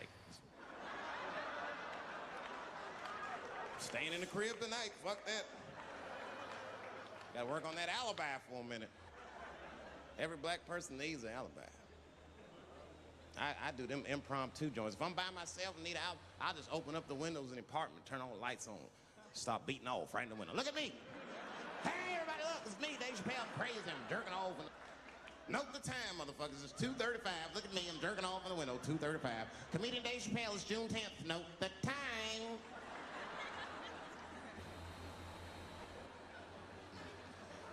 That shit could save my life. Officer David Chappelle couldn't have done that. I saw him in his window masturbating from 2:35 to 2:37. I'm certain of it. He was standing on a clock and holding a calendar and today's paper. Fuck, I need an alibi. I can't be no celebrity. This shit is just the worst. I'm seeing it. I see why stars are crazy now. These motherfuckers. I went to Disney World with my kids, which is a big deal for me. I don't get to see my kids so much. I do Chappelle show 20 hours a day, sleep for like half an hour, raise my kids for 10, 20 minutes, and I go back to work. Now, this particular day, I got to hook up with the kids. We went to Disney World. Everybody at the park, fucking everybody. Hey, Rick James, bitch.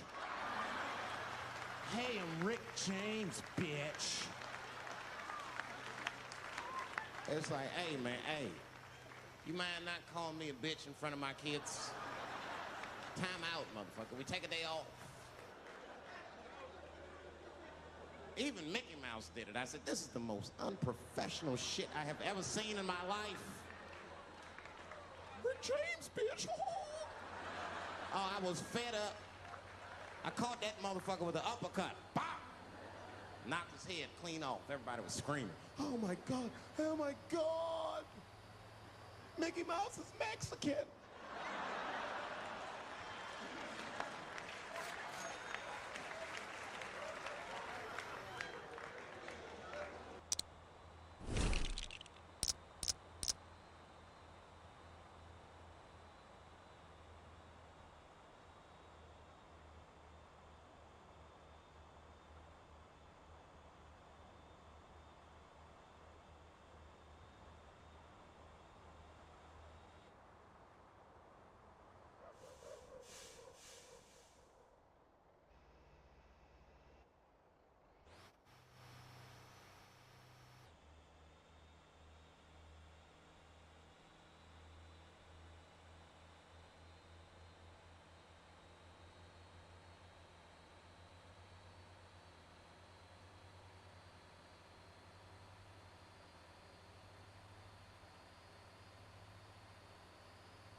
Nicole Shanahan, I'll just say it. I think she's legit.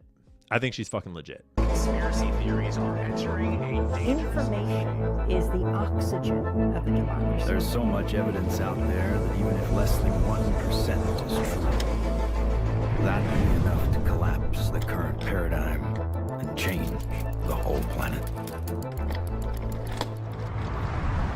I met her in person twice. And I met her husband, more importantly, Jacob, who's super cool. He works on the Bitcoin Lightning Network, I think, or he did at one point. Super libertarian in thought, very cool. And people had this conspiracy theory because she was Jewish and married to Sergey Brin originally. But when you actually get to know her story and like learn the backstory of that, she actually gets even more based. And as a mom of a vax injured kid, she's fucking over it. And if you won't, but when you get the chance to talk to her about Sergey and what happened there behind the scenes, even more based.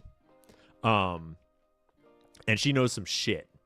She knows some shit, and she's a fighter. So you're welcome to have your own conspiracy theories. Personally, I never trust anyone 100%. I'm always watching what people are putting out and judging accordingly with each piece of content. But this is a whistleblow for sure. But what happened around the pandemic is that this whole... What does based mean in the chat? Someone asked. Based, think of it like this. I've actually answered this to a lot of friends and family lately. Based is just slang for like in base reality, outside of the matrix, unplugged from the matrix. You've taken the red pill, so to speak. You are no longer in the propaganda world built on the lies of fake history and fake science and fake media and fake news and fake fucking movies and all this shit. You've woken up to what everything is, what's really going on. And it's this infinite process. You're never going to know everything, but you know that you're being lied to. And it's not just lefts and rights, and it's not just Dems and reps. It's not just fucking blacks and whites. It's all of it. It's all psyops all the way down. Turtles all the way down. Based means unplugged from the matrix. Other segment. What I don't think many of the tech mafia wives realize is that they were used to set the groundwork for what was called like the reset. What is called generally as like the reset by the Klaus Schwabs, like of the world. Great Reset. The Great Reset. Yeah. They openly talk about this Great Reset. Yeah. And she knows because she hung out with them, because she married Sergey Brin for a little while. And then she took a bunch of his money, which in this case, I'm fucking all for. And now she's using that money to fucking fight back. So the tech wife mafias, I believe, were kind of being conscripted in many ways, and their money especially was being conscripted in to set the groundwork for the Great Reset. Yeah. Specifically through Good interview technique right there. Not saying too much, just prompting the next piece, just adding a little drop to get Nicole to keep talking. A network of NGO advisors, relationship with Hollywood, relationship with Davos, and their own companies. So if you look at like who's on these boards, who hangs out with each other, how the culture of tech wealth works, like Silicon Valley tech wealth, and that small group of people responsible for a huge amount of money and a huge amount of NGO activity across the United States. It's a really small group of people, and it's a really small group of people making these decisions. Personally, I think there's a schism in the Illuminati class, so to speak. I think there's a left and a right to the Illuminati class. A lot of the higher up ones are chosen people. On both sides. And the Klaus Schwabs of this world align with this leftist NATO kind of, a lot of them are tech in Silicon Valley. A lot of them are in Hollywood. This is the George Soros side of things. the leftist Jews working the immigration in through the South, all of these networks of NGOs bringing people up through Central and South America. But then I think there's also the right-wing side of it, the Bibi Netanyahu factions, the more direct Zionist mafia, the military-industrial complex in a lot of ways. I think there's a bit of a schism there. But ultimately, it's two wings of the same bird of evil Illuminati fucking control on the top.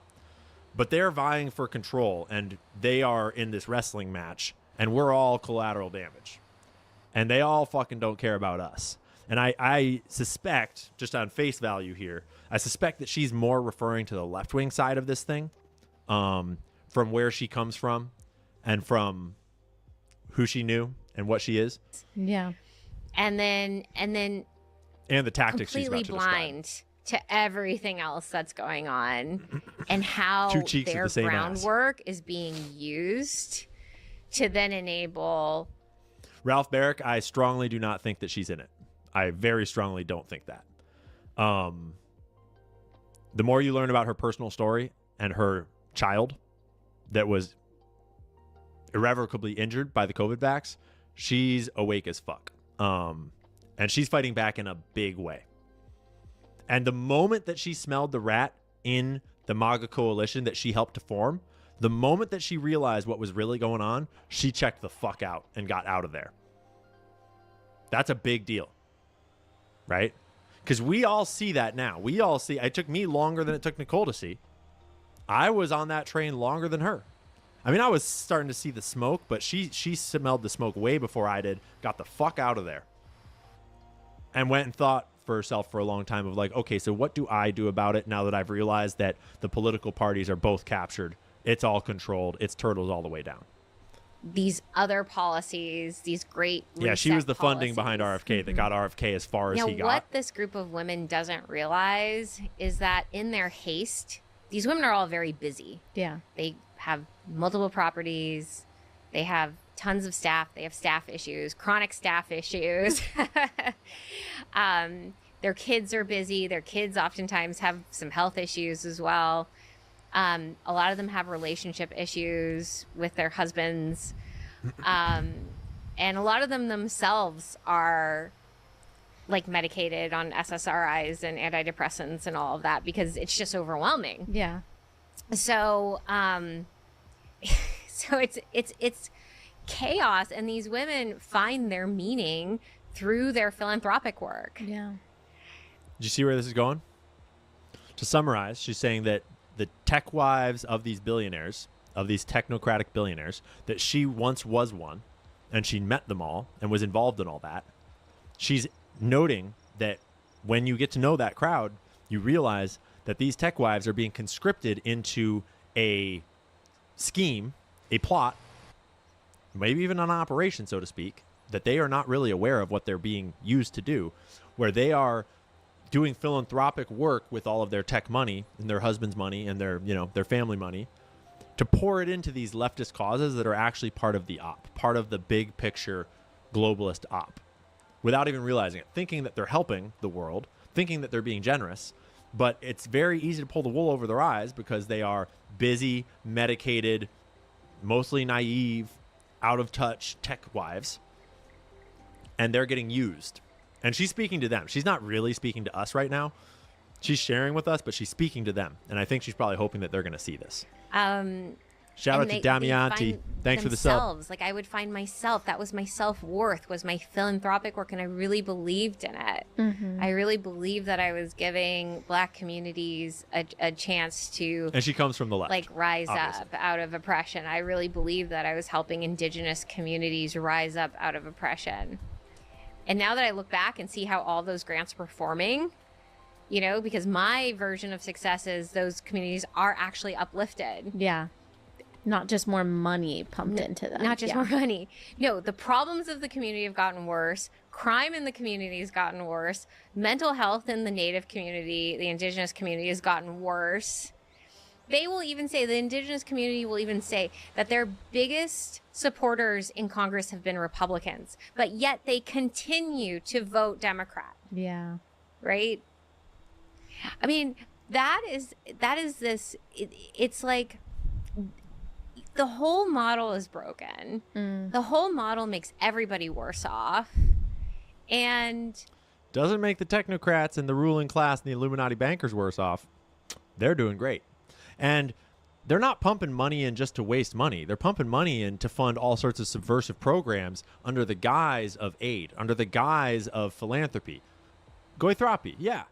Under the guise of we're going to help the blacks, we're going to help the natives, we're going to help the Latinos, we're going to help the gays, we're going to help the trans. But actually, they're funding all sorts of quiet little things that will come into play later. And we're watching them get activated right now. So, shout out to Nicole for dropping that.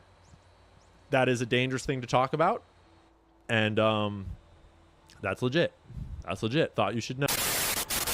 That would be enough to collapse the current paradigm and change the whole planet.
to keep Dearborn clean from the brown people. Keep seeing people walking out. It's like you can't do a 4 o'clock show. I'm so sorry. I'm Jake Paul fans. I'm sorry. How's your voice so loud naturally? Dearborn!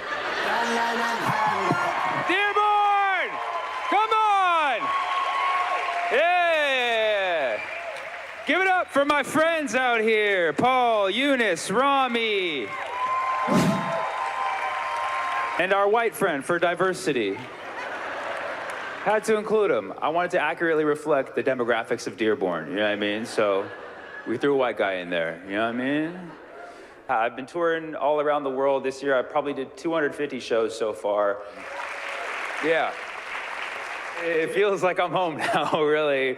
I feel like you're gonna get everything that I say. Also, you might not have a good time because some of you are Arab as well. And I know how some of the Arab uncles go, like, he was not that funny. Like,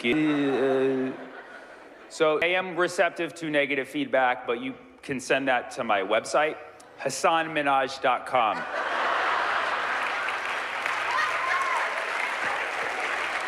We'll get to it tonight, inshallah. I was a math teacher for 6 years, and that was a hard job. I had to quit that. Yeah. I was like, kids, you're on your own. You know what I mean? Are there any teachers here tonight? Oh, wow, we got a little pocket up there and some. Oh, you were really loud. Amazing. What do you teach? Oh, that's beautiful. That's the dream. Are they fun? Are they nice? You guys laughed before she even finished, so I don't even know what happened. That could have gone either way. She's like, oh my God! You were either about to say, like, they're f***ing crazy, or they're amazing. Which one is it? Same. That's it. It's two sides of the same coin, right? There's good days, there's bad days. That's beautiful. That's beautiful. Well, thank you for your service. Oh, okay. Oh, there you are. What do you teach? Oh, computer apps? Oh, yeah. She's like, you know, the multimedia ones. Like I'm supposed to know. She's like, you know. She's like, you know what a computer is, right? Cool. So that's cool. You just basically put them in front of a screen and then you get to check your Instagram all day, right? That's dope. That's dope. I'm like, how are those computers? She's like, oh my God! That's awesome. These are cool gigs. I mean, math teaching, I think, is one of the hardest because we face a social stigma. People tell our students, they always tell them, like, oh, you're going to learn math, you're never going to use it in the real world. You know, they don't do that with other subjects. They don't do that in second grade. Oh, second grader kids, what are you learning how to read? You're never going to use that. Computers, what are you going to do with those? They always do that to us math teachers. It's up, man. And it's up because it's mostly true. It's like 75% true. But really, everything in math does relate to human life. You just have to kind of be a little creative. You know what I mean? Smoke a little weed if you have to. You gotta find the relationship. So for instance, one of my favorite things in mathematics is, it's called the identity property. And everybody in here knows it, maybe not by name. It's when you add a number to 0, you just get the number, right? So 6 plus 0 equals, good, you said 0. Thank you so much. I'm glad. How'd you get to the front row? That's,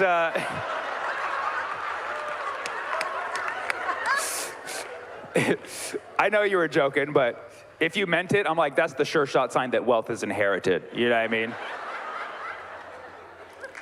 6 plus 0 is definitely 6, but I appreciate the creativity. 6 times 0, though, 0. Nailed it, right? Okay, good. So you guys are good. Yeah, see, you guys are good. You guys work with Arabic numerals, I see. You're very good with them. You know, half my family's from Lebanon. I love Lebanese. The Lebanese are fun people, man. The Lebanese are fun. The Lebanese love to have a good time, okay? Here's how you know the Lebanese are the party people, okay? Jesus' first miracle, turning water into wine, happened in southern Lebanon. Yeah, if you don't know, now you know. Yeah, that was miracle number 1. Before that, JC was just a regular guy. And then one day he's just walking in the desert with 2 jugs of water, just walking, and his followers are like, hey, Jesus, what's up with that water? He's like, just chill, bro. Relax. Finally, he steps over the Lebanese border, boom, it turns into wine, bottles popping, psh, psh, psh. A DJ comes up from the sand dune like, yalla, yalla, yalla, yalla, yalla, yalla, yalla. A guy pops out a candle as a strobe light, like, just like full-blown party right there. Like, was it even a miracle or was it just Lebanon? Yeah, I mean. My dad grew up in Beirut. I asked him what he did for fun as a kid. He was a little too honest with me. Yeah, he was like, we would smoke hashish and chase each other in the parking lot. We called it hashtag, like, oh, damn, bruh. Ah! Hashtag blessed. Hashtag Baba jokes. Yeah. Keep seeing people walking out. It's like, you can't do a 4 o'clock show? Jesus Christ.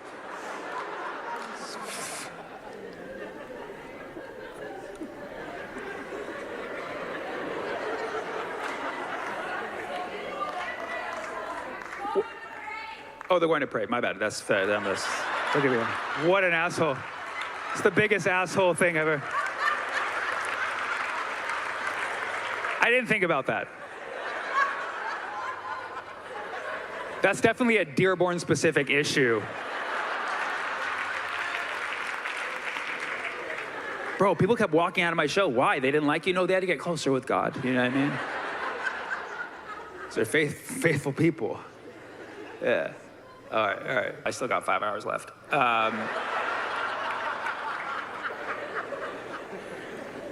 If anybody needs to go pray, the time is now.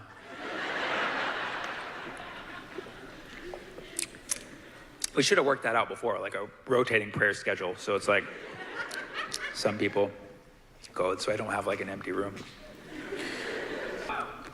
But that's not how I end my shows. I always got to have a portion of the show where I ask the crowd, is there anything I haven't talked about tonight that you'd like for me to talk about? Anything you want. What? Am I going to talk about it tonight? So you want to request something for me to talk about next time? You trying to leave? Bro, we started the show at 4 o'clock. Most comedy shows start at like 8. You guys are going to be in bed earlier than the whole city. What's that? Blinken. I thought you said Lincoln. I was like, he's died. Yeah, we can talk about Blinken and China and crypto. Let's start with those 3. I got something. Okay, sure. Let's start with those 3. Nope. No, you don't. What do you have? What? Love is Blind, Habibi. Haven't watched it yet. Only 3 people were disappointed. The rest of you were like, yeah, it's pretty dumb. But it's good. They, representation, I guess. The winners, did they get married? They did? Yeah. Did you talk to them or something? Yeah, we were there. That's the thing about those Love is Blind. You never actually have like the follow-up where you check in on their marriage. Because like that, it's really just the lead up to their marriage. It's called Love is Blind. And then the rest of their lives is a whole different series, It starts as Love is Blind, ends as Marriage is Hard. Marriage is hard, Habibti. Are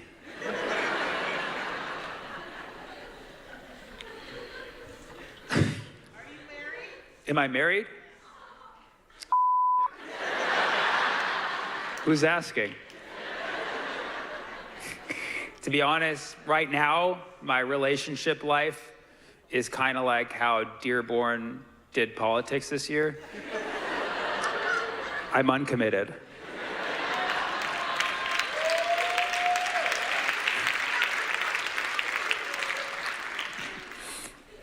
To my spouse. I'm just kidding. It's not.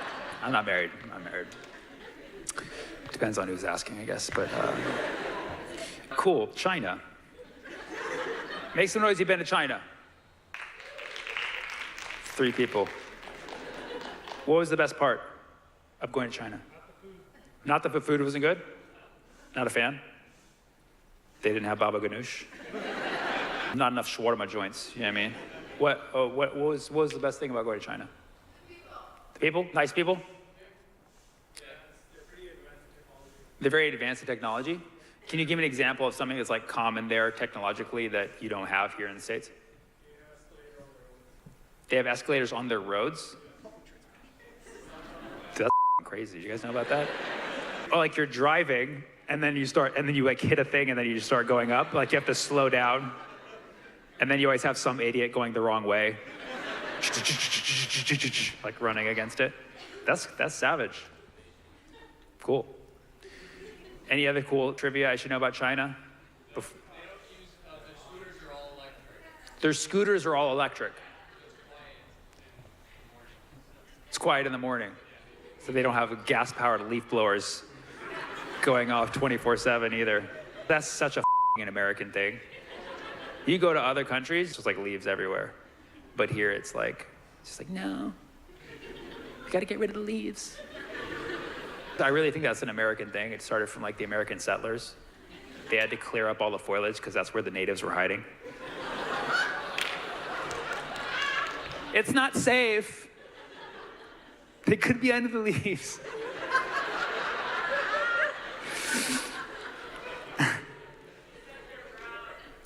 Because they're brown. Oh, that's up.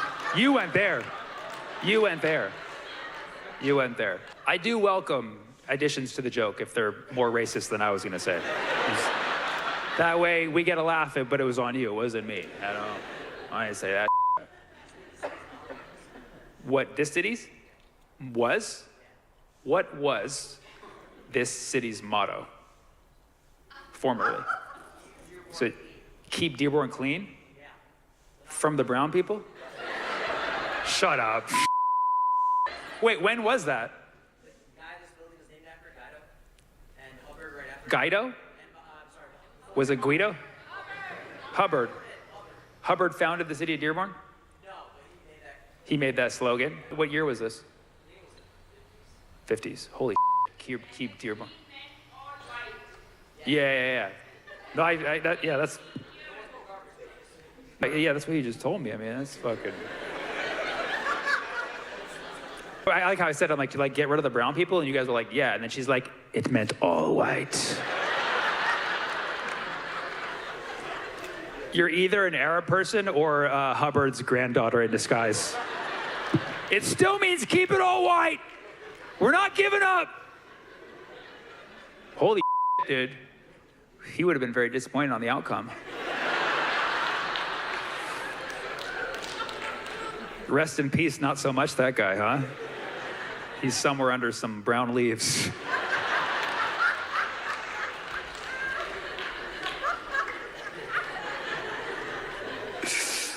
See, this is fun. We're learning. Oh, he made the mistake of getting Yemeni people? After his whole slogan? What's that? Oh. How's your voice so loud naturally? I realize that, like, usually it's hard to hear the crowd, but, like, you have, like, a megaphone. And I notice it because you're saying shit. I'm like, maybe don't say it that loud. You know what I mean? Like, he let the Yemenis in because he didn't focus on the black people. Like, what? What the Are you saying his racism was not advanced enough that he knew what Yemenis were? And so this whole time he wanted to get rid of black and brown people, and then somebody's like, can you let some Yemenis in? He's like, that sounds fine. They're from Yemen? They're men, right? They're Yemen. Yemen? Yeah, I like it. So Henry Ford, the Ford guy, made the cars. This building is named after him. Is he from here? He's from Dearborn? He moved to Dearborn when he was a young lad. Back when Dearborn was still clean. Right? Did he do any of his Ford stuff here? So he actually started making Fords here in Dearborn. His house is here in Dearborn. Oh, I didn't know none of this. Who would have thought? This whole country, and by the way, I love what you guys did this year. You guys seriously put a serious movement on the map in the United States, and all eyes were on you. And naturally, as you know, a lot of people were throwing shade, saying like, oh, Dearborn is not going to determine our election. It's like, this is the home of Henry Ford. I'm just saying, you're driving cars that are indigenous to Dearborn, which is the home of the Browns. Okay?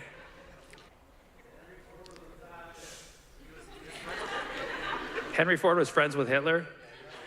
These are all things that I wish I didn't know before starting this conversation.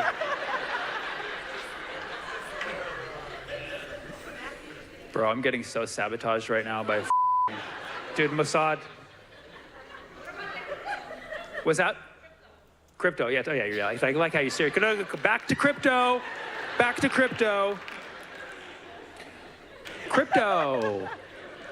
Cryptocurrency. Anybody here on the crypto? Anybody on the crypto? Sounds like it's down right now. Is it up? It's up? Oh, that's cool. If I were to invest in crypto right now today, which one would you say I put? Doge? The Department of Government Efficiency? Long-term Bitcoin? You think so? Because it's just been steadily going up. It has its ups and downs. You will have panic attacks. But in the long run, you'll be rich filled with anxiety scars. I can with that. Yeah, I actually don't own any crypto just because I've been scared. I have a lot of friends who put money into crypto and then lost a lot of money. But maybe they just pulled out too early. That wasn't supposed to be funny, but you guys took it there. That was your choice. Okay? That's also the reason I don't have kids. But now it's there. Ford would have liked that joke. What else? Vegan. Yeah. Are there any vegans here? Boo. Wow. This is the anti-vegan city. That's crazy. Was Ford also anti-vegan? There wasn't such a thing back there. You either ate meat or you died. Good point. I believe it. I don't know this great. We use vegetarian, right? Because again, we have all these documentaries on Hitler. Like, was he a pescatarian or an ovo-lacto vegetarian? No, he was a full-on pussy vegan.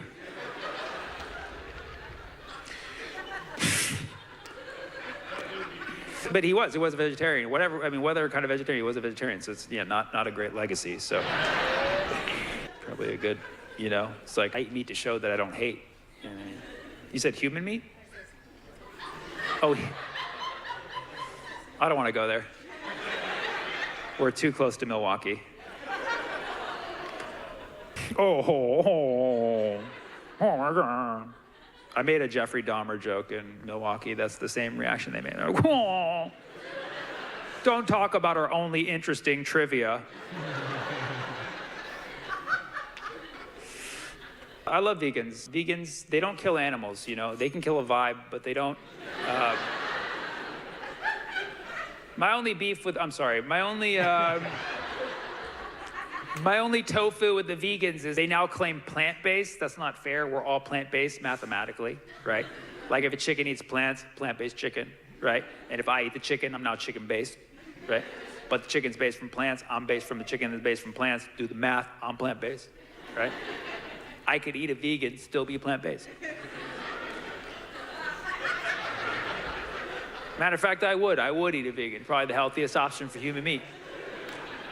Don't look at me like I'm Dahmer up here. I'm not gonna hunt a vegan. I'm just saying if one were to die, that is good grass-fed meat. If you had grass-fed, it's some of the best. I'm gonna share it with all my friends. Like, this is good. Is this vegan? Yeah, it's vegan. Oh, like the Impossible Burger? He was very difficult at times. What else? Mike Tyson. Mike Tyson and what? Dating apps. We're going back to the dating game. Okay.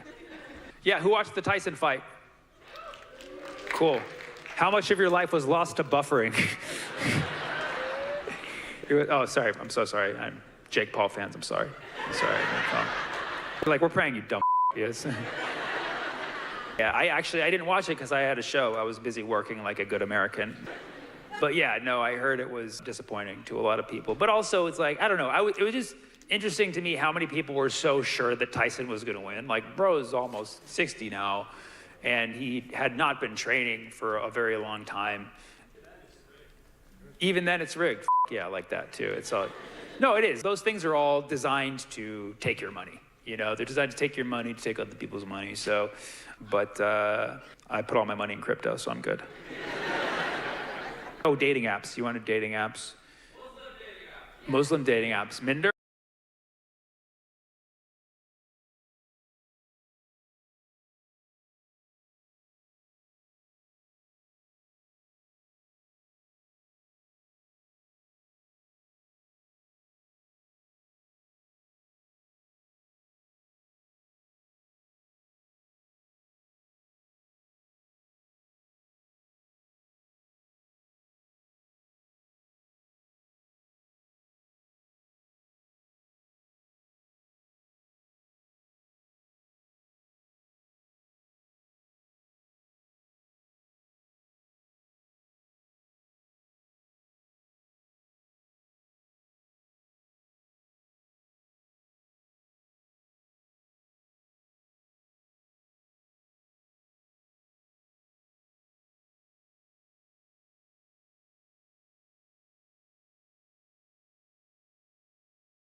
What's left?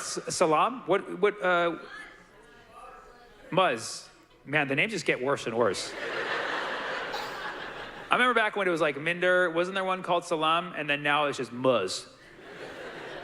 Like, bro, was the others copyrighted or something? All right, make some noise if you're on that Muzz. Well, shit, I'm gonna get on it now, dude. Not a lot of competition I can see, or people who don't want to admit it. I already have a dating app. It's my parents. They're always like, we know some family friends. But yeah, no, Muslim dating apps, I mean, how's that work? So it's like, you put a bio, it's normal, you're both Muslim, you go on a nice halal date. Right? You go mini golf, you pray first. And then you go out, you're like, let's eat food and have non-alcoholic drinks, bond. Welcome to Motortown. Today, we're breaking down everything you need to know about the tuning shop so you can get the most out of your vehicle upgrades. Whether you're building a drag monster, a drift beast, or just trying to hit max speed, this guide will help you understand what each modification actually does. Let's jump in. Coolant radiator. This keeps your engine cool at high RPMs. A larger radiator means less overheating. Great for all vehicles, unless you're worried about weight. Intake. Your intake changes when your engine hits peak horsepower. Use a short intake for quick acceleration. Perfect for drag or race cars. Use a long intake if you're aiming for higher top speeds. Engine. Pretty straightforward. A bigger engine gives more power, but also adds weight. Balance power with control based on what kind of driving you're doing. Turbocharger. Turbos give you a power spike after a certain RPM.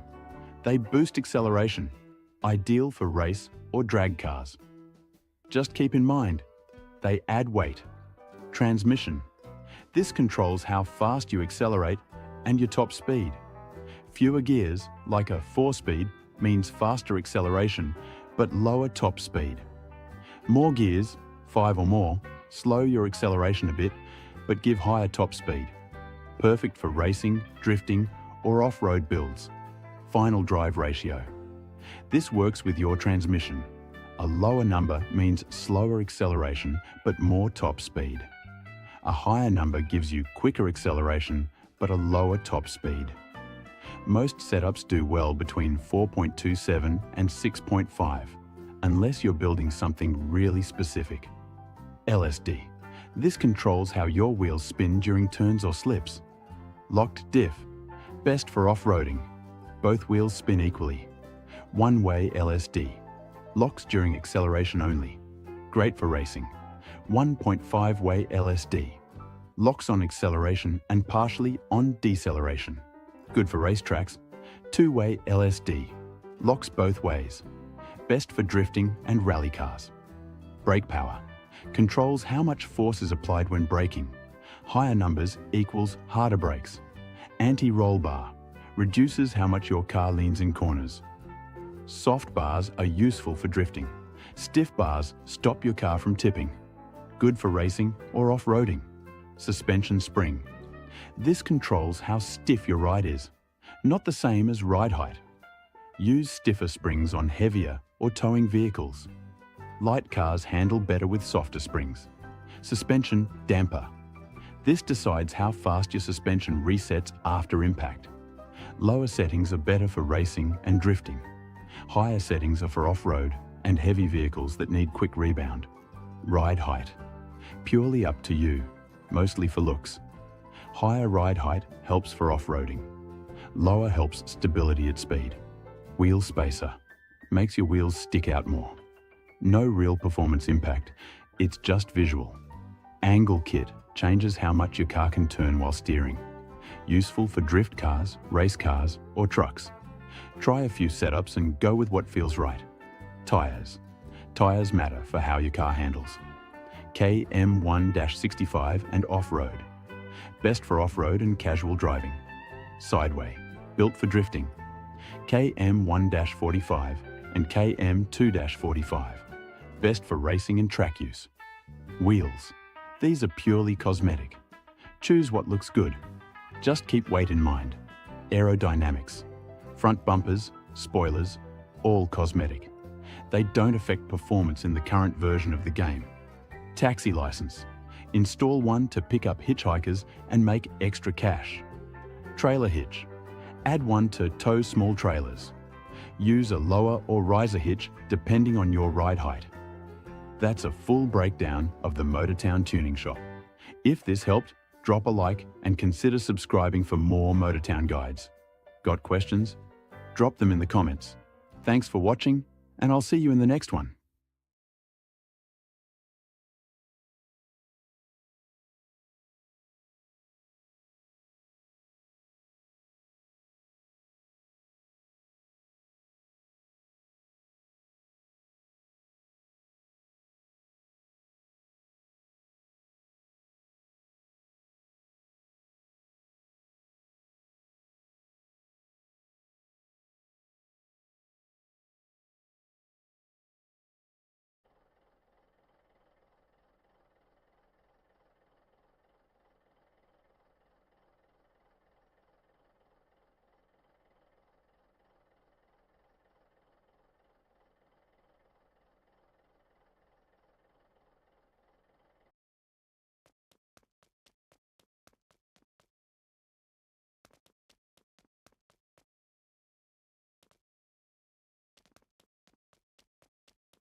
Bombergate, I think that's what we're calling it. Kash Patel refused to start the Charlie Kirk investigation without his FBI bomber jacket.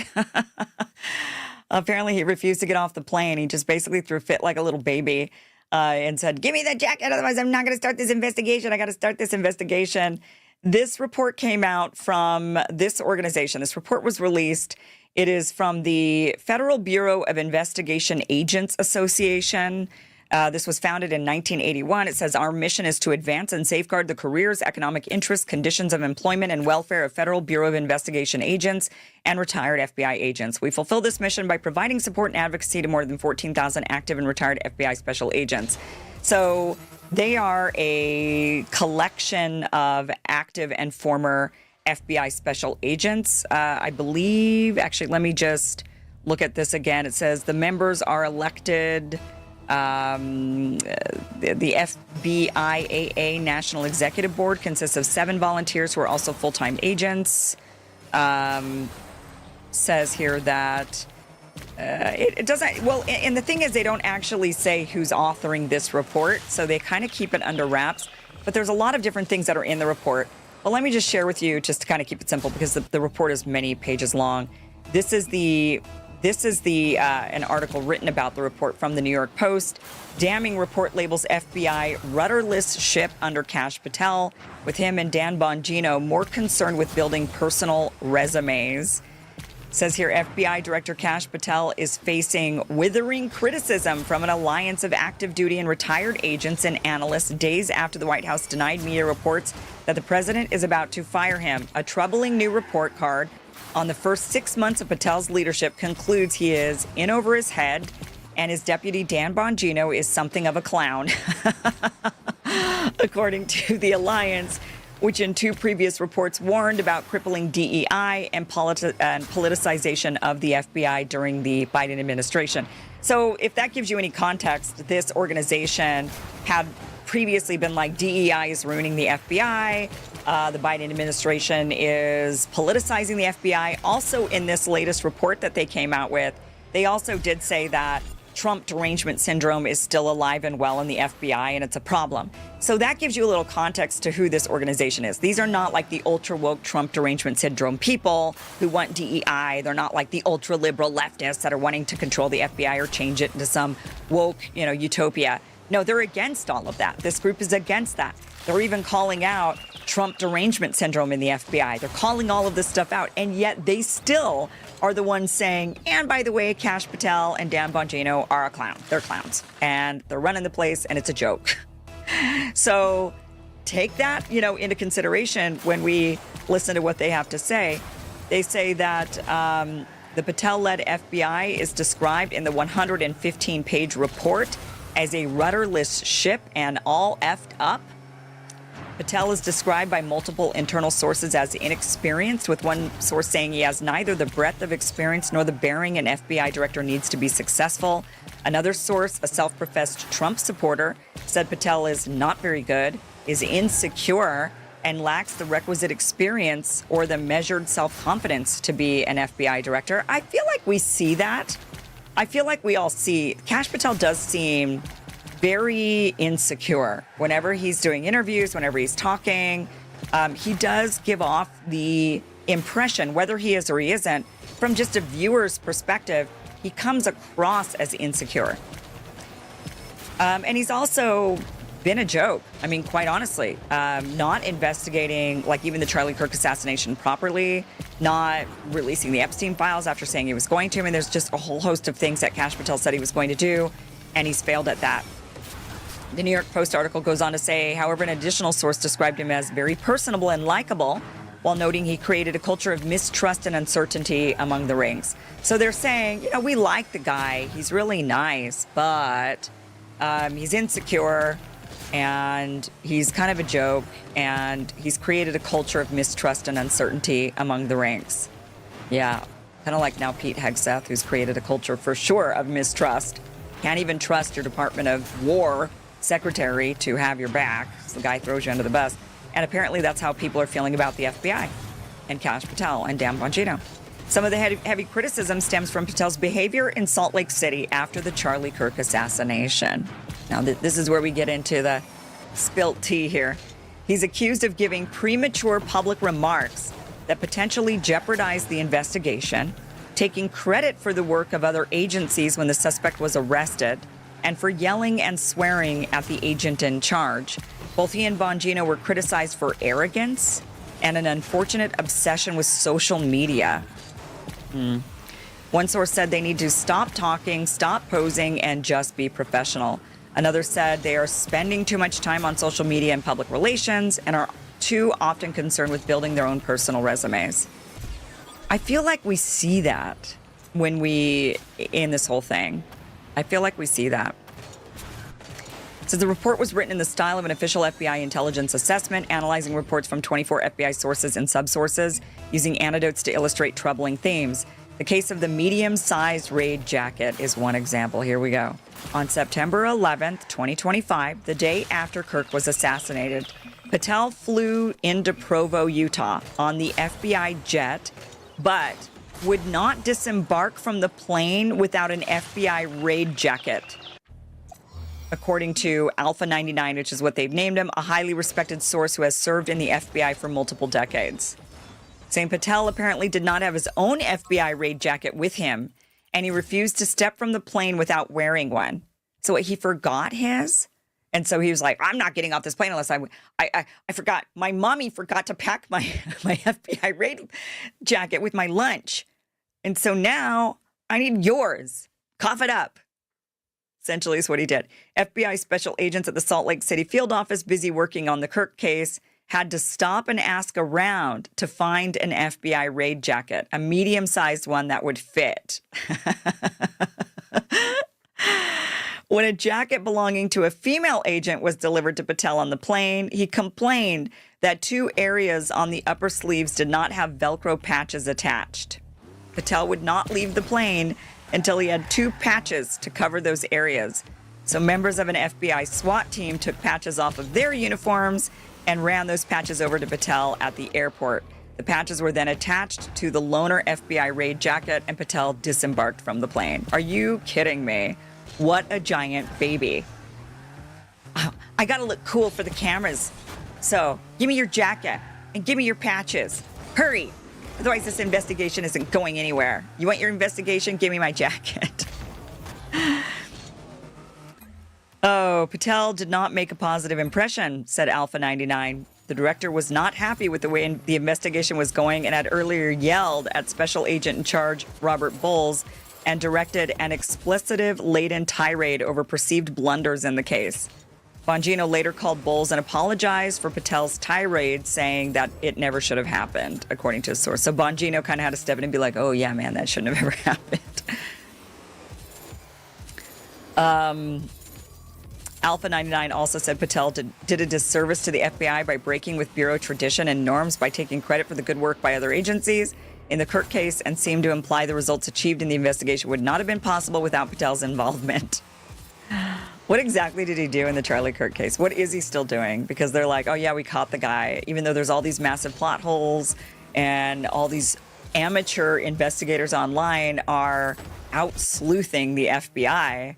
Oh, but they're doing a great job under Kash Patel's leadership, right? I mean, obviously he's being told not to investigate, and obviously he's being told not to release the Epstein files. We can't really give Kash Patel that much grief, I suppose. He's just following orders, but it'd be nice to know where he's getting those orders from. Probably the White House, Donald Trump, the administration, of course, right? They're the ones who are saying, don't release those Epstein files. Just forget about it. It's a Democrat hoax. Stop talking about it. Stop talking about those Epstein files. And oh, Charlie Kirk, don't even look into that any further. We caught the kid, some furry death cult kid. That, yeah, we don't have any footage of him with the gun. We don't know how he shoved the gun into those tight jeans. We don't have any footage of him actually firing the gun, even though we do have CCTV footage from that exact spot on the roof where he supposedly took the shots. Yeah, we got all this stuff, but we have nothing really. But don't even look any further. And that is what Kash Patel is being told to do. And he's just a lackey. He's doing what he's told. He's not a real leader.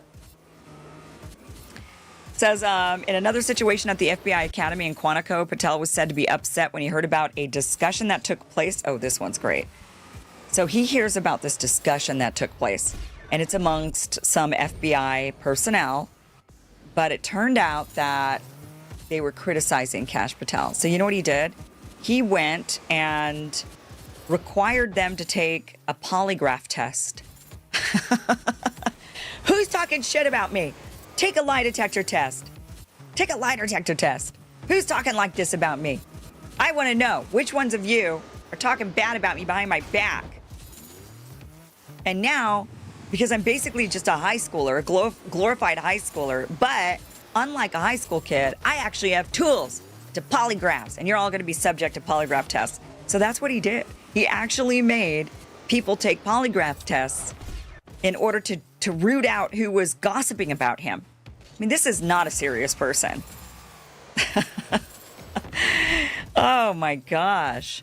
This is so damning. I mean, but then you got to kind of wonder, Trump has been apparently wanting to get rid of Kash Patel for a little bit now, and I don't know what exactly has been the reasoning for that. But you might have heard the rumors that Trump has been looking to oust Kash Patel or looking to fire him, and then those rumors come out, and then Trump says, no, that's not true, right? Like, we're hearing these kind of rumblings. And then this story comes out, and this report comes out, and this report comes out from an alliance of FBI agents, retired, maybe people who are still currently in the FBI. And a lot of them clearly are pro-Trump.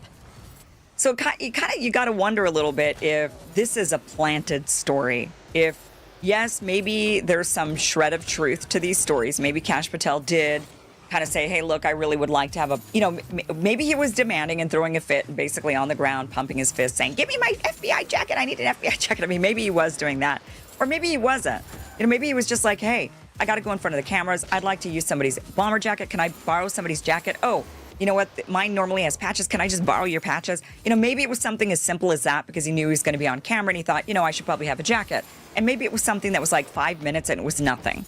But it's being turned into a bigger thing because this is just used ammunition in order to allow Trump to actually let go of the guy, which is something he's been rumored to wanting to do. Same thing with this polygraph test, like, who's talking shit about me? Take a test, take a lie detector test. Maybe there's a shred of truth to that, or maybe there isn't. Maybe this is embellished because, again, Trump wants to get rid of the guy. And Trump is notorious for humiliating people on their way out. He's trying to get rid of you. He wants to get rid of you. He can't get rid of you. So he just humiliates you until he can. And that might be what's going on with Kash Patel. But I will say that with him, I think many of us have sensed an insecurity. Certainly he's being puppeted. He's being told, oh, you wanted to release the Epstein files, you can't do that. Oh, you wanted to, who knows with the Charlie Kirk investigation, if he wanted to investigate it more, but he can't. If he's being hamstrung in some way, there is a possibility. And certainly, he doesn't want to look like a total idiot. He wants to, of course, he's building his resume. That's what they're all doing. That's what people in Congress do. That's why they walk out of there and they have millions of dollars, right? So, it's certainly comical to read these stories. I think there might be something more to it. There's certainly the desire to oust him, and I think Bongino as well. I think both of them will be out soon. That's what I suspect on that. But until then, maybe we'll get some more of these juicy stories. Spill the tea, guys, because it's actually, it's pretty funny. Thank you for watching this clip from the full Kim Iverson Show, which you can catch Monday through Friday, 2 p.m. Pacific, 5Oh,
good spawn.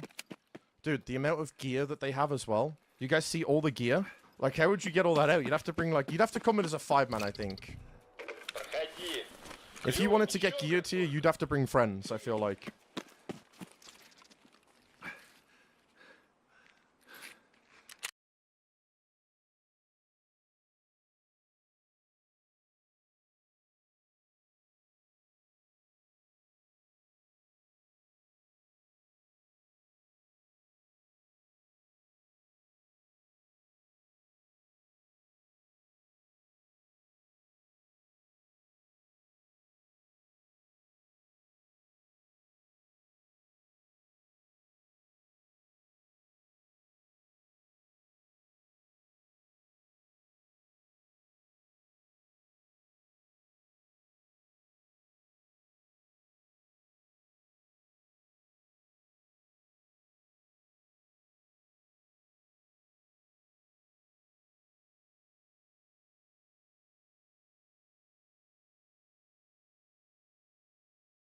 He was named one of Comedy Central's new faces to watch. Has been featured on season 1 of Kevin Hart's Heart of the City. Please welcome Josh Johnson.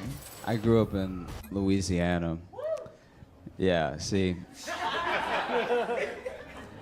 Whenever I do that, some people will woo, but that's for New Orleans, which is the best part. Like, New Orleans to Louisiana is like if you had the most beautiful blue eye, but your whole face was fucked up. Like, that's what it's like being from that state. Yeah. But I grew up in Louisiana, and when I was 13 or 14, my family got the first like home computer.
The worst floods on TV in the history of America in North Carolina, and I'm watching the news and they have rednecks on TV just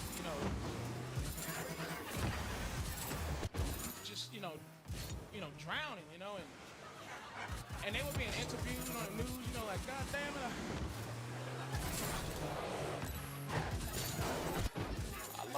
I lost everything. Try to stay saying like, but it didn't work. The water just overtook our efforts, and my dog died.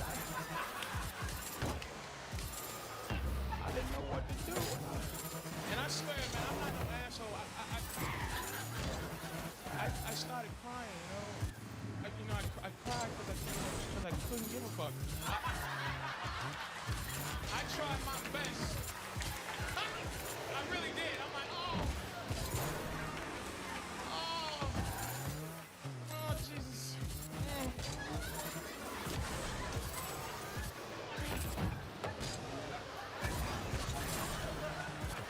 Oh, man. I don't give a fuck. What's wrong with me? It's painful. But let me tell you something, man. Here's the thing about why I said try and have a good time.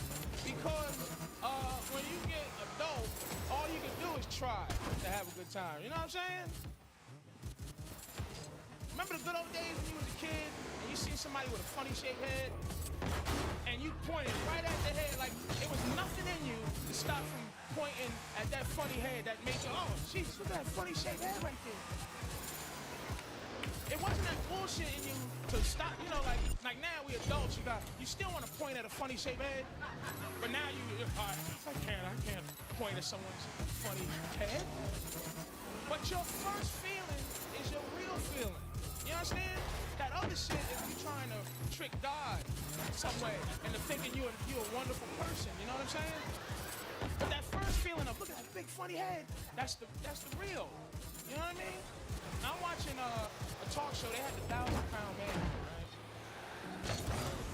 He was 1,000 pounds. That was it. Now I'm 300 pounds. So that means this dude was 3 of me and another dude with pneumonia. And he was just laying there. That's what he was doing. That was his job, just to be on the show and just with his big 9X t-shirt he had on. He was just and people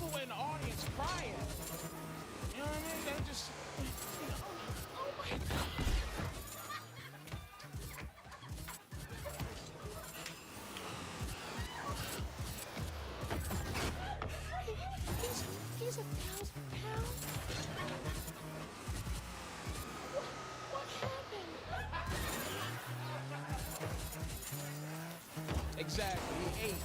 He ate until he couldn't move no more. You don't catch 1,000 pounds. Nobody stick you with a dirty needle and give you 1,000 pounds. You eat. Motherfucker, that's a half a ton. Now I did my research.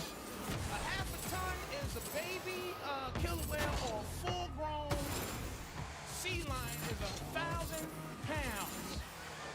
You know what? We kill horses for less. For a per acre, we'll shoot a horse. But we let this dude grow until he's just useless. Look, I got rules to my fatness, right? This is my rule. This is my thing. If I eat, and that's why I'm gonna kill myself, because I'm taking up too much of your air and too much of your space. If under my stomach I start to grow an ass in the front, I'm gonna kill myself, because I know that I'm not gonna lose and do what I have to do to lose an ass in the front. I'm having trouble getting rid of the real stomach. I'm not gonna exercise to remove an ass. This dude, I'm supposed to turn your drawers backwards because it fits better. Your drawers fit better because the ass is nicer. You see people like that with an ass in the front. All right, whatever, right? But this dude, he had titties everywhere on his. Am I lying to you? On his neck, on his shoulders, his elbows, and I was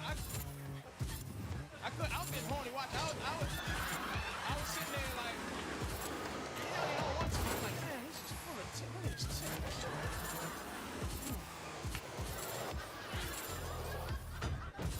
God is hilarious. He gave me a disease where I can die from all the stuff I like to eat. The doctor didn't go, Mr. O'Neill, you eat Brussels sprouts and spinach and you could die. Oh my God, no. All the shit I like, I can pass away from. A pack of cookies could kill me. Now, I found out 5 years ago I was diabetic, so you figure I haven't eaten cookies in 5 years. But it's not the case. I'm walking through the supermarket and I see some white chocolate covered Oreos. And that's death. You understand? That's heroin and coke and everything for me. And you figure I walk right by it like, what the fuck is this? This is, I could die from this. Who put this display here? But it's not, I'm sitting there, I'm shaking, I'm praying to God. I'm praying to God for the strength. I'm wasting a good prayer not to eat cookies. I'm not praying that people in Africa get food. I'm like, oh God, please give me a strength not to eat these cookies. And I'm lactose intolerant, but if I eat these cookies, I gotta have some milk. I got to. So I'm, but I don't want to die, but you gotta tell yourself something to make you feel better. Like, you know what, fuck it, I don't need both my feet.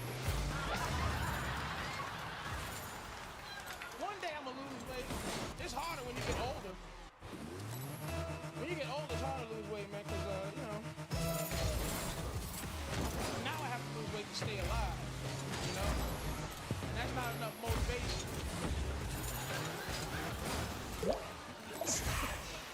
Look, you gotta lose weight or you're gonna die. Oh, shit. Oh. Really? Oh, man. When I was younger, it was easier because the motivation was the pussy. When I was trying, when you try to drop a few against the pussy, you did everything you could. It was rocky when you were trying to get some pussy. And because when you're younger, man, the whole thing is, and I say, look, no offense, I say pussy, right? Because when you were young in high school, you wasn't trying to get, vagina. You was trying to get some pussy. I gotta get some pussy. So you try your best to just, so I tried everything. Everything in the world. And I used to look at guys, role models. These were my role models, got girls. They were good at it. Meaning they got girls that wasn't even an effort. Like if your name is Tony, girls could not. This is a sign where you're one of those dudes. Girls can't just go, hello. They gotta sing your name. They have to.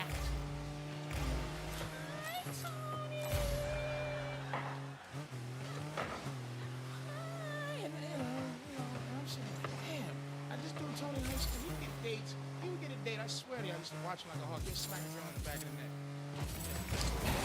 Ouch! I look back and be like, Tony, stop! Why you hit me in the back of the neck, man?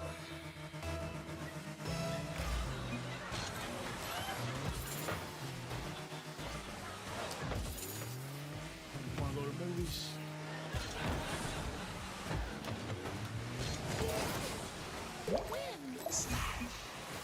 When you get paid.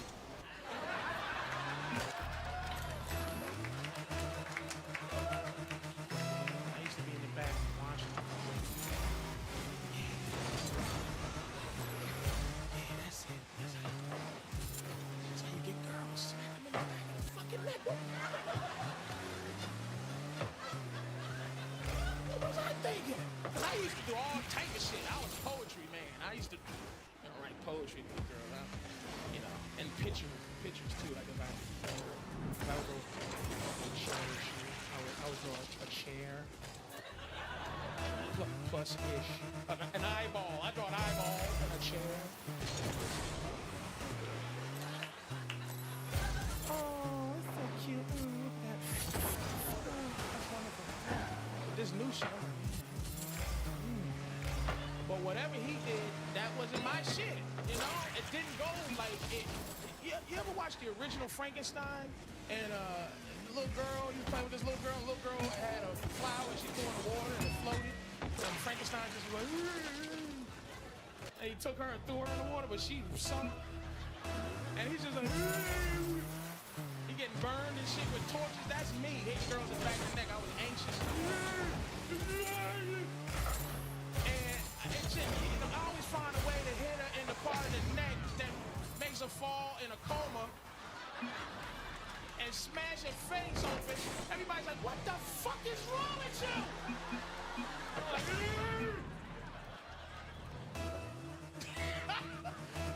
shit. Women bring all type of stress, motherfucker, right? Oh, come on, stop. Damn. Women don't want to be sex objects. Reconsider. From time to time. Reconsider. Because it helps us. It helps guys. It helps us out of this violent street. We got guys who just get violent. Anytime I'm getting violent, I see a woman with a nice ass. That shit calms me down. And it brings men together because a nice ass is almost, it's some kind of thing that men have with a nice ass. You can't enjoy a nice ass by yourself. If you see a nice ass alone, it's no good. You can't. You need somebody else. You're looking, but you start looking for somebody else.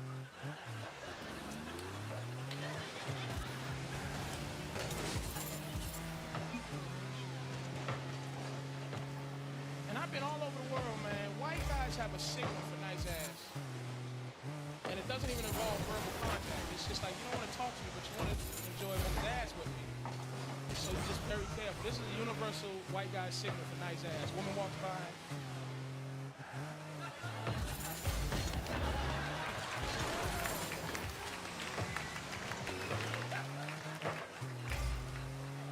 Don't confuse that with nice titties. Nice titties.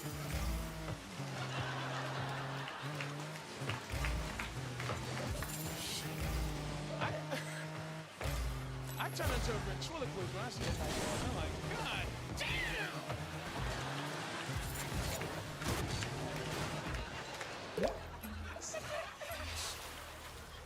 Oh shit! Y'all can help us, ladies. I'm serious. Well, we got that violent street shit. It's the strangest thing. You ever get violent for nothing? For no reason? Isn't that the weirdest feeling? You stand next to somebody at the bus stop or something, some dude you don't know, you look back and hey, you look back, hey, good. And you look back again and he's like, hey, it'd be a good time for you to punch him in the side of the fucking head. And you like, what? To yourself, what the fuck are you talking about? And you only want to punch him because he's standing there not ready to get punched. So you're just like, oh man, I gotta punch him in his head. This dude, he's disrespecting me, man. You know what? This dude ain't paranoid enough. You gotta punch him in the side of his head to let him know that there's people out there that'll punch him in his head. He's not even using his peripheral. You know what? He ain't even scared of you. You should punch him and let him know you gotta be scared of me, motherfucker. You don't just stand there and not pay attention to the fact that I want to punch you in the side of your head. You gotta be paranoid of people out there, man. You gotta look just like this. Don't let people guilt you into death. I see Arabs on the train, I watch them. You understand me? If they got bags and shit and they get up and walk away, hey, you left your bag, man. You left your bag, sir. You left your bag. What do you mean I left? You left your fucking bag. It's garbage. No, get your bag. Why? Because it might be a bomb. I don't trust you. I'm watching you. White guys are good for that shit. Y'all are good for that guilty shit. That's your punishment. Racism, guilt. White guys are so afraid to be a racist. I'm telling you. You see a few black guys walking toward you in an area you don't belong in, run. But you can't run. See black guys coming. All right. I don't want to assume that these young men are going to beat me in my face. I don't want anybody accusing me of racism. So they got to wait to get beat up first before they can even think about running. My advice is run, get home, feel guilty, but be alive. Alive and guilty is a good thing. Because if I see 5 bald white dudes walking towards me, I ain't gonna wonder if they got cancer. I'm gonna go.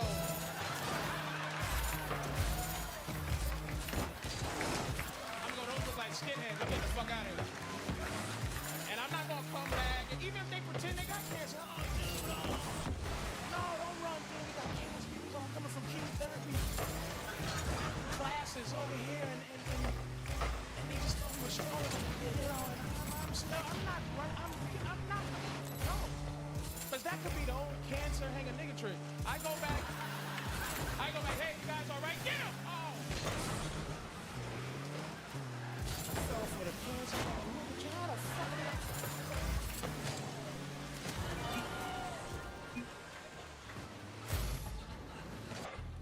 I get paranoid delusions all the time about going to prison. Shit I didn't do. You know? Like white women make me very nervous. And not now, because it's witnesses, but I'm talking about at night, white woman's walking towards me. She could be nervous, you know? Getting that fantasy going on.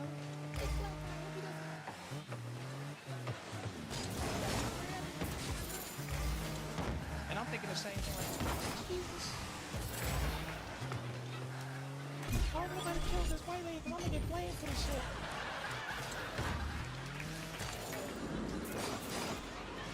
I keep my receipts.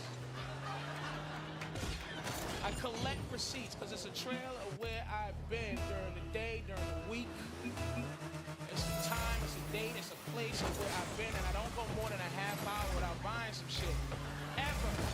Because you can kill somebody and then make it back to where you gotta be in a half hour. So every 15 minutes, I buy something. A candy bar, whatever. Hey, can I get a candy bar? Hey, thanks. Can I get the receipt? A receipt for a candy bar? Why? I need my receipt.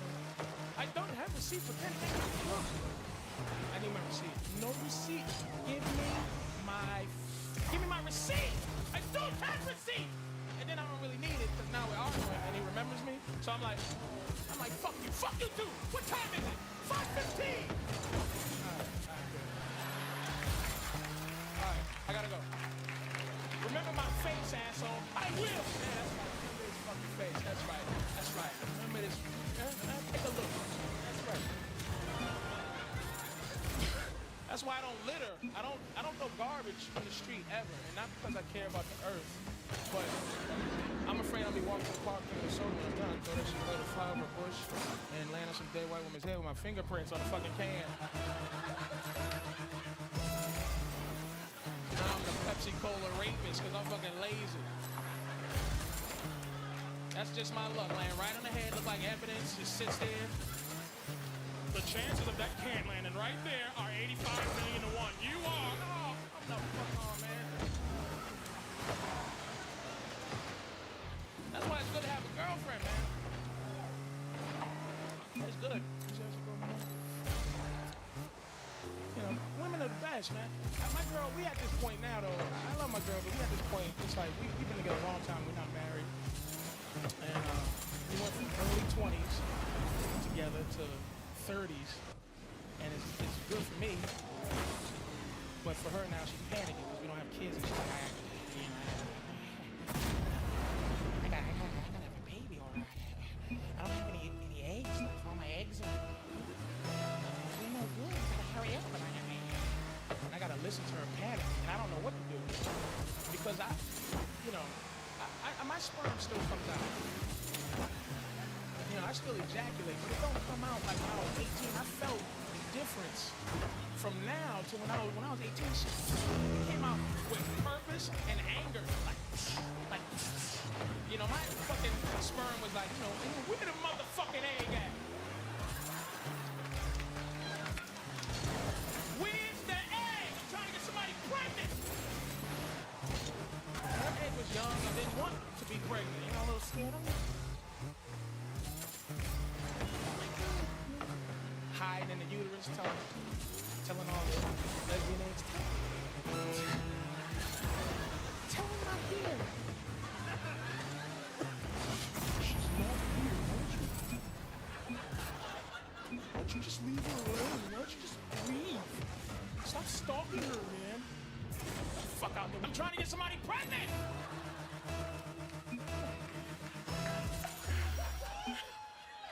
I mean, now it still come out, but I know the shit ain't like it used to be, you know? Because you see me, I ain't moved a muscle. You know, now that shit comes out like, hello, 227, please report to the tip of the dick. Hello, 227, please report to the tip of the dick for attempted pregnancy. Thank you. Now my sperm's like, hi, anybody around? And her egg is angry, knitting a sweater.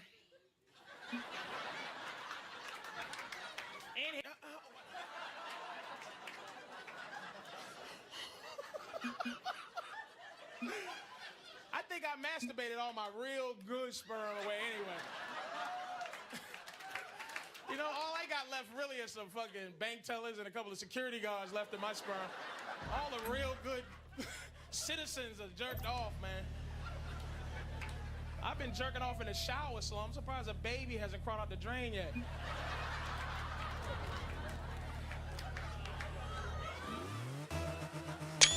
You ever try to watch porn with your girl? Ever?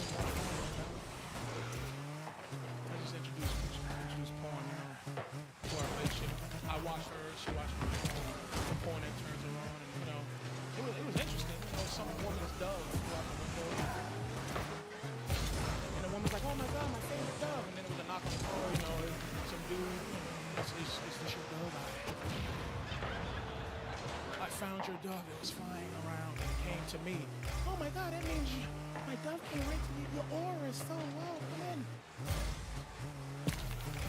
Please come into my dove room. Let it go. There's all doves and shit flying in the room. There's no dove shit, It's a beautiful dove room. There's a lot of slow motion shots, a lot of wind. And I'm like, wow, you're like, that turns you on? You don't love mine. Whatever, right? I put in my favorite tape, People Fucking. Volume 1. And I put it in, hey. And she's just like, oh. Do you know these people? And I'm like, oh shit. And she's like, I gotta go. And I felt bad until we ended up having sex later on that night. We ended up doing everything on the tape, stuff we never did before, and I don't discourage her. She does new stuff. You know what I mean? She likes her nipples pinched really hard. And she goes to reach for mine, and I got, Because you don't want to be no punk during sex pain. You want to take it, but you go, ooh, ooh. Don't do that. But this one was so violent, I couldn't let her do it no more. She just started, boom, flicking my nuts. Boom, boom. And I was trying to take it, but I couldn't. I'm trying to reach for some. Oh, shit. All right, stop. And it was my fault, right? But she saw the dude on the porno tape getting his nuts flipped, and he enjoyed it because he had professional porno nuts. He boom!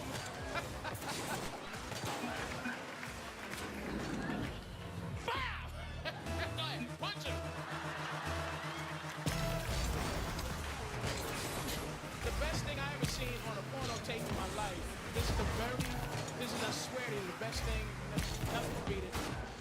This dude is having sex with this girl, and he looks at her and goes, hey, start counting down from 30.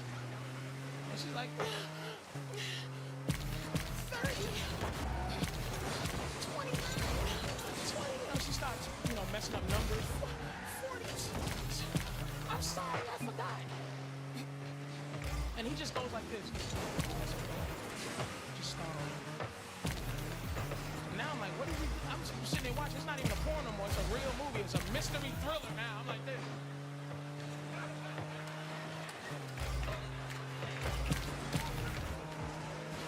And she stopped going, 15, 40, 40. It took an hour and a half. She finally gets to the one. When she gets to the one, he pulls out and comes right on cue. I gave him a standing ovation. I was like, oh my God. Oh my God. Did anybody see that? That's dick control. That's power. You look at your girl and go, hey, pick a number. And she goes, why? That's when I'm like, come. 1,000. And if you could go 999, I tried it with my girl like the next day after I saw her. It's like, yeah, baby, stop. Woo, from 3. Hurry up. 2, 5.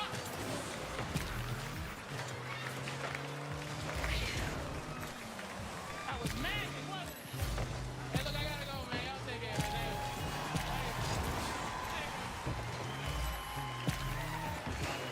Thanks a lot, man.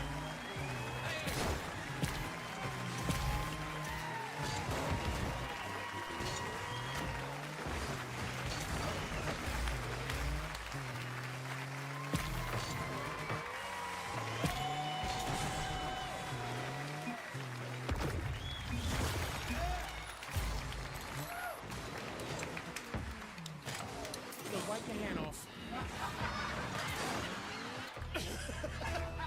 I don't want no evidence. Look, thanks again, man. Y'all take care. Thanks, man.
Mark if they're going to the bathroom or not. We're taking a show today, and of course elephants can consent.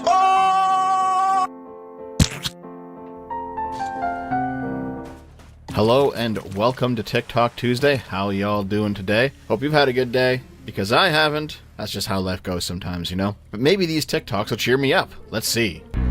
Oh, that's the music. Hold on. Future historians trying to find out what J.D. Vance actually looked like. Oh my god.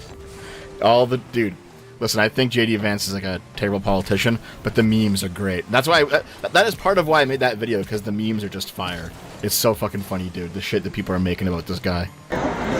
Y'all, this cannot be real. What's going on? 3rd place, Kentucky State Fair. Oh, it's the casting couch room. Now, we will not be getting paid, but pretty bad. Oh my god. Yeah, I can't believe it. 3rd fucking place. Is it like the miniature competition? Oh my god, dude. Listen, if you watch porn, you know what's going on here. I think I talked about this in our recent weekly sip. It's great to actually see the model rather than just read an article. Good job, guys. I'm surprised nobody caught it. Hi! Can you tell me about your dog? This is Honey. He Um. is a gay, gender fluid golden retriever Afghan What? mix. It's a fucking dog! The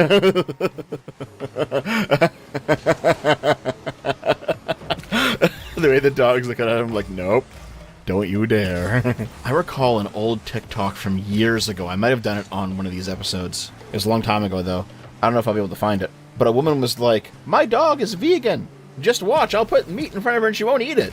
And the dog, like, immediately ate it. And she was like, no, don't do that, no! You guys are fucking delusional. Okay, the file name on this one is titled Every Time I Try to Do ASMR. Let's go. Oh. Whoa. Jesus. Ah! What the fuck? Oh. Oh. Okay, everything was like kind of funny, a little bit too loud, but kind of funny, up until that kid just started shrieking into the mic. What the fuck? I guess that's what you get for being an ASMR thought. Fuck. You're just a white guy who got overwhelmed by the power of the Polynesian culture. Oh, dude. Mamma mia! Oh my god. How dare you appropriate my native culture, you bigots. God, consumer activism is such fucking terrible slop. Like, oh my god, the native culture, you guys. The native culture's so beautiful. I don't know, there's definitely this streak of people who, like, experience a foreign culture without really understanding it in a highly commodified form, and as a result they think that they're all progressive and inclusive or whatever. But it's actually just a product being sold to them. You think you're taking your kids to a casual movie night, but it's a Minecraft movie. Those kids are too young for brain rot, ma'am.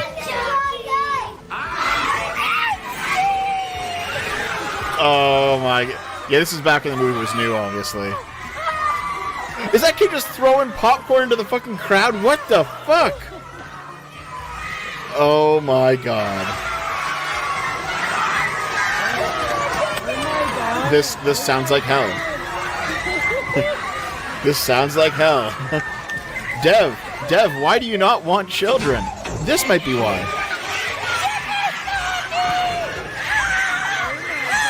Oh my. Oh my god, dude.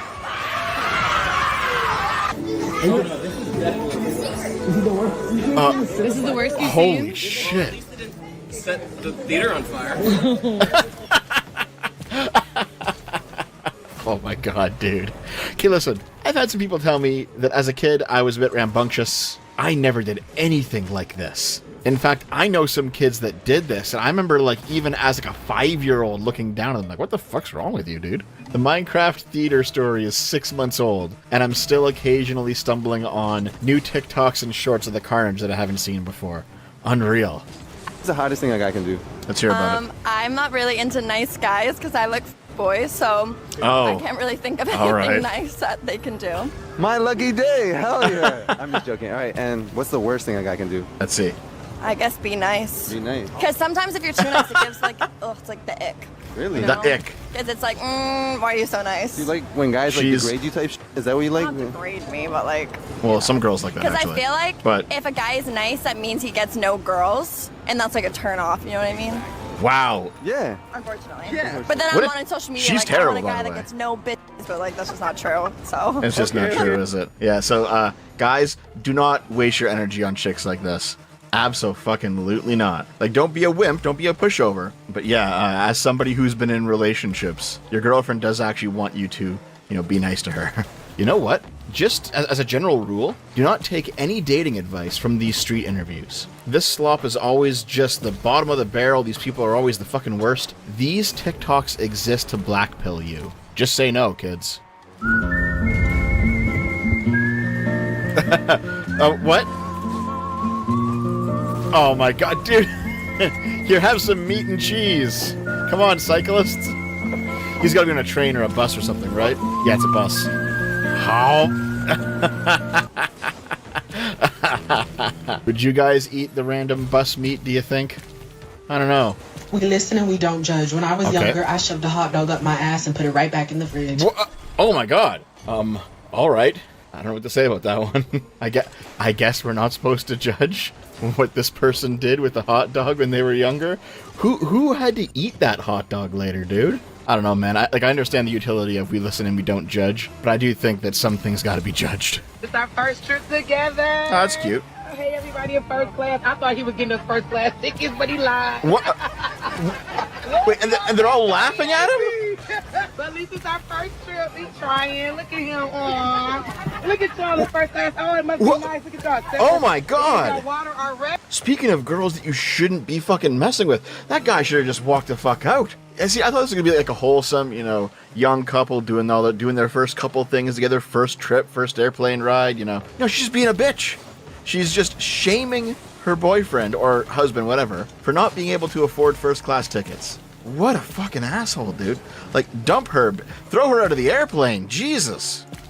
I made it so I could fucking die. Oh my god. Fucking man. Dude. When I'm watching TikTok, I'll just be doing this the whole time because I'm so pissed off with all the Jesus news Christ. that I got. Get a fucking life. Okay, listen, I hate Trump too, but what the fuck? Do something else with your time, lady. Actually, I think this one's from around the election from last year. Man, I really gotta go through these and purge a lot of the old ones, You guys send in too much stuff. There's too much slop. And the reason I'm telling you guys this is Wow. because I'm obviously a vampire. Obviously. Are you a vampire? That went somewhere I was completely not expecting. Okay, here, I'm going to mute it. And here's where I thought this was going, okay? See, I thought we were going to be watching this lady's TikTok about her, vampire life or whatever. But then it cut to this guy with that hair. And then for some reason, someone cut in the Cheetos thing. It's just like, oh, fuck. That was a whole ass drama that unfolded over the course of 30 seconds. I feel like I've gone on an adventure. Any man, if you make more money than me, if you're stronger than me, and you're taller than me, you'll still simp for me every single time. So I'm still Giga superior. Stacy. The most wealthy man in the world, I'll still make you simp for me. Your type. I love tattoos. I mean, tall, strong. I get her point. Dominant. So then wouldn't that be superior to you? Never. So I get her point, right? Like, the man in those physical ways is superior to her, but if she can order him around and he will do what she wants, then she's actually, holding the reins. So fair enough. The solution, fellas, is never simp. Maintain dominance. Nah, real talk? It's like I said before. Fuck these street meat TikTokers. These people pump out this slop to make you guys feel like you never get a girlfriend. Because you know what? They actually profit off of your doomerism. Do not let them get in your head. Oh, we got music again. Me watching a 500-pound woman aboard the plane after being told my luggage was 3 pounds too heavy. Yeah, that is some fucking bullshit, isn't it? I actually recall a time when I was going on a trip somewhere, and I was just a little bit over on my luggage, so I actually had to adjust things by taking them out of my suitcase and putting them into my carry-on bag. And even the airport staff understood that this was retarded, because the dimensions of neither bag actually changed, and the amount of weight, the amount of stuff going onto the airplane in total didn't change either. But they still had to sit there and watch me rearrange all of my shit, bring it into one bag or another. Like, we all knew it was stupid, but they're just like, Yeah, we gotta do it, okay. However, at one point I did have like a sandwich in my carry-on, so I just ate it right there. That's how you do it, guys. Just eat your luggage. Whatever you want to bring, just swallow it and poop it out later. Start being drug mules, but not for drugs. No, you're not recording me right now. I'm gonna record you. You just said I'm too large for your car? Passenger being overweight. This is a matter of logic and rationale, and I have a right to say... No, you don't. Yeah, I do. It's my car. Yeah, it's your fucking car, dude. I'm not too large for your car. I'm gonna fit. It's my vehicle. Are you dead ass, you fucking bitch? Go away. Fuck you. Are you dead ass? Jesus. You are insane. Get the fuck out of here. Yeah, you're a fucking whore. Wow. Wait, hold on. Is that him? Okay. Hold on, wait a second. Let me just pull that back up again real quick. Okay, so like based on the curvature of the reflection, because it is, you know, coming off of the curved car, he does seem fat, but not like grotesquely fat, like some sort of 800-pound monster who just can't fit in the car. He seems like a dude who's like overweight, but like maybe has like an extra 50 pounds or something, but he could probably fit inside the car though, surely. Now, of course, at the same time, she's correct. It's her car. She can refuse any job for whatever reason she wants. If she says, no, get the fuck out of my car, that's how it is. I guess you need an actual real picture of this guy, though. I have to really figure it out, because maybe he is bigger than he seems. Like, who knows, right? He was pretty fucking stupid, though. You don't have the right to say no. Yes, she fucking does, dude. Yes, she does. She can say no for whatever reason she wants. It's her private fucking car. And that about does it for me today. Thank you for all the slop, guys, you keep sending in over on the Discord. I do appreciate it. But maybe you might be sending a little bit too much, considering that my TikTok reactions folder is still like 8 gigs of clips. I'm sure we'll chew through them eventually, surely. I mean, if that TikTok ban ever actually comes, I'll at least have a backlog, right? Alright, I'm getting out of here. I will see you guys next time. Have a good one. I love you.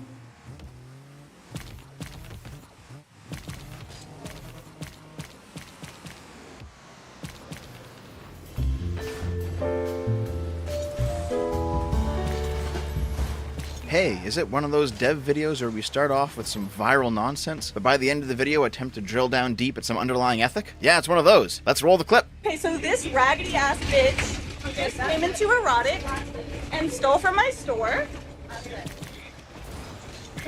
Stole from my store. Okay, stop, don't touch me. And we're gonna follow her to her house because she said she's gonna pay for it there. Right? Yes. Okay. So enjoy the ride, and we'll let you know where she lives. Let's play a game called Look in the Thief's Purse. So let's see what she has. Stop. Oh, she also took a skirt, Justin. Did you see that? What? Yeah. You raggedy bitch. You look at me like I'm crazy and you stole from me. The irony, right? Don't steal from small businesses, Okie. In case you don't get what's going on, this viral TikTok was shot by the owner of a local shop. That's the woman in red. The other lady, she's a thief. The store owner caught her shoplifting and decided to abandon her store to follow the thief onto the bus, where she made this video. And by the end, yeah, the thief was arrested. On the one hand, there's a big old justice boner here. The thief thinks she can shoplift, she gets caught, justice is served. On the other, some people are saying that going so far as to leave your own storefront and follow her back to her house is pretty wild. Did you even lock up shop, lady? Or is the door wide open with nobody holding down the fort back there? Also, it's just really funny that she runs a sex shop, and the item being stolen was some type of sexy clothing. Trashy people all around. But the important part is what some of the replies are saying. Like, check this shit out. Small business owners are not a necessary part of society. They have far too much self-importance. If you can't afford to have shoplifters at your business, you can't afford to have a business. Maybe spend less on fancy coffee. My whole thing is, don't you have insurance? Shrink should be built into your budget. This is just kind of strange. Shoplifting is moral and good. Why are people applauding this? Stealing from a shop isn't the same as stealing from a person. The moral of the story is to carry mace to protect yourself from small business owners, who are almost universally insane people. Can we finally admit that small business owners are all incredibly annoying? Ransack every small business you get the opportunity to, even if you don't need anything. There's a growing segment of the population that seems to think that stealing from a business, even a small one where it's not a large exploitative corporation like Amazon or Walmart, but a local member of the community just trying to get by, is completely fine, because it is the action of running a business itself that is immoral, not the size of the business. This is obviously nonsense, and is just ideological cover for theft. But every time a video of people robbing from small shops goes viral, you see these kind of justifications in the comments. Especially if there's a racial component to the theft. Like if it's a non-black owned business in a majority black neighborhood, people will spout off about reparations. If it's a black-owned business in that same neighborhood, they'll spout off about perpetuating whiteness because running your own business is acting white. It's all bullshit to post hoc justify what is clearly just rampant theft. If we dig a bit deeper, there's another level to this too. Check out these replies. Small business owners? You mean pretend CEOs and cops? Every small business is a little bit of capital away from doing company towns and public lashings. Petite bourgeois behavior. These small business owners are the foundational support for fascism, just so you know. This kind of girl is the social basis for fascism, by the way. Call CERN, one of the Hitler particles escaped. Small business owners all have many particles of Hitler within them. Small business owners all love Adolf Hitler. I have a coworker that always lectures me about shopping at local businesses, and I have to remind them that small business owners are just small capitalists. The petit bourgeois have the potential to be a reactionary class and will, more often than not, side with the bourgeois. There is a completely retarded level of discourse right now, which is equating small businesses with fascism. And the source of it comes from that Hitler particle joke that several of the replies alluded to. In fact, one just right out says it, Trotsky Hitler particles quote. What he's referring to is a 1933 essay by Leon Trotsky called What is National Socialism? Trotsky was a Russian-Ukrainian Marxist revolutionary and was an early friend of Lenin. Despite ongoing disagreements with Lenin over Marxist ideology, he would ultimately become a central component within Lenin's regime. The 1917 revolution had Lenin and Trotsky as its co-leaders. After Lenin's death, Stalin recognized Trotsky as the only other individual who was capable of directly challenging his legitimacy as a fellow heir to Lenin's movement. And so Trotsky was eventually pushed out of all of his government positions and exiled. Eventually, the Soviets assassinated him in Mexico. His own political theory, Trotskyism, a branch of Marxism separate from Leninism, only came back into focus after the fall of the Soviet Union, as after Stalin's death, Trotsky was the only major unpersoned Soviet theorist who wasn't politically rehabilitated. Trotsky was heavily critical of Stalinism, where, to describe the Soviet Union under Stalin, he coined the term degenerated workers' state, which described a socialist revolution that got stuck in the dictatorship of the proletariat phase, where the working class's control over the state didn't move towards withering away, as Marx predicted, but instead entrenched itself as a lumbering bureaucracy.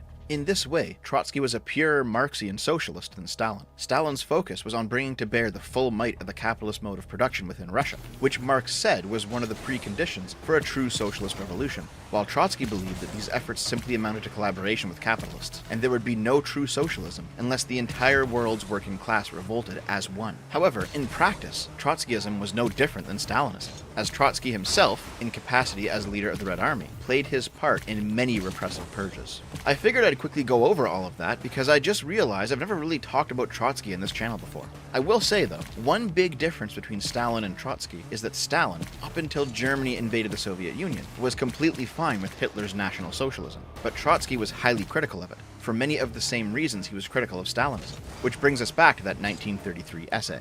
The quote from the essay that everyone's referencing, by the way, is, "Not every exasperated petty bourgeois could become Hitler, but a particle of Hitler is lodged in every exasperated petty bourgeois." Just so we're clear, Marxists view everything in terms of two social classes: the proletariat, who have no capital and must work the means of production owned by their people to survive, and the bourgeois, who own the means of production and pay workers to work them, but don't have to work themselves. Out of these two groups, Marx described two more subgroups: the lumpenproles, members of the proletariat with no revolutionary potential because they were too unthinking to revolt, in his estimation, and the petty bourgeois, who own the means of production like the bourgeois does, but also work the means of production like the proletariat does. The business owner who is so rich he doesn't need to work, he just hires people to do all the work and scrapes surplus value off the top, that's a member of the bourgeois. The shop owner, who may or may not hire workers to work his shop, but also works in his shop himself, contributing his own labor to it alongside owning it, that is a member of the petty bourgeois. This essay is Trotsky's attempt to link Hitler's National Socialism with the concept of the petty bourgeois, the business owner who owns his own business and works in it. Trotsky blames them for the fall of democracy. The decay of the middle strata did not mean that they were made into proletarians, inasmuch as the proletariat itself was casting out a gigantic army of chronically unemployed. The pauperization of the petty bourgeois, barely covered by ties and socks of artificial silk, eroded all official creeds and first of all the doctrine of democratic parliamentarianism. Trotsky asserts that when the chips are down, the petty bourgeois, despite being nearly as poor as the workers, will ultimately side with the bourgeois against a workers' revolution. The National Renaissance leaned wholly upon the middle class, the most backward part of the nation, the heavy ballast of history. Political art consisted in fusing the petty bourgeois into oneness through its common hostility to the proletariat. Impotent before big capital, the petty bourgeois hopes in the future to regain its social dignity through the ruin of workers. Trotsky believed that the petty bourgeois possessed a heroic spirit, a term that he uses derisively to describe anti-materialist thinking. And Hitler used that spirit to stoke the fires of German mysticism. To evolution, materialist thought and rationalism of the 20th, 19th, and 18th centuries is counterposed in his mind national idealism as the source of heroic inspiration. Hitler's nation is the mythological shadow of the petty bourgeois itself, a pathetic delirium of a thousand-year Reich. Trotsky's point across all of these quotes is that the reason the petty bourgeois rejects the workers' revolution, despite standing to benefit from it, is because unlike the worker who has nothing to lose but his chains, the petty bourgeois has their small shops and small businesses to lose. In their desire for an orderly, safe state that allows their business to continue, the petty bourgeois is the backbone of a fascist takeover of government. Now, this isn't my opinion, it's Trotsky's. You know how I feel about all of this. No offense, but it sounds like some fucking commie gobbledygook. And while a lot of modern online socialists reject Stalin, they're still cool with Trotsky. This is why, for example, the left-wing rag Jacobin had no problem publishing in 2018 that small businesses were overrated because unlike large corpos, they didn't have deep enough pockets to offer huge benefit packages, and the jobs at those businesses were often more insecure. And fair enough, if your boss is the owner of the company and he treats you unfairly, and the HR department is just the boss's wife, you're pretty much shit out of luck. The proximity between the boss and the worker does mean there's a chance for a bad boss to be more directly exploitative. But it works the other way around too. If you know your boss personally, if you're friends, if you care about each other, he's much more likely to cut you some slack or help you out during the rough times. But forget about political theory, here's some actual hard numbers. In the United States, at least in 2014, the data showed that in terms of the total number of businesses, corpos were actually quite low. C corporations in this instance are the Walmarts and Amazons, big business. Coming in second place are S corporations and partnerships. S corporations are small businesses that have less than 100 employees, while partnerships are businesses where all the people involved are partners in the business. This can either be like a worker co-op model, like the market socialists prefer, or something like a law firm's co-ownership between all the lawyers who make it to that level. And coming in first place, by far, are sole proprietors. These are people who are simply in business for themselves. They, and sometimes their direct family, run the business with no outside help. They own and work the means of production entirely on their own. What's notable about all of this is that socialists always say shit like, workers should own the means of production. And yet, for example, when the trucker protest in Canada happened, yes, it's still coming, the socialists rejected the truckers revolting against the state because they were owners of capital. There's a contradiction here, at least on the surface of it. They want workers to own the means of production, but when a worker actually manages to do just that, they've become a member of the petty bourgeois, an upholder of capitalism, a seed of fascism, poor like the proletariat, but ultimately reactionary against the proletarian revolution. Despite the socialist claim that they are pro-worker, they don't actually want any individual worker to own the means of production. They don't want a society where every single individual is a sole proprietor, where everyone runs their own independent business and trades amongst each other and there are no large corporations. They want the workers as a class to collectively own all of the means of production. This desire stems back to what we've covered a dozen times in the channel before, Marx's On the Jewish Question, where he criticizes liberalism for granting individuals the right to remain separate, and he asserts that humans have a lasting, permanent connection through simple contact. Here's what I mean by that. In the liberal view, if you buy food from the store, after the transaction is complete, the store has no right to tell you what to do with your food, and you have no right to tell the store what to do with your money. In essence, the two parties have become strangers again. It's an individualistic way of viewing the economy. But in the Marxian view, as Marx asserts in that essay, you now have a stake in the store's operations as a customer, and the store now has a stake in your operations. Economic transactions leave lingering connections, and as such, we are all permanently connected. There is no such thing as a private sphere, isolated from the outside world in this view. This gives us the basis for Gramsci's Everything is Political, and Mussolini's Nothing Outside the State, which we've also gone over many times before on this channel. Therefore, if you're a small business owner, socialists will always hate you. Not because you're a kernel of fascism that a reactionary movement can coalesce around if left unchecked. That's just retarded. It's because you're attempting to operate at least somewhat independently, at least partially outside of a system of centralized control. It is for this same reason that socialists also hate homesteaders, or people who voluntarily leave society to go live in the woods. Assume for a minute that socialists controlled the levers of government and also nationalized large corporations like Walmart and Amazon. In this world, do you think you'd even be allowed to run your own operation? Of course not. If the workers, as a class of people, collectively owned the means of production as a class of object, if you as an individual owned one individual means of production privately, in an exclusive manner, you would be stealing from the people. The socialists' stated hatred of power structures seems paradoxical when compared to their stated hatred of people building a life beyond those structures, but only because they envision themselves as being the inevitable inheritors of that power.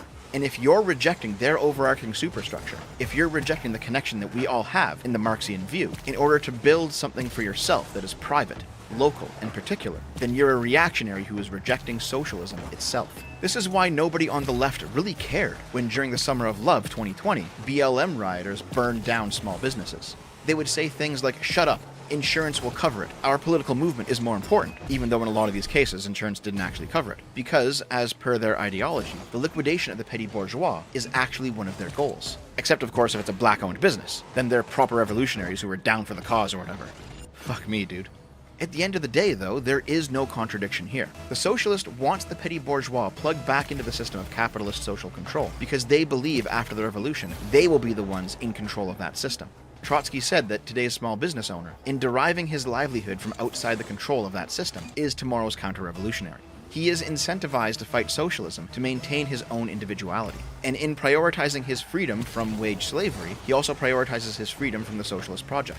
This was the one thing that Trotsky was right about. And you know what? This is actually good.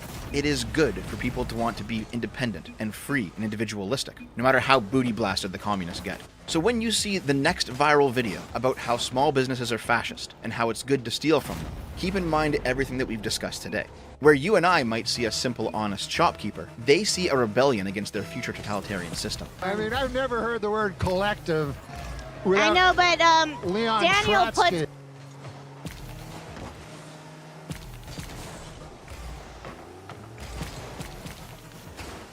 Ultimately, Trump has moved the norms of like how a president can and should act and what kind of accountability there is for that. So far, even in a few years and a few months of his second term, that I think he's going to be able to do things like this, and I think that's the world we're moving into. I think it's quite troubling and unsettling, but that's where we are. It's also part of this, this wider move towards the kind of what they call the Monroe Doctrine, which is a kind of rethinking of the Monroe Doctrine, but that America is going to pull back from Europe and various and the Middle East and really police the Western Hemisphere and dominate the Western Hemisphere as it historically did. I think that's also a big underlying trend. And when we're talking about spots, we are talking about Russia asking for Ukraine to simply hand over territory they have not been able to conquer during 3 years of bloody warfare.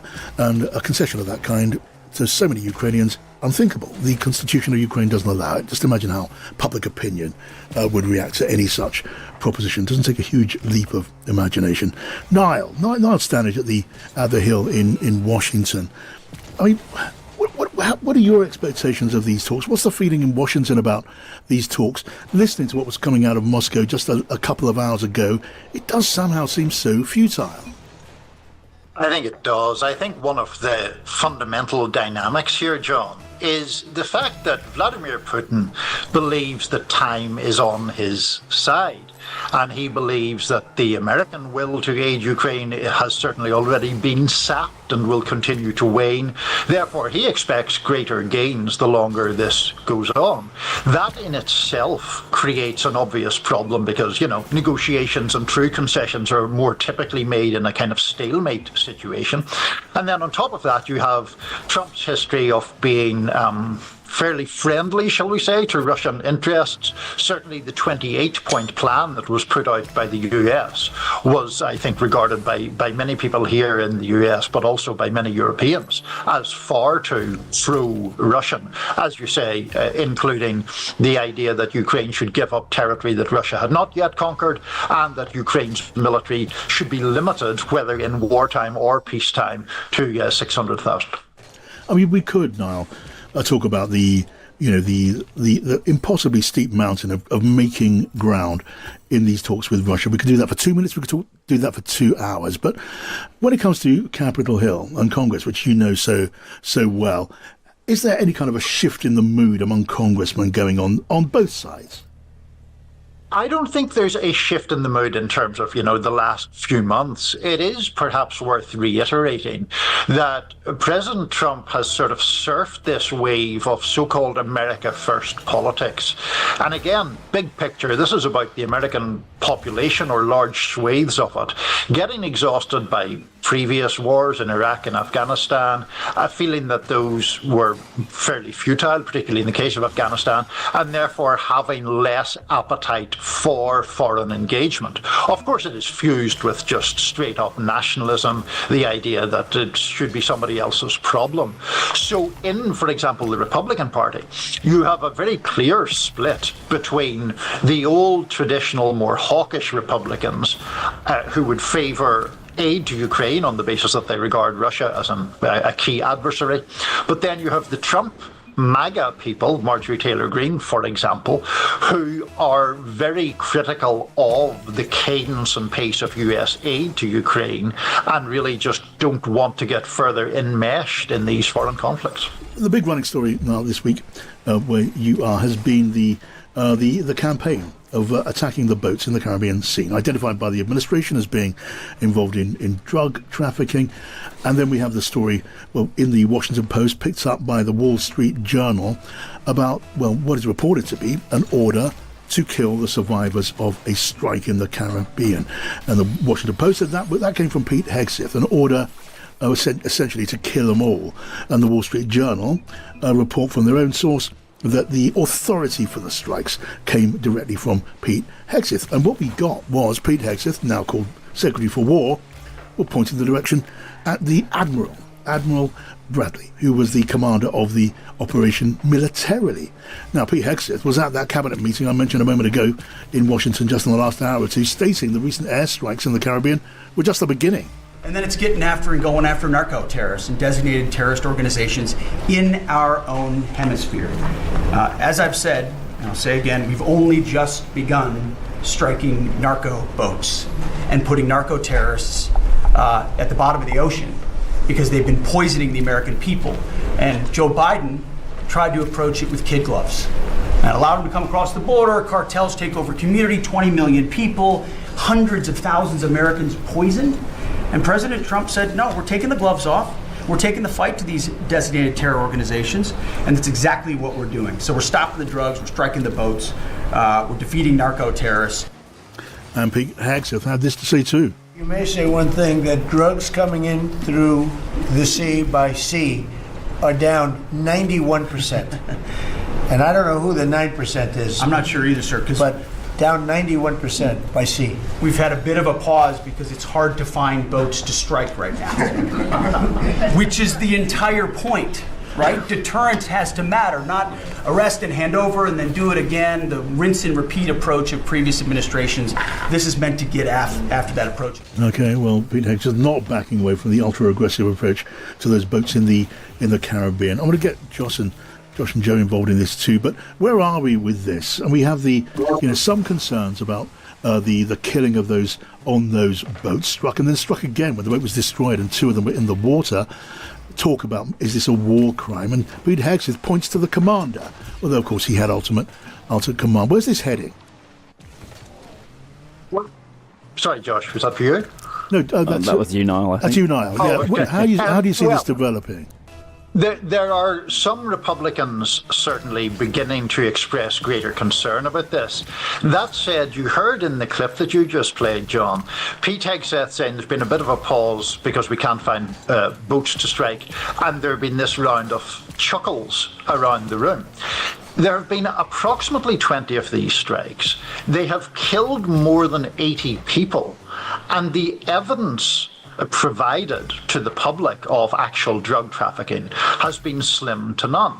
That obviously calls into question exactly what's going on here, whether these are war crimes, whether these are crimes that could be prosecuted under some later administration. Pete Hegseth has defended the overall practice, as you heard, so too has the White House Press Secretary, Caroline Leavitt. But we are seeing now the Republican heads of key committees in both chambers of Congress, the Senate and the House, saying that they will provide more rigorous oversight. Now, will that oversight have real teeth? Or is that just something that they say to ease the pressure on them? We're going to find that out in due course. But obviously there is a lot of concern about what are, on their face, extrajudicial killings by the US armed services. Yeah, Josh, what do you think? Well, I think that I was reading a book recently called The Hour of the Predator by Giuliano De Empoli, which I would recommend to readers, and it really talks about how we are moving into a world where these great figures, whether they're tech moguls or politicians like Trump, are increasingly behaving in a kind of rules-free, self-interested way that is sort of unshackled to the bounds of what we understand as kind of norms and international order. And I think this is an example of that. I think that ultimately Trump has moved the norms of how a president can and should act and what kind of accountability there is for that so far, even in a few years and a few months of his second term, that I think he's going to be able to do things like this. And I think that's the world we're moving into. I think it's quite troubling and unsettling, but that's where we are. It's also part of this this wider move towards the kind of what they call the Donroe Doctrine, which is a kind of rethinking of the Monroe Doctrine, but that America is going to pull back from Europe and various and the Middle East and really police the Western Hemisphere and dominate the Western Hemisphere as it historically did. I think that's also a big underlying trend. No? I think this goes to the broader issue of what happens in Venezuela. Actually, this is another major thread of American political debate right now because, of course, the Trump administration is ramping up the pressure on Nicolas Maduro, and there's an issue of what Trump is exactly going to do. I know we don't have time to go into that in great detail, but just today, 3 Democrats and 1 Republican have said that they would introduce a war powers resolution. Stripping the jargon away from that, that's a means by which Congress could actually act to block military action because it's the Congress that has the power to authorize war, authorize the use of force, as you may remember from the war in Iraq. So these are all part of the political debate here, where you have things like the boat strikes and the warning signs regarding Venezuela all forming two parts of the same picture. Okay, now I just want to break in here now, because as we speak now, President Trump is turning to the question of the strikes in the Caribbean on those boats at the cabinet meeting in Washington. Let's just cross live. All I know is this: every boat that you see get blown up, we save 25,000 on average lives. 25,000 lives.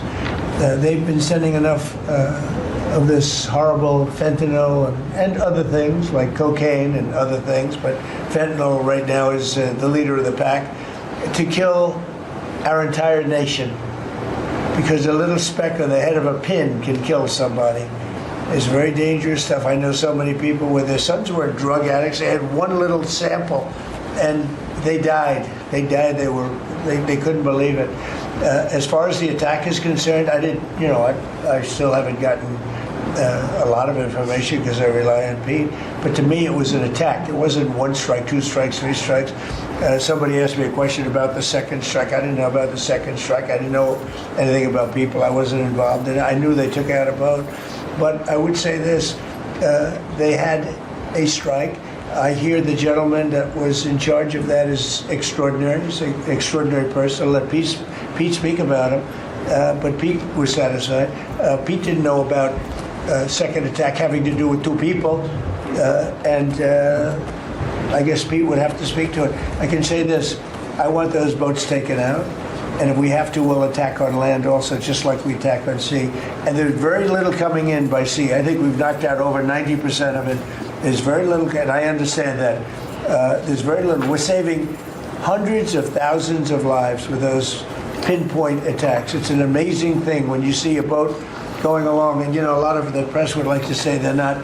You see the boat, they're not maybe drugs.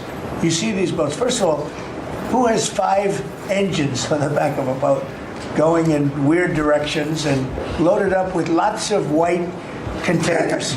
They're bags of things. No, they've done an amazing job, and Peter's done an amazing job. Pete, you could probably better answer the question. No, spot on, sir. And now we can hear from Pete Hegseth. Which Marco laid out, everybody's laid out. We've got 20 million people invading our country over 4 years. We don't know where they're coming from.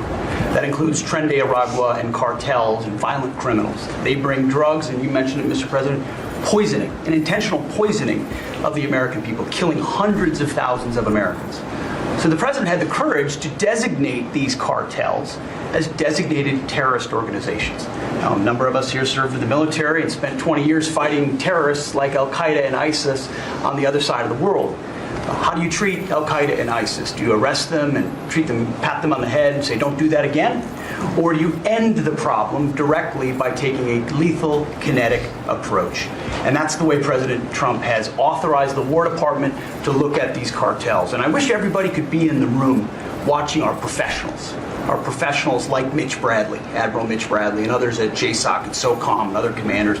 The deliberative process, the detail, the rigorous, the intel, the legal, the evidence-based way that we're able to, with sources and methods that we can't reveal here, that make sure that every one of those drug boats is tied to a designated terrorist organization. We know who's on it, what they're doing. Okay, we're going to put away from that live feed from the cabinet room in the White House.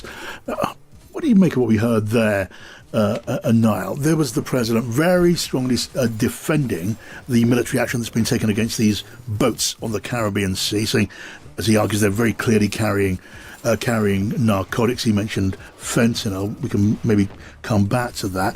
And we heard Pete Hegseth, likewise in robust mode. But no, we also heard the president saying, I don't have a lot of information because I rely on Pete. Am I over-reading this? Was that the president just keeping just a slight safe distance? No, you're reading it in exactly the same way as I am, actually, that President Trump is creating a degree of wiggle room for himself, or a degree of distance between himself and Pete Hegseth, basically saying, I know what Pete has told me, and I assume that's right. Also, Trump was trying to sort of obscure or blunt some of the reporting here, because the argument was never that Pete Hegseth was sitting in the room saying, yes, launch this second strike against survivors. The reporting was that before the operation, he had said, kill everyone.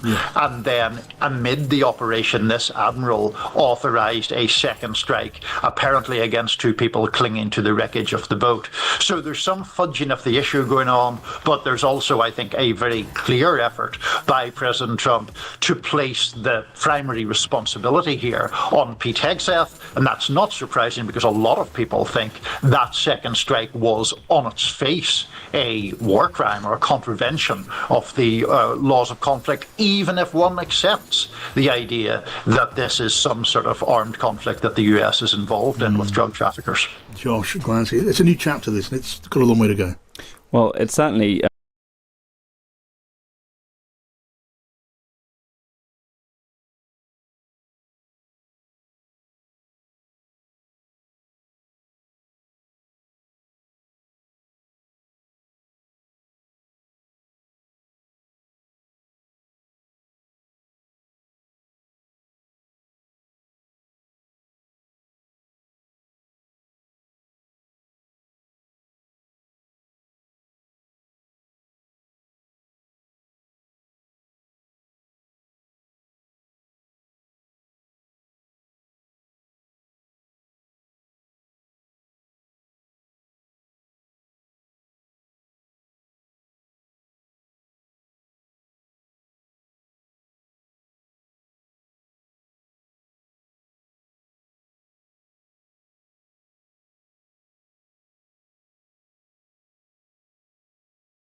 With the success of True Crime Streets of LA, Activision jumped at the opportunity and went to cook. We have to cook. True Crime New York City was born. Serving as the second game in the series, True Crime New York City is set in Manhattan. The game has you controlling a cop once more. The game released on November 16, 2005, almost 20 years ago. The game released on the PlayStation 2, Xbox, and the GameCube. The game released with problems, clipping issues, frame rate drops, and several other reported issues. Looking at which version to play, the PS2 is recommended. While Luxoflux were developing the PS2 version, Aspyr were responsible for porting to the GameCube and the Xbox versions. New York City received mixed receptions upon release. First week sales only managed to get 72,000. Sales might have been affected due to the controversy surrounding the NYPD. Around September 26, 2005, previous NYPD Commissioner Raymond Kelly and Patrolman Patrick Lynch called for a boycott on the game. They claimed the depiction of law-breaking officers is damaging and offensive. Kelly claimed it's an outrage and disrespects all officers in an interview with New York Daily News. He further claims he was disappointed with members of the NYPD involved with the game's development. Bill Clark, one of the former NYPD detectives who was involved with the game, commented, "Critics don't understand the game and need to come to grips with the fact it's fantasy." Clark even takes a stab, stating police unions should stop worrying about games and spend more time getting cops a higher starting salary. Now, the game revolves around gang member turned cop Marcus Reed. Marcus, portrayed by Avery Waddle, Marcus is equipped with street smarts and 5 years experience as a beat cop, roughly. Marcus does feel more flat in comparison to Nick King. Several elements have returned in New York City: exploration, stealing cars, solving crimes, and unaliving civilians by accident, of course. New York City adds side quests, expansion on the cars,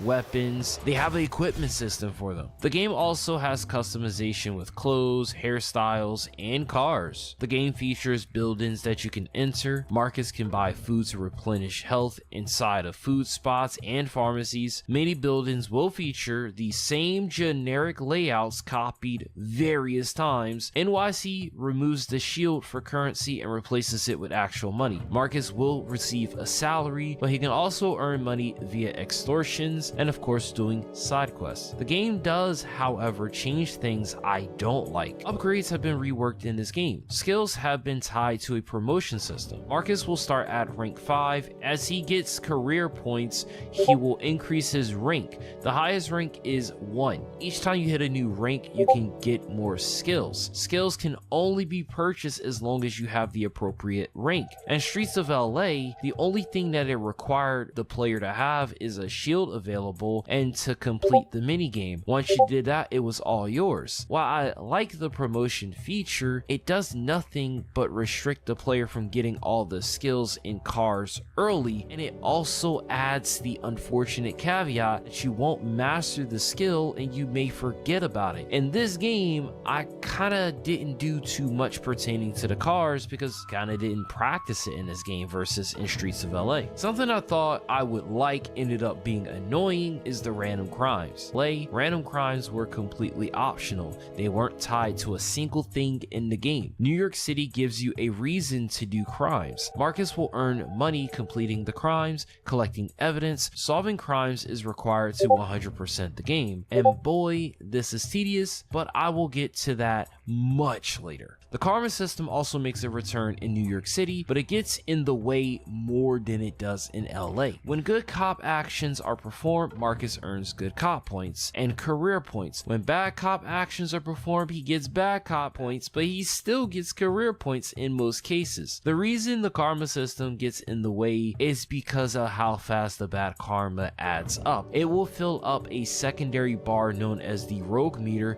and when this fills up high enough, cops will start attacking you. It's even possible to get demoted if you fill up the rogue bar too high and cops end your life. The ending of the game is tied to the good and bad cop rating. As I go through this retrospective, I will share my experiences with this game, what I enjoyed, what I disliked. I'll be going through the story, the side quests, the secret boss mission, and then finally my final thoughts pertaining to the game. With that said, make sure you guys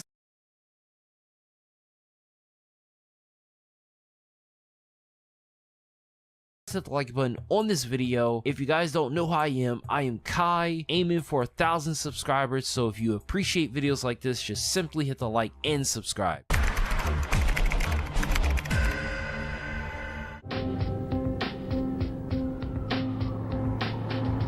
New York City, Manhattan Island, 25 square miles of crowds, concrete. Crime so cold, they'd wither the soul and freeze the blood. Millions exist here, walking streets that may swallow them whole or spit out their bones.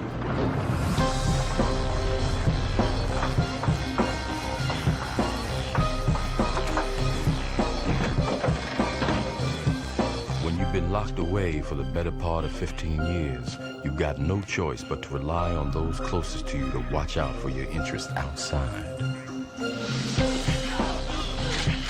In my absence, my son was given the keys to my kingdom, placing his trust in those who claimed my allegiance. As it turned out, it was a decision both of us would come to regret. And on the streets of New York City, regrets are measured in bullets.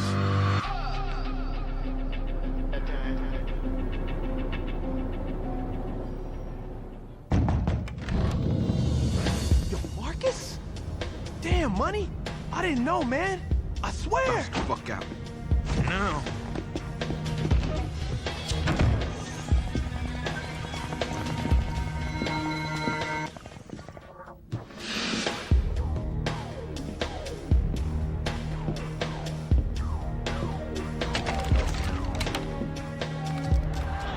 Yo, why you cheating? Let me see my audible, dog. Fuck you, nigga. You need to get up on it. But y'all niggas need to shut the fuck up.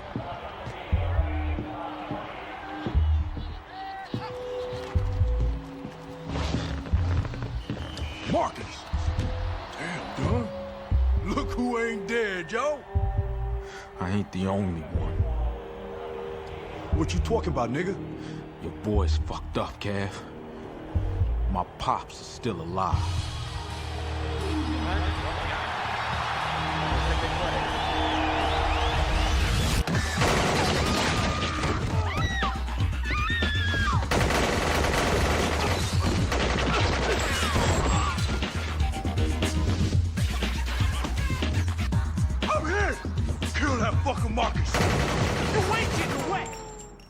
Marcus chasing down Kev serves as the game's tutorial. Shooting, climbing, and other things of that nature, the environment can aid in defeating foes much more than it was in the previous game. Keep that in mind. Many missions will have health packs, I mean a lot. Marcus will make it over to Kev and he will do the deed.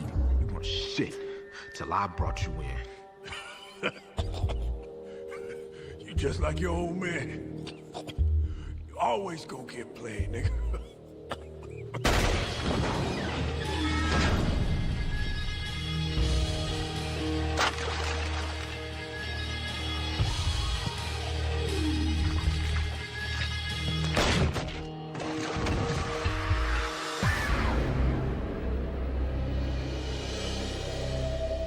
So you heard, huh? A call came in about your pops getting shanked. I had to see if you were okay. What the hell happened, Marcus? They tried to murk me too. Motherfuckers with no loyalty don't deserve to live. Jesus Christ. I guess you gotta do what you gotta do. Okay, I'll take care of it. You don't owe me nothing. Marcus, I helped raise you, and this is not how I expect to be repaid. Look, you can't keep doing this. You've had some scratches before, but this one, we're talking about one big fucking Band-Aid. It's the last time I'm saving your ass, so you better do exactly as I say, or you're on your own, forever. All right, man. Now get the fuck out of here, kid.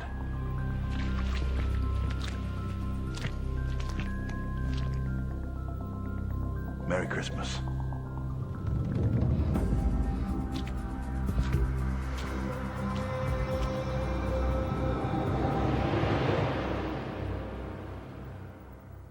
Marcus is saved by Terry Higgins. Terry Higgins is a detective voiced by Mickey Rourke. I suspect Terry was also gang affiliated. It's crazy, ain't it? Whoever thought I'd be making it into the organized crime? You know, I remember when you couldn't even wipe your own ass without my help, hotshot, so don't get cocky. You ain't a detective yet. Come on. You know I'm gonna blaze through those qualification tests like that. Oh, you in that much of a hurry to get out of my unit? Lieutenant Dixon, nah, I was just... Save it.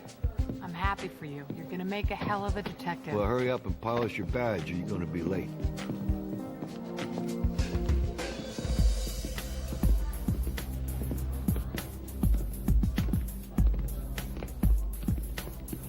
What's this? Gangsters dressed as cops, huh? It ain't Halloween, Terry. We talked about this, Victor. My contract, remember? Goddamn, Terry, you know I don't like greenhorns in my... Marcus has been on a beat for 4 years now. Just aced all the CIC stuff. Yeah. Down. Remember, it's your responsibility. Comprende? You got it, Vic.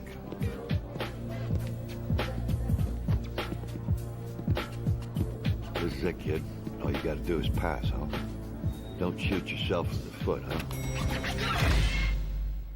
Marcus has been a cop for roughly 4 years now, and he's doing his detective tests. He works under Lieutenant Dina Dixon. She's voiced by Marcika Harita. I can't pronounce her name. She's best known for her work in Law and Order. Before taking the test, the game introduces Chief Victor Navarra, who is voiced by Isai Morales, head of the OCU. I don't like him much, and I don't think most people like him much, and I think that's intentional. The tests I mentioned here are in fact another round of tutorials. Marcus tests will help the player learn the basis to gameplay. The prior game handled tutorials a bit more natural. Considering Marcus has operated as a cop for years, this felt wonky. Marcus uses a one pistol, and I really did like Nick's dual pistol action, so if you're coming from the previous game, this might take a little bit to get used to. Tutorial covers combat, shooting, and driving. I think combat was toned down in some ways and expanded in others in this game versus the previous game. In the ways in which case it's been expanded, there are now multiple fighting styles that Marcus can acquire. Brawling, Taekwondo, Karate, Wushu, Thai boxing. Each of these styles have their strengths and weaknesses and can aid Marcus during the game. In other ways, fighting has been reduced. They took away the stagger mechanic that was made, more so they reworked it. And then the other thing is, fights can get very hectic and annoying. Shooting has changed slightly. As mentioned, now we have one gun. Aim down sight was actually changed in this game. In the past, I believe you held regular shooting button, and now they changed it to R3, probably because people accidentally was doing aim down sight when playing with Nick. Aiming still is stiff in this game, and as for driving, I think it sucks. I think the driving in this game is annoying. This game features smaller areas, more NPCs. You will undoubtedly kill various NPCs in this game. After Marcus gets finished the test, he is now a detective. No, honey, the lockers at Grand Central. No, the new ones. Yeah, suits in there. Está ahí el traje. No te apures. All right, you know what? Don't bother. Okay, love you too. Why don't you just move it to the city, Vic? Yeah, save yourself a train ride. On my salary. You're kidding, right? Looks like you still have both feet, kid. Was I fucking right about this guy or what? Denzel ain't got nothing on you, kid. Oh, for Christ's sakes, Terry, how hard is it to shoot a target? I want you to take him into the streets, see if he can handle himself in plain clothes and deal with real perps. Do the whole drill. Otherwise, no shield. Comprende? Okay, Boy Wonder. Time to kiss your costume goodbye. Grab your street gear, then pick up an unmarked cruiser at the garage. I'll meet you outside. Yo, I got your Boy Wonder right here.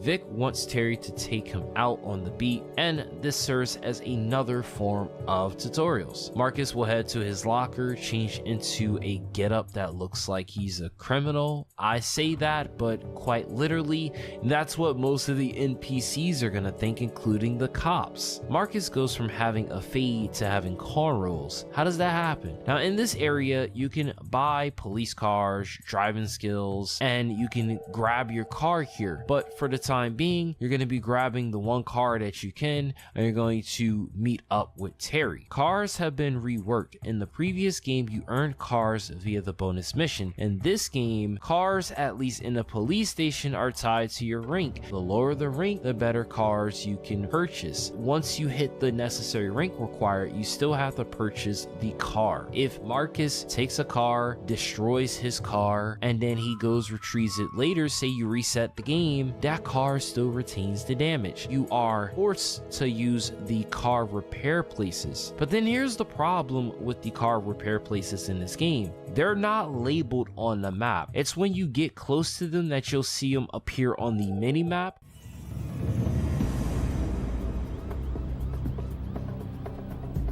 Hey, Terry, ¿que no te gusta la comida de mi mujer? Para decirte la verdad, Manny. No, but we'll talk later. All right, kid, let's cruise.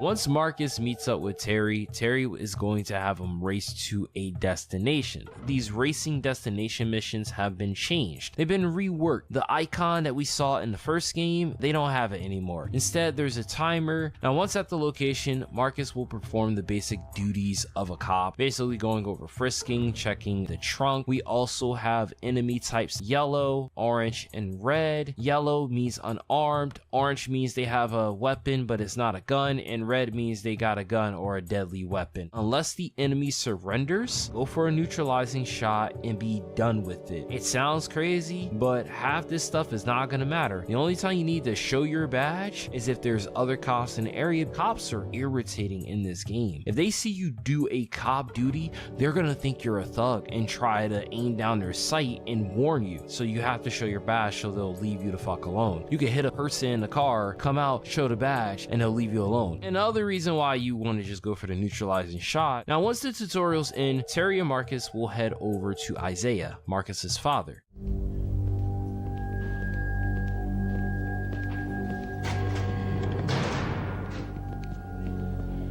That will be all, Kurt. You been looking after my boy, Terry? Been looking after myself, Pop. How you been, Isaiah? Just doing my time. To what do I owe the honor? Thought you might want to see this. Seems my boy is no longer just a pawn. Congratulations, son. Life's full of irony, isn't it? Higgins. Okay, I'll be there. Well, Isaiah, we gotta cut this short. I'll be seeing you. Kurt, let him out. You did good, Boy Scout. You know you're the first new face in OCU in 7 years? Yeah. Seems like Navarro keeps that unit pretty tight. There's a reason for that. We'll talk about it. Some other time, though.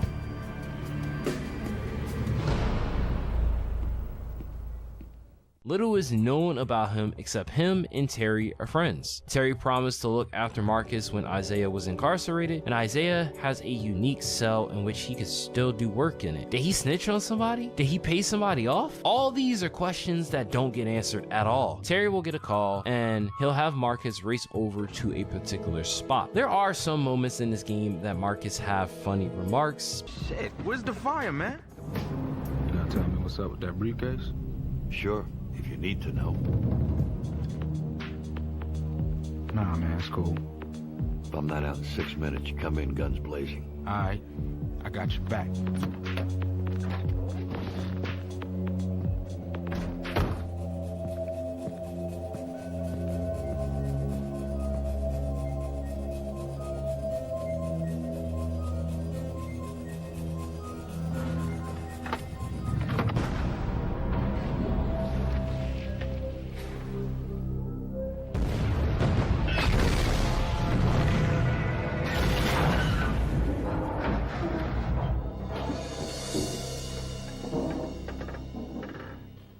Marcus is back at the precinct. He is with the lieutenant. He's getting yelled at by Victor, bitch ass. Somebody talk to me. No, man. What the hell were you two doing? Hey, man, I don't know shit. Terry went inside. Get him the fuck out of here. You feeling better? Not really. I'm sorry, Marcus. Yeah, me too. It wasn't your fault. Forensics says it was a gas leak. Bullshit. Look, I know that you and Terry were close, Marcus, but you need to let this go. It's Navarro's business now. He's not gonna let you touch it. No more OCU, huh? Oh, maybe one day, but for now, you're back here with me, working street crime. I'm not putting those blues back on. Relax, it's plainclothes duty. You get to keep your shield, as long as you play nice. Fuck that. I need to find out what really happened. Marcus, I'm trying to help you here. Crime has been on the rise all over the city, so please, do me a favor. Get out there and collar me some perps, okay? Yes, ma'am. You know where Victor sits? He sits in the same building that they all sit in, and you just see him by his lonesome. There's no other OCU member that you ever see. Dixon's not an OCU member, and that's it. Marcus leaves and gets contacted by the FBI. Reed. Hello, Marcus. We need to talk about Terry now. Who the fuck is this? Maybe it's the FBI. Parking garage. On the double alone. He meets up with Agent Gabriel Whiting. This guy, you will recognize his voice, is Christopher Walken. He voiced George in Streets of LA, and he's back to voice Gabriel. Hello, Detective. Gabriel Whiting, FBI. Feds. Why am I not surprised? Oh, Mr. Hotshot, perhaps I should just go home, kick off my shoes, have a nice cup of cocoa, because it sounds like you've got the case figured out. Would I be here if I did? Educate me. Indeed. For the past 2 years, I've been working with the OCU trying to take down New York's top crime syndicates. But things always go wrong. Stakeouts go cold. Covers get blown. Sounds like you just suck at your job. I was on the job when the best part of you was running down your mother's leg, Detective, anyway. We figured there's gotta be a mole in the department. Detective Higgins was onto something. He had evidence. Was ready to name names. That's what he had in that briefcase, huh? So what the fuck happened? There's obviously a conspiracy at play, a setup. I believe you can help me find out who's behind it. Now how you figure that? Terry Higgins. He asked me to bring you in should anything go wrong. Look, I want to know the motherfuckers as much as anybody. I ain't even got a hunch. I mean, in case Terry didn't mention it, I'm pretty new here. That's why you're perfect, Detective Reed. See, we don't know who's on the take. Anybody could be the bad guy, and that's the catch. You gotta do this alone outside of your official duties.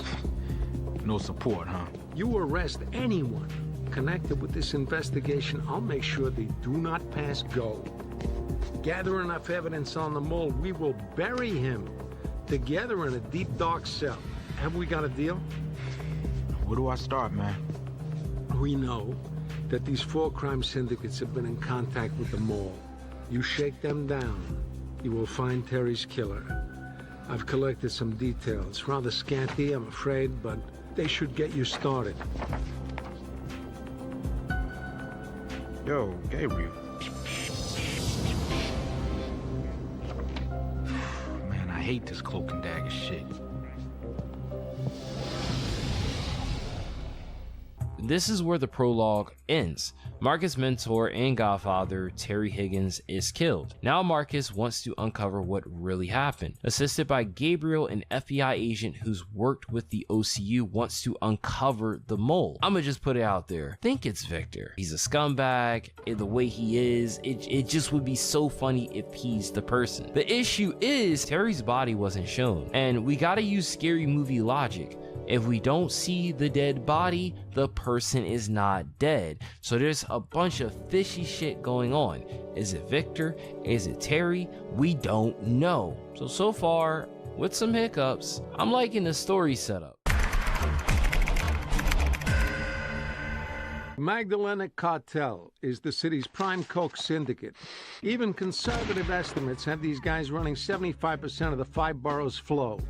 It's a shadowy organization, leadership unknown, but we're certain that the top dog lives in Manhattan so he can keep a close eye on distribution. Now, before Terry died, he said he made the acquaintance of one Teresa Castillo, known around town as Mother Teresa. I met the real Mother Teresa once on a mission in Cambodia. You'd never know it by looking at her, but a very funny woman. I should write a book. Anyway, this Teresa Castillo, she's a rich socialite, runs shelters all over the city. Terry believed she had information to help us crack the cartel.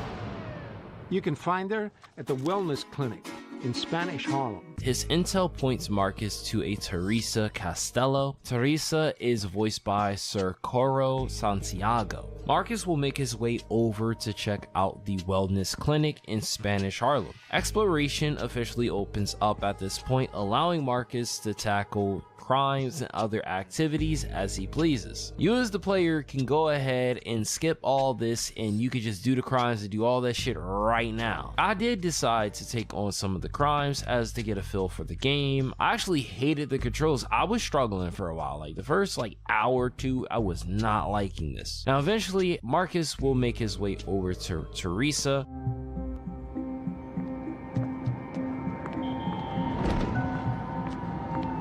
Miss Castillo, I need a word with you about the Magdalena cartel. I'm sorry, I am a busy woman. If you're a reporter looking for another... Detective Reed, New York Police. Oh, I see. Look, officer, I've grown weary of talking to the police. No matter how many times I complain about the dealers, nothing is ever done. You just write your reports and yes me away. Well, I ain't like that, lady. I come from the kinds of places you're trying to help. Is that so? Then why is that dealer still up there on the corner? Get him off my street. And I don't mean just shoo him away like your fellow officers. I mean permanently. All right, I think I can do that. But don't you go nowhere. I'll be right back. Hey, homie, let me holler at you for a minute. Yeah. What you need, man? Lane back? 20 sack? Or ounce? Or what? For you to bounce the fuck out of here and don't look back. Right at Gatlin? Fuck you! This is kind of like the first test, taking what you learned to see if you can do it. Now during these missions, evidence will be in parts of the area. Collecting evidence can earn you money. This can either be turned into the police station or sold at pawn shops. I just turned it into the police station. I wasn't doing all that. Now after Marcus shuts down the dealers, he gets into the car with Teresa. That dealer? He ain't coming back. You got my word on that. I have to say, you have a rare determination for a cop. You're going to need it. The cartel is an army. You mean the Magdalenas? Magdalenas, the Lords, the Curls, many names, same source. A major crack processing facility right here in the city. So how do I find it? I've been funding the Smith projects in Alphabet City. I can tell you this. 3 times a day, a motorcycle courier supplies the stoop dealers and collects their cash. Sounds like a runner where I'm from. A piece of advice. Grab yourself a motorbike or you'll lose him. He takes a route no police car could follow. All right, then. She tells him about a motorcycle carrier supplying dealers and collecting cash. Marcus heads over to investigate the motorcyclist.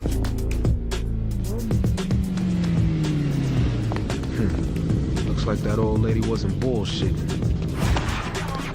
Hold it right there! Oh yeah, you know I'm coming after you, right?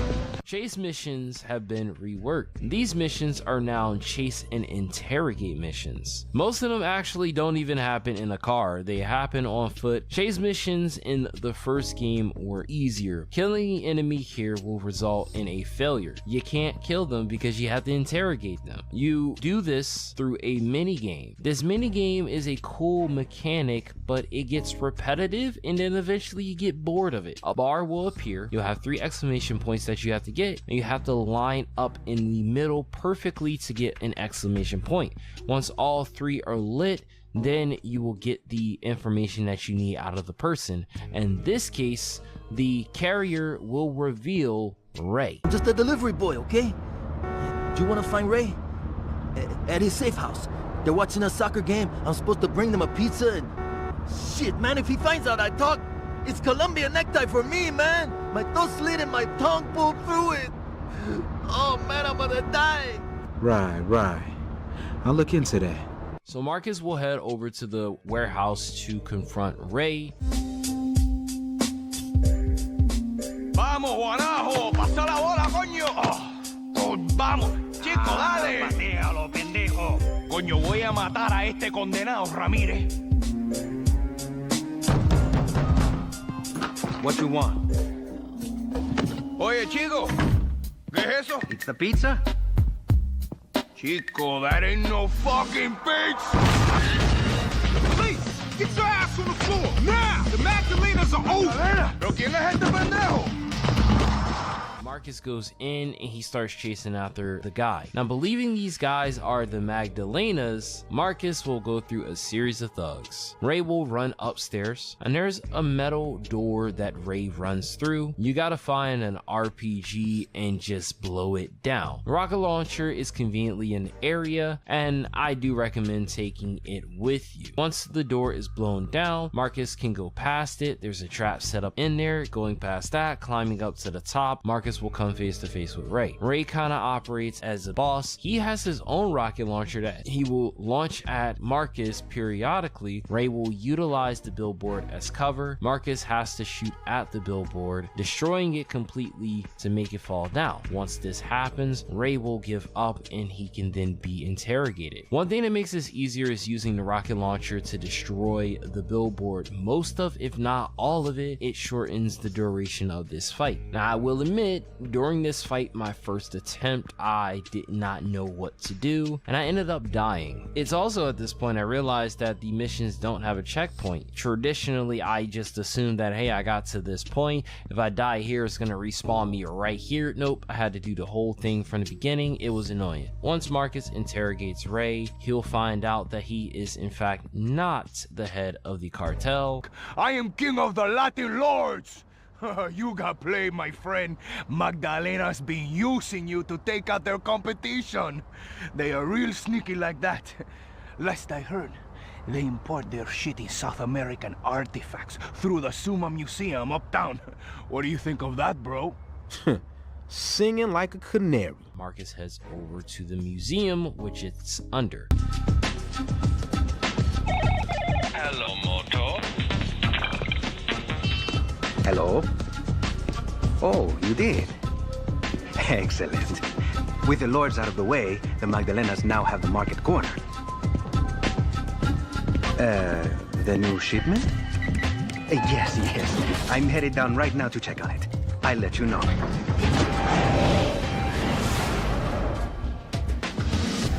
Hello, excuse me, sir. The museum is just closed for the day. Look at that thing, man. I bet this guy need a magnums, huh? Oh, that's actually an Aztec warrior, as denoted by his engorged. Sorry, dog. Not interested.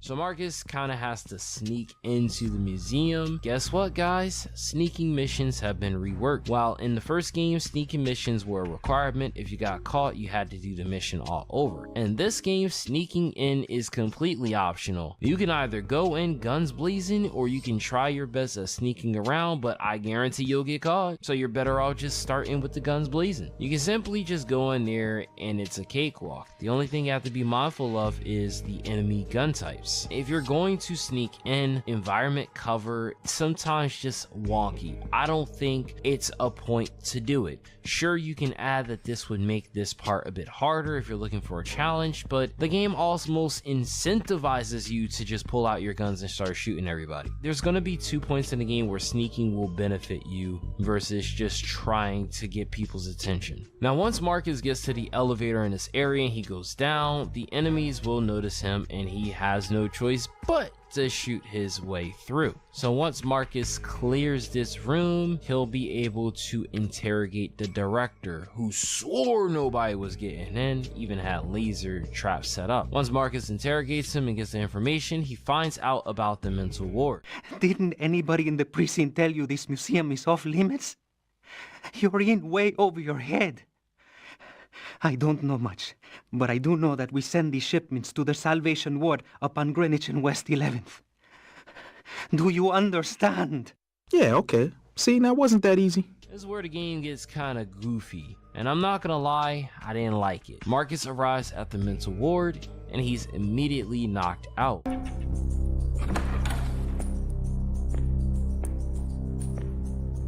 Huh?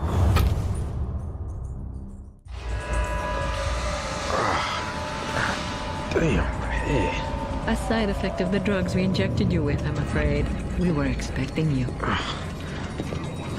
Teresa? What are you talking about? My real name is Magdalena Rojas, widow of Humberto Rojas, the drug czar killed by your very own CIA 6 years ago. Look at it on the bright side.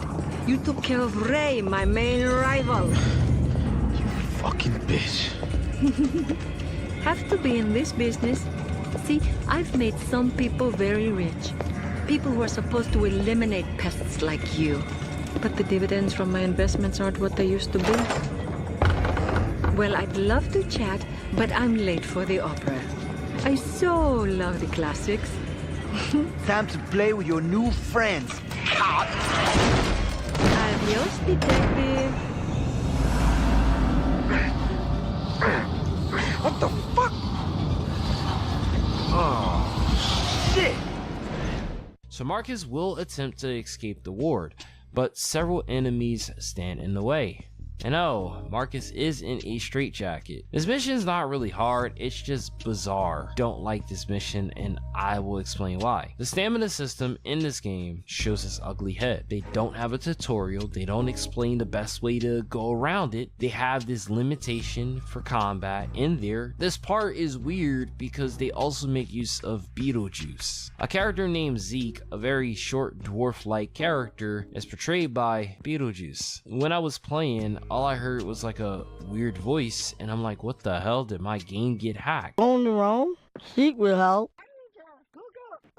It's the code here. Marcus will have to navigate through the ward, and Zeke will help input codes until they get towards the end. During this section, there are nurses with needles. These needles can stun Marcus if they get the hit off. And there are other straitjacket enemies that will try to fight Marcus if he comes across them. Eventually, at the exit, there is a guy with a beanbag gun. And I tried using a weapon and he just kept hitting me before Marcus could make contact. Eventually I ditched this and I just started to throw the hands up, and I eventually beat him and I got past. Marcus will then have to race to the opera house, and he'll surprise Teresa once he's there.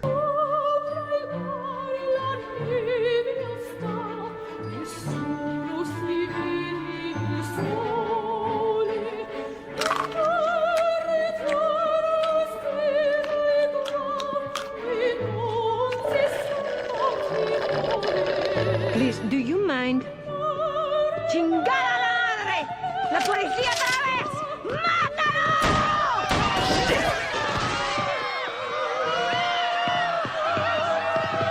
Alright, you ain't getting away.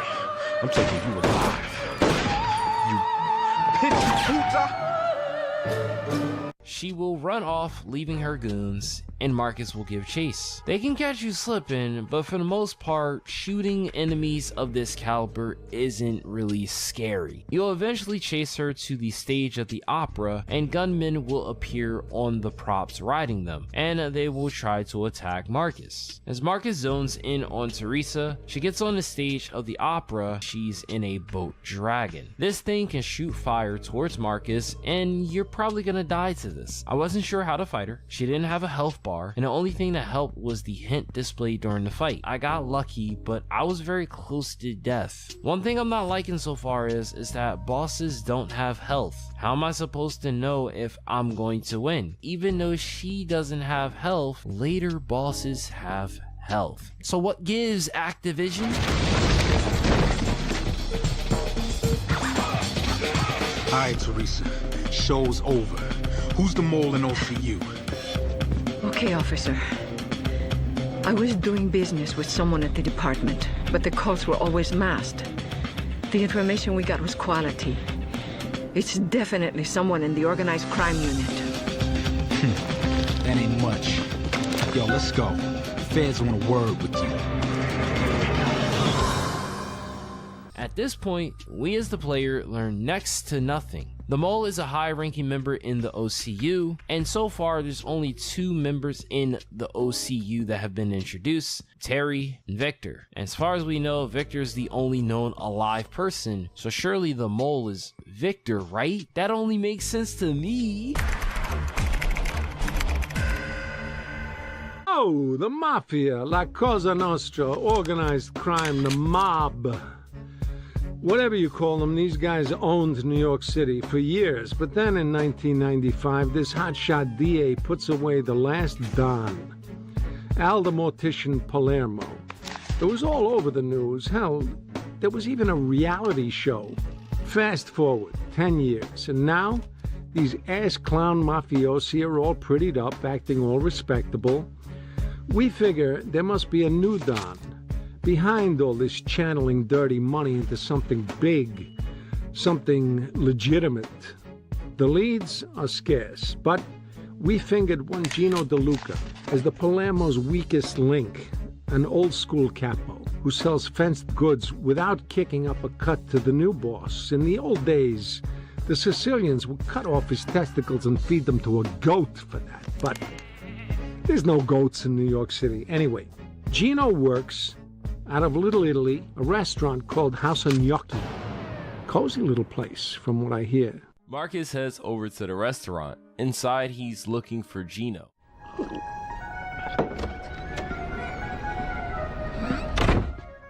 Damn, relax, y'all. I'm just here to talk to Mr. DeLuca.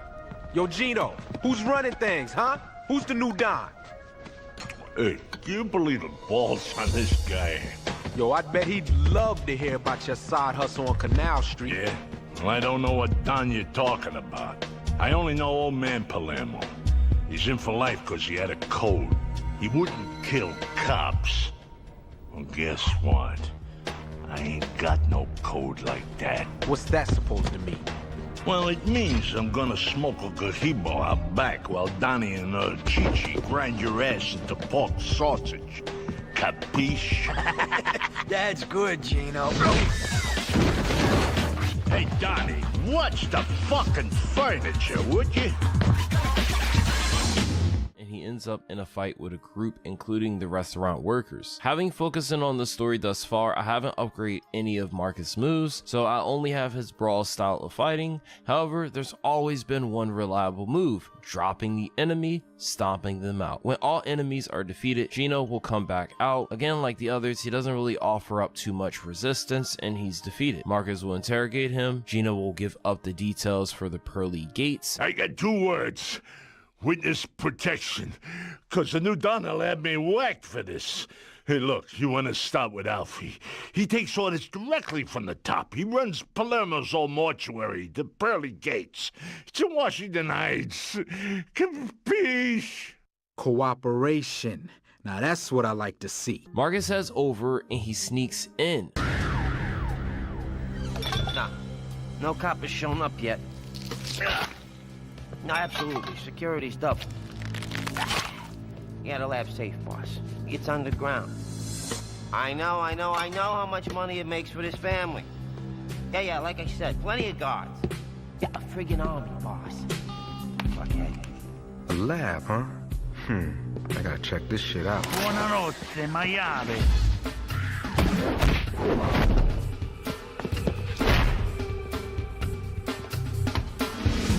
Cornered, Marcus shoots his way to Alfie. This mission did cause me some trouble. In my first attempt, I took too much damage because there was the guy in the middle just before you get to the stairway and he was causing major damage. Once I got up to him, I thought, hey, why not grab him or run past it? Yeah, I died. So then in my second attempt, I dealt with him rather quickly and then I made it past everyone and got to the next part. Marcus will head into the basement and gunmen will be waiting behind cover. You can shoot their legs, you can shoot in between, but you still have to be careful here. Eventually, I make it to the end, and this is where Marcus is then forced to run out of the building to chase Alfie. Who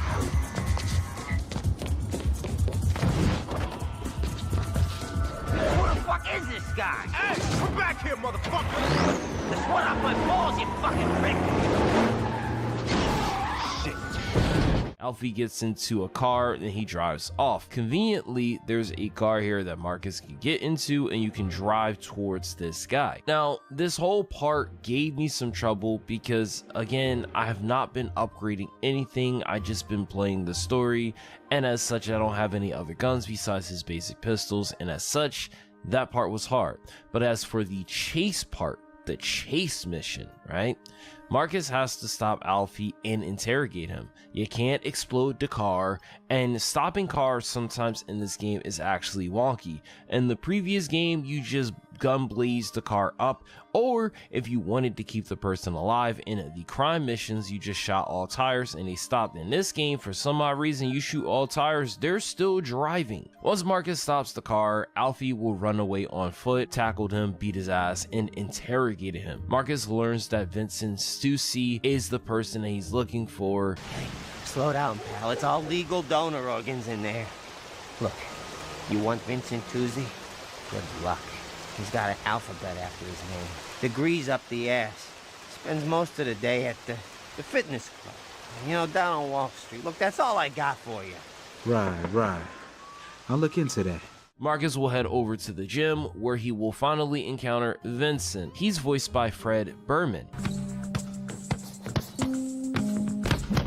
Mr. Tucci. Vincent. Detective Reed. I think this belongs to you. A little souvenir I picked up from the Proly Gates. That's one of your spots, right? True, I am on the board of the old mortuary, but I haven't set foot in there, ever.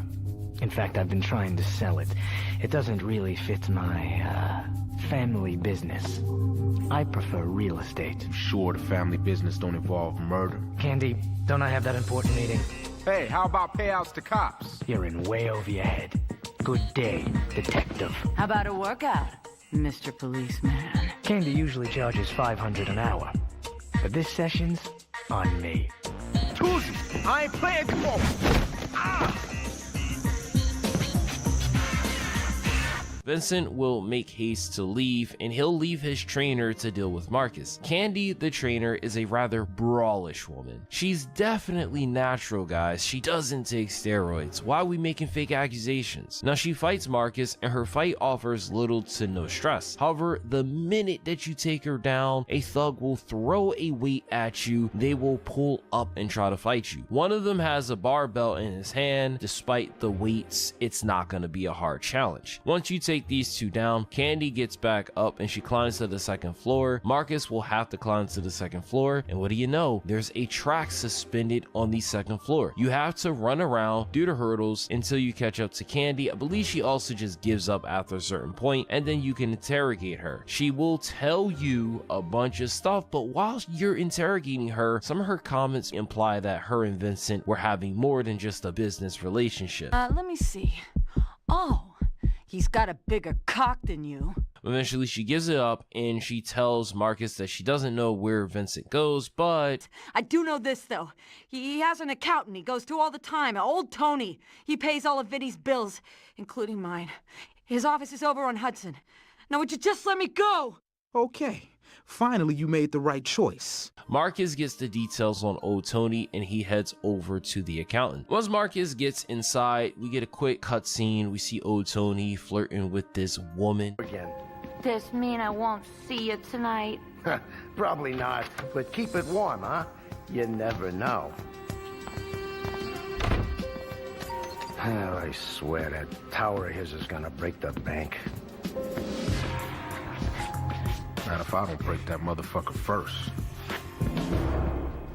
I have yet to upgrade guns, and I keep saying this because this part ended up being hard without those guns. Yeah, sure, you can pick up the guns of the other people, but it does help to have upgraded weapons. Now, Marcus will have to make his way past all these men to get to old Tony. I personally think the game is designed in a way that sneak missions just don't do it. I tried the sneak method 2 times and I ended up failing. Eventually I said, fuck this, I'm going in shooting everybody, and somehow I ended up getting further and making it to the back. There's an elevator that you take to the basement, and then from here in the basement there are these cabinets that you got to move around to find the way forward. These cabinets kind of serve as a puzzle. It's not a puzzle game, but it felt very puzzly. You would see something like this in a Zelda game. They serve just to slow the player down, and eventually once you figure out the way forward, it will lead to the vault. The vault is locked, yet Marcus is able to open it somehow. Once you open up the vault, there are thugs in there ready to shoot you. Making light work of the enemies, Marcus will be able to interrogate old Tony. Old Tony reveals that Vincent has built a tower. Vincent's gone into construction. Been putting all his eggs in one basket, building the Tower of Pisa on Broadway and 10th. 400 luxury condo units. I advised him against it, but he wouldn't listen, okay? Yeah, alright. But you best not be bullshitting me. Marcus heads over to the building, and this leads into a massive chase where Marcus has to make his way up several levels. Fuck! What's the hurry, Vince? Shit! You are fucking relentless, aren't you? I'm gonna ask you one more time. Who's your contact over at OCU? The same people who were supposed to take care of you, asshole. Didn't I pay enough cash to make sure fucks like you stayed out of my business? Who did you pay? Yo, freeze! Remember me, motherfucker! Yo, I ain't got time for this shit. Rocco, I'm coming up to shut everyone down. No, I said everyone! No, I need you alive. Hey, hurry up! Here he comes, one drunk about You ain't gonna try to lay me down, motherfuckers. First, Marcus has to make his way towards the stairs. There are going to be guys in this area that you have to take out. Then, once you get to the stairs, there's going to be thugs positioned on the stairs. As Marcus makes his way up, you notice the construction of the tower goes from it's been completed to it's just not even done. It's just a level with wood plaque. Again, thugs will be positioned here. Vincent will appear on the elevator. He'll throw more thugs your way, and then he'll keep going. Kind of odd how slow the elevator is going, that we're going the same speed. Maybe he is wasting his money on this place. Several health packs are also present throughout this level, and Marcus will have to climb at least 3 different levels until he gets to a 3rd platform. Vincent will appear one more time, throw more thugs your way. Marcus will have to take a construction elevator. As this elevator rises to the top, each level that Marcus bypasses will have enemies waiting. This part is actually hard because to me, I couldn't dodge or anything, so you either have to shoot them before they shoot you. You're gonna take damage, and I know for sure the devs did this on purpose, because once you get to a top, there is conveniently a health pack laying on the ground just before you start to fight with Vincent. Vincent will jump into a crane that's attached to a beam. This fight is essentially you shooting at him until you destroy his machine, while also dodging the beam that he sends going left and right, left and right. At times you're doing a little bit of platforming. Once you destroy the machine, that's it for Vincent. This boss fight was a bit more unique, though I do wish there was a bit more difficulty with the crane part. Tuesday, you fuck. You better tell all about your connect in OCU. Listen, you fucking pig son of a bitch. Everything was done over the phone. The fucker on the other end had a scrambled voice, but he had a Spanish accent. Your ass better be telling the truth, Vincent.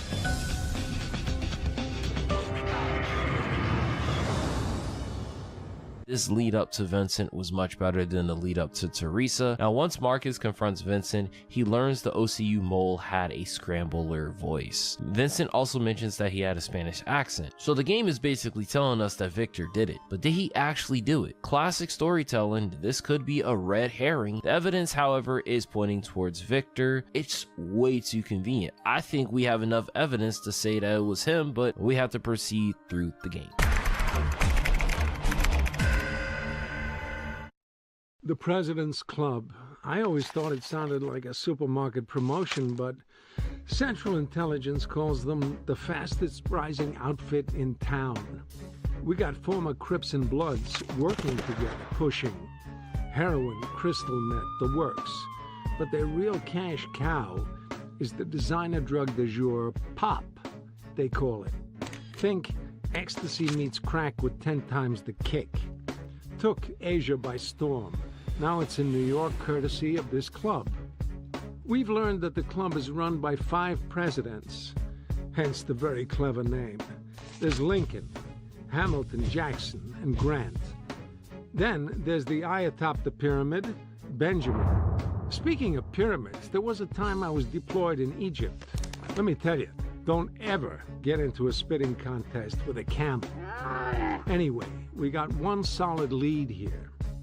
President Lincoln runs a hellhole out in Harlem on Madison and East 124th, which controls the bulk of the president's urban drug flow. This character is said to be a real psycho, so You should go in well armed. My favorite case so far in this whole game, Gabriel gives the brief on the group. Gotta love his silly inclusions also. He informs Marcus about how the group is structured. I found it interesting how the devs decided to make President Lincoln the weakest link. If you know, you know. He controls the bulk at the hellhole out of Harlem. Now this case plot line so far is the hardest in the game. This major case is if black gang members meet the Yakuza. It's very wacky story-wise, but the difficulty is high. I will also add, I do wish they got even more wackier like in True Crime Streets of LA. The first mission is to infiltrate the location out Harlem.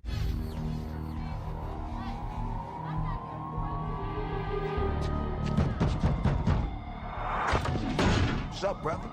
Mission's $50 a pop. Place to crash is included. Yeah, right. Thing is, I'm buying bulk. I got a new club opening. Can you handle it? Damn, nigga. We got to see Lincoln about that. All right, no doubt. Where he at? He upstairs, yo. Let me call him. No need. It'll be a surprise.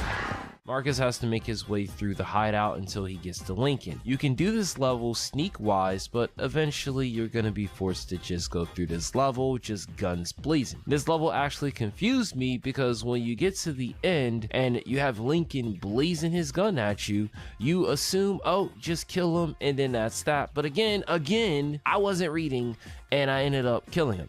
So when you shoot him, he actually falls into the fan and he dies and you get a mission fail and you have to do the whole thing over. I tried a second time, not knowing what to do, and I saw the hint like, yeah, disarm him. I'm like, how do you disarm him? Oh, maybe if I run up to him and grab him, I can disarm him, which I ended up being killed. I somehow tried this two more times, and then I realized, you know what? I suck at this game. I actually had to look up how do you disarm the person and realize you have to do a neutralizing shot on the gun, and from there he gives up and you can interrogate him. Once Marcus interrogates Lincoln, Lincoln spills the beans that his direct connection for Pop, which is the drug that the group deals with, is from President Hamilton.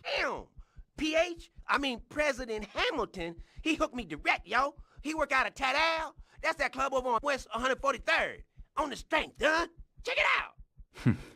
All right, man. I'll see if this checks out. And Marcus heads straight over to the club. Once Marcus gets to the club, he is met with an unpleasant sight.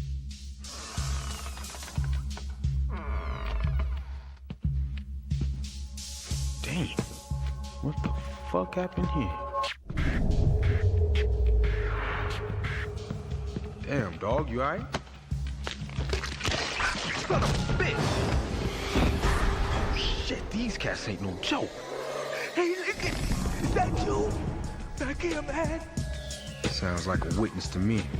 There are some Yakuza members here ready to deal with whoever is still there. It's only a few of them because the point of this mission isn't to kill a bunch of people, it's actually to get past a bunch of traps that President Hamilton set up. So Marcus has to play spy and get past multiple of these lasers. There's no way in hell anyone that's watching this video that played this game got past this part without setting at least one trap off. Now the controls of this game are working against you, and that's most of the reason why you're gonna likely set off 1, 2, maybe 3 different traps. I almost died. It was kind of pathetic. Now once Marcus makes it into the office, he'll interrogate Hamilton, and Hamilton reveals, yeah, it was the Yakuza. They shot up because we're selling pop. It was them Yakuza fucks that sprayed my spot.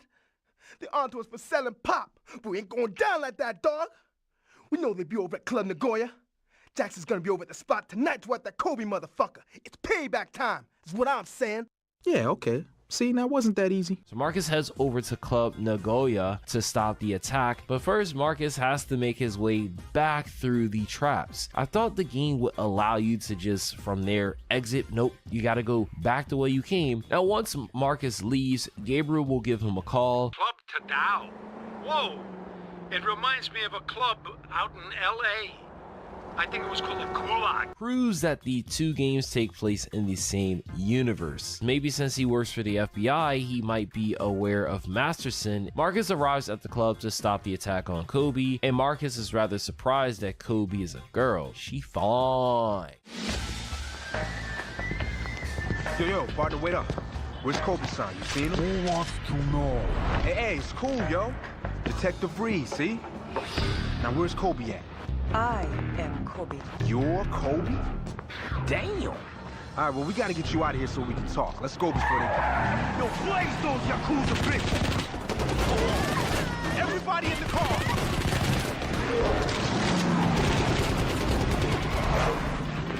Yo, man, drive! I think I can speak for most people when I say this mission is freaking annoying. This is one of the hardest missions in the game, and there are objectively 3 other hard missions in total in this game, making it a grand total of 4. So this is one of the 4 I'm going to mention and emphasize as hard. Pause. Marcus will hop into the limo, and while the group drives away, Marcus has to shoot down assailants riding motorcycles, cars, trucks. Oh, it's rage bait in the purest form. This mission is going to make you mad. You're going to get upset unless somehow you're perfect on it. You can't aim down the sight. You have to use the sight, whatever they give you, to shoot down the enemies. So at some point, you're gonna likely realize the problem with this mission. The enemies have almost perfect accuracy. I was getting motion sickness. Don't ask me why, but sometimes when I play these games and I'm hungry, it throws me off. I had to stop playing the game after trying 2 times, and then I came back later, tried a bunch more times. I actually succeeded in getting to the limo. When I say this mission made me consider stopping this video and saying, like, you know what, it's not worth it. We don't have to play this game. Oh, I considered it. But at the same time, I was like, I'm not going down without a challenge. When you do get to the point where President Jackson pulls up in a limo, you have to be very concise with you shooting. The limo is going to be borderline going to explode, so you just have to take him down. Now, I eventually do succeed in doing this, and from here, Kobe, the hot chick, informs Marcus about the boss. Looks like the coast is clear, yo. Domo, Mr. Reed. Yeah, you owe me, Kobe lady.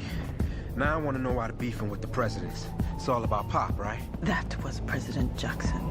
My men already killed Hamilton. Grant is next. As far as Lionel goes, I will kill him myself. Excuse me? Who the fuck is Lionel? Lionel Jones is Benjamin. The president's boss. You don't mean Lionel Jones? The cat with all the music videos? Yes, disco god. Now big shot hip-hop producer. Damn, that nigga's loaded. What he dealing for? I met Lionel Jones in Japan in 1998. He was broke. I needed a distributor in America for my drug. Pop. So, Lionel, with his contacts, he was perfect. He started to manufacture pop himself. What up? Made right here in Manhattan at the Print Works. The president's playing cards. Fucking brilliant. Not brilliant enough. My men are already on their way to Lionel's factory. Whoa. Slow down, Cherry Blossom. It ain't gonna happen. You under arrest. Your ride is over! So much for gratitude. I'll deal with you later, lady. Now I better get to that factory before they all kill each other. Marcus has to race straight to the print factory to stop the impending shootout. Ooh, yeah, what, bitches? You wanna fuck with a president? You wanna fuck with Grant? Bring it, yeah! We knew y'all was coming through, motherfuckers! Who the fuck is this? Yo, dead that motherfucker! Yo, I gotta move that truck full of pop out of here. Cover me, man.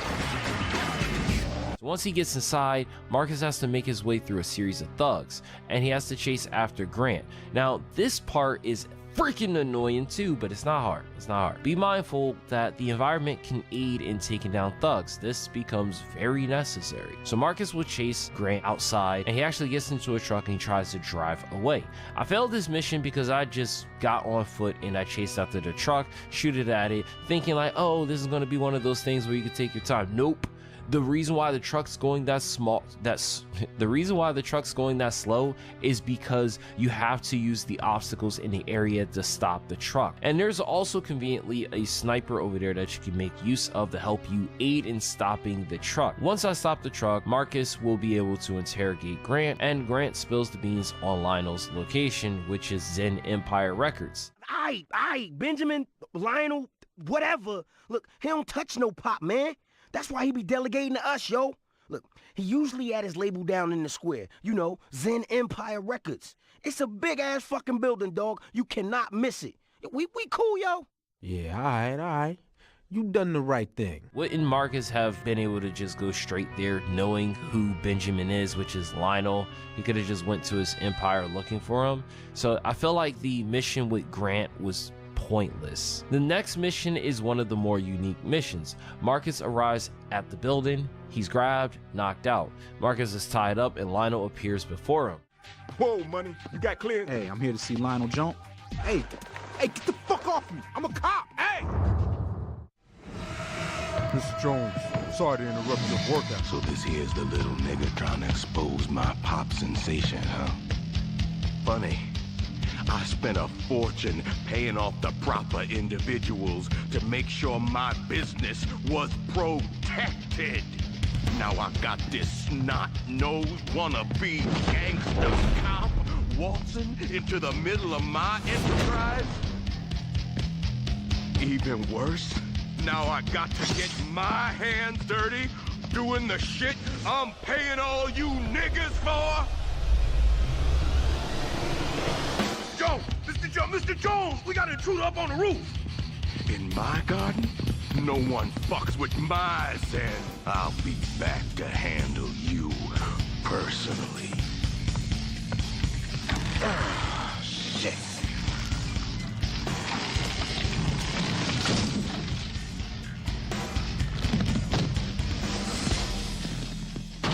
Lionel is voiced by Cornell Womack. This man is the type of enemy I actually expected to see a lot more of during the major cases, because so far the first two major cases, they didn't really have super intimidating enemy types. So after Marcus survives this by sheer luck, he actually has to sneak around and find Lionel. This part, believe it or not, isn't one of the most hardest missions in the game, but this part of the game is what I wish more of these sneak missions were, where Marcus loses his gun access and he has to get to a certain point before he can get a gun. Now, I do also stress that this could have took longer to acquire a weapon, but still, this will have Marcus sneaking outside until he can get into the room, and then making his way through the rooms until he can find the exit. He has to hit a switch, and then he could take the elevator to the Zen Garden. I like this level because you could have died at any moment because you have limitation on ammo and guns and such,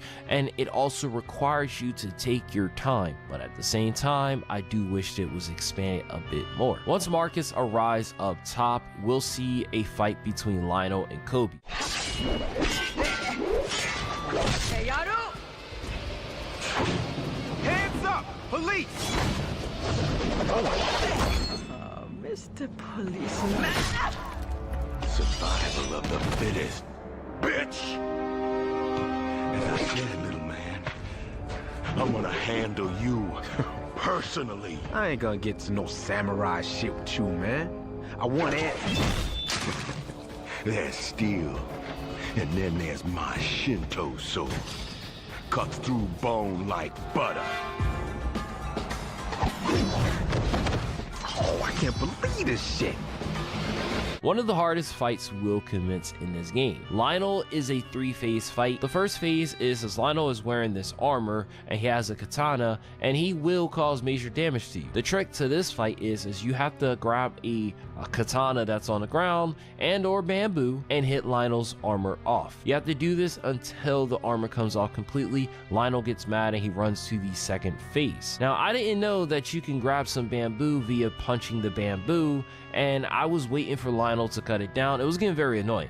These enemies are faster, and it feels like I'm like 2 inches away from him just killing me. There is a health pack in the corner of this level, which allows you to heal up should you take too much damage. The second phase of the fight will have Marcus going inside. Now, I'm pretty certain that if I have acquired other fighting styles, this would have changed the way in which case these fights were. I managed to die here actually, and I had to repeat this fight. I went back to the first phase, and I didn't have as much much trouble in the first phase, but it was still annoying. Once we get back to phase 2, I realized that you could knock Lionel down and hit him that way. This was a lot more consistent and it allowed me to get his health down low. Suddenly he drops the katana and he'll make his way to the third phase. He'll take a zip line to a building. Does he even own that building? Once he takes the zip line, Marcus has to take the zip line to follow him. Now Lionel has 2 katanas and he becomes a lot more annoying to fight. I don't know how I managed to beat him here. This is the first fight in the game that will likely piss you off. No fight, nothing, unless you're doing random crimes, is going to piss you off. Benjamin, Lionel, whatever. Who's your hookup at the department? All right, man. Listen, we've been paying off our hookup in cash, but he makes us change the drop every time. The bastard calls himself El Jefe. We cool now, officer? Okay. It's all starting to come together. You're under arrest. Now, it should be noted that up until this point, the story has no connects to Marcus's personal life, but Marcus learns that the OCU mole goes by El Jefe. With one more case to go, Marcus is close to figuring out who the mole is.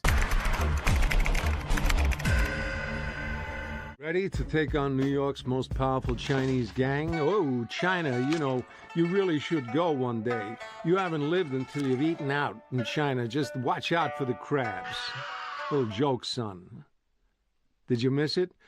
Anyway, one Uncle Benny used to run the Chinese Tong out of Chinatown. For years, had the knockoff merchandise market cornered. Then, 2 years ago, he just vanished off the radar. His adopted American-bred, cocky, insolent son, Leland Shen, took control, and suddenly all bets are off. Shen voided all Benny's agreements, began extorting local businesses, but worst of all, he brought the sweatshops back to Chinatown. See, this kid Shen is one brutal son of a bitch. He's got his syndicate sewn up so tight, there's no way to get close to him. There is one chance, though. His stepsister Vivian, a real rebel of a girl, she recently ran off with some freak, and Shen's been unable to find her. My sources have her pegged at Market in Madison, partaking in a goth commune. You bring her back to Shen, it might just get you into his good graces. Gabriel gives the brief on the Shadow Tong. Gabriel Intel points Marcus to Shen's sister, Vivian. Vivian is voiced by Jennifer Chu. Marcus heads over, and when he goes in here... Excuse me, can't let you bring that in. Yeah. You seen Vivian Shen?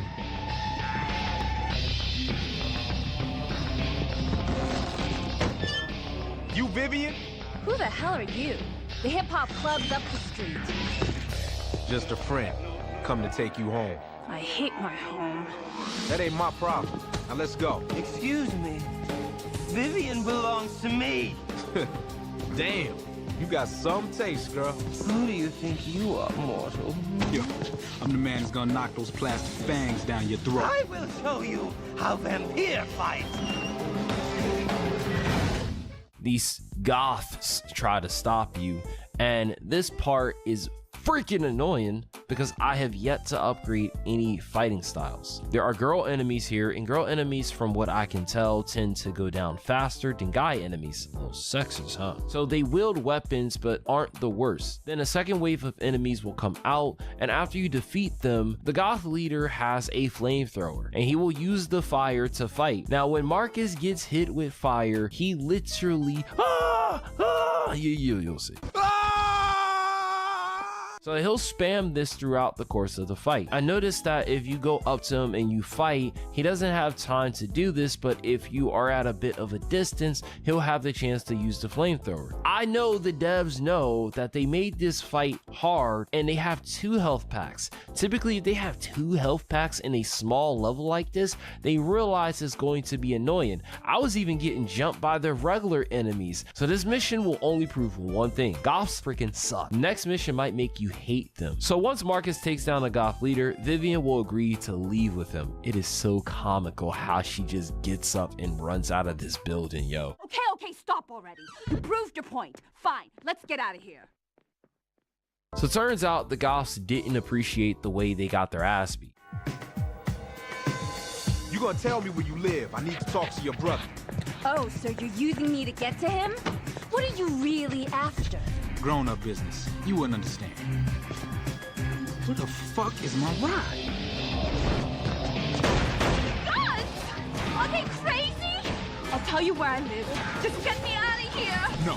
You drive, I shoot. Hey, that's Dimitri's limo. Wait!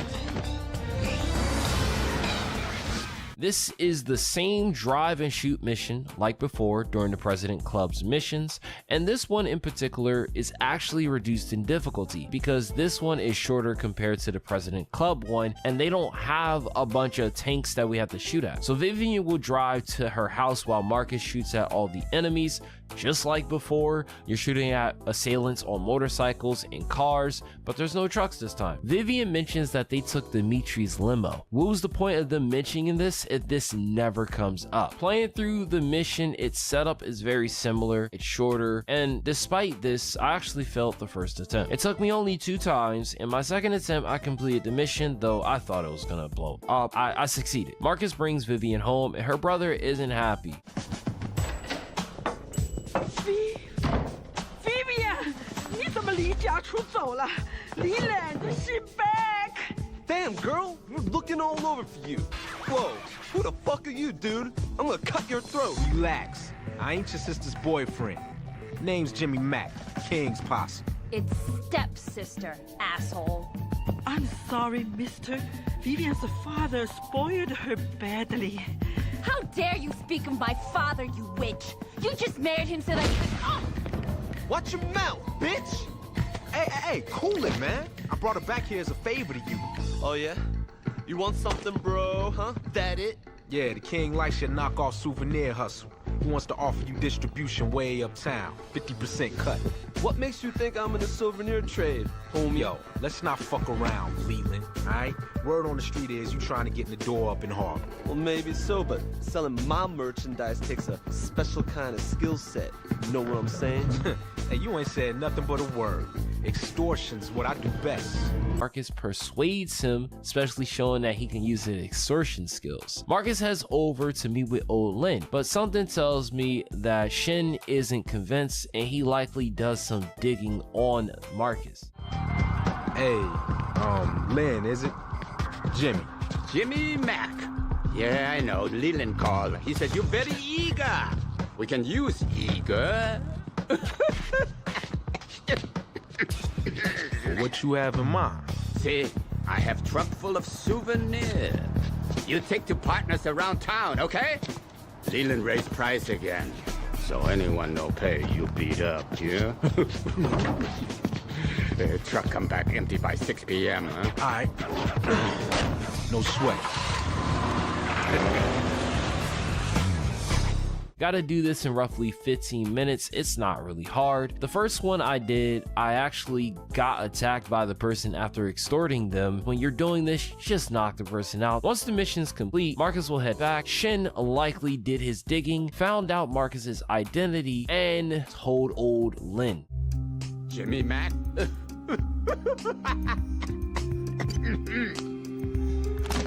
All right, I took care of your shit. Now where's Leland? Are you packing gun on you? Nah, man, your boy took my piece when I came in. You take a look around, huh? Sometime what look real turn out be fake. Yo, what the fuck are you talking about, fat boy? Leland make calls. You not who you say you are. Officer Reed. God damn. Bye-bye.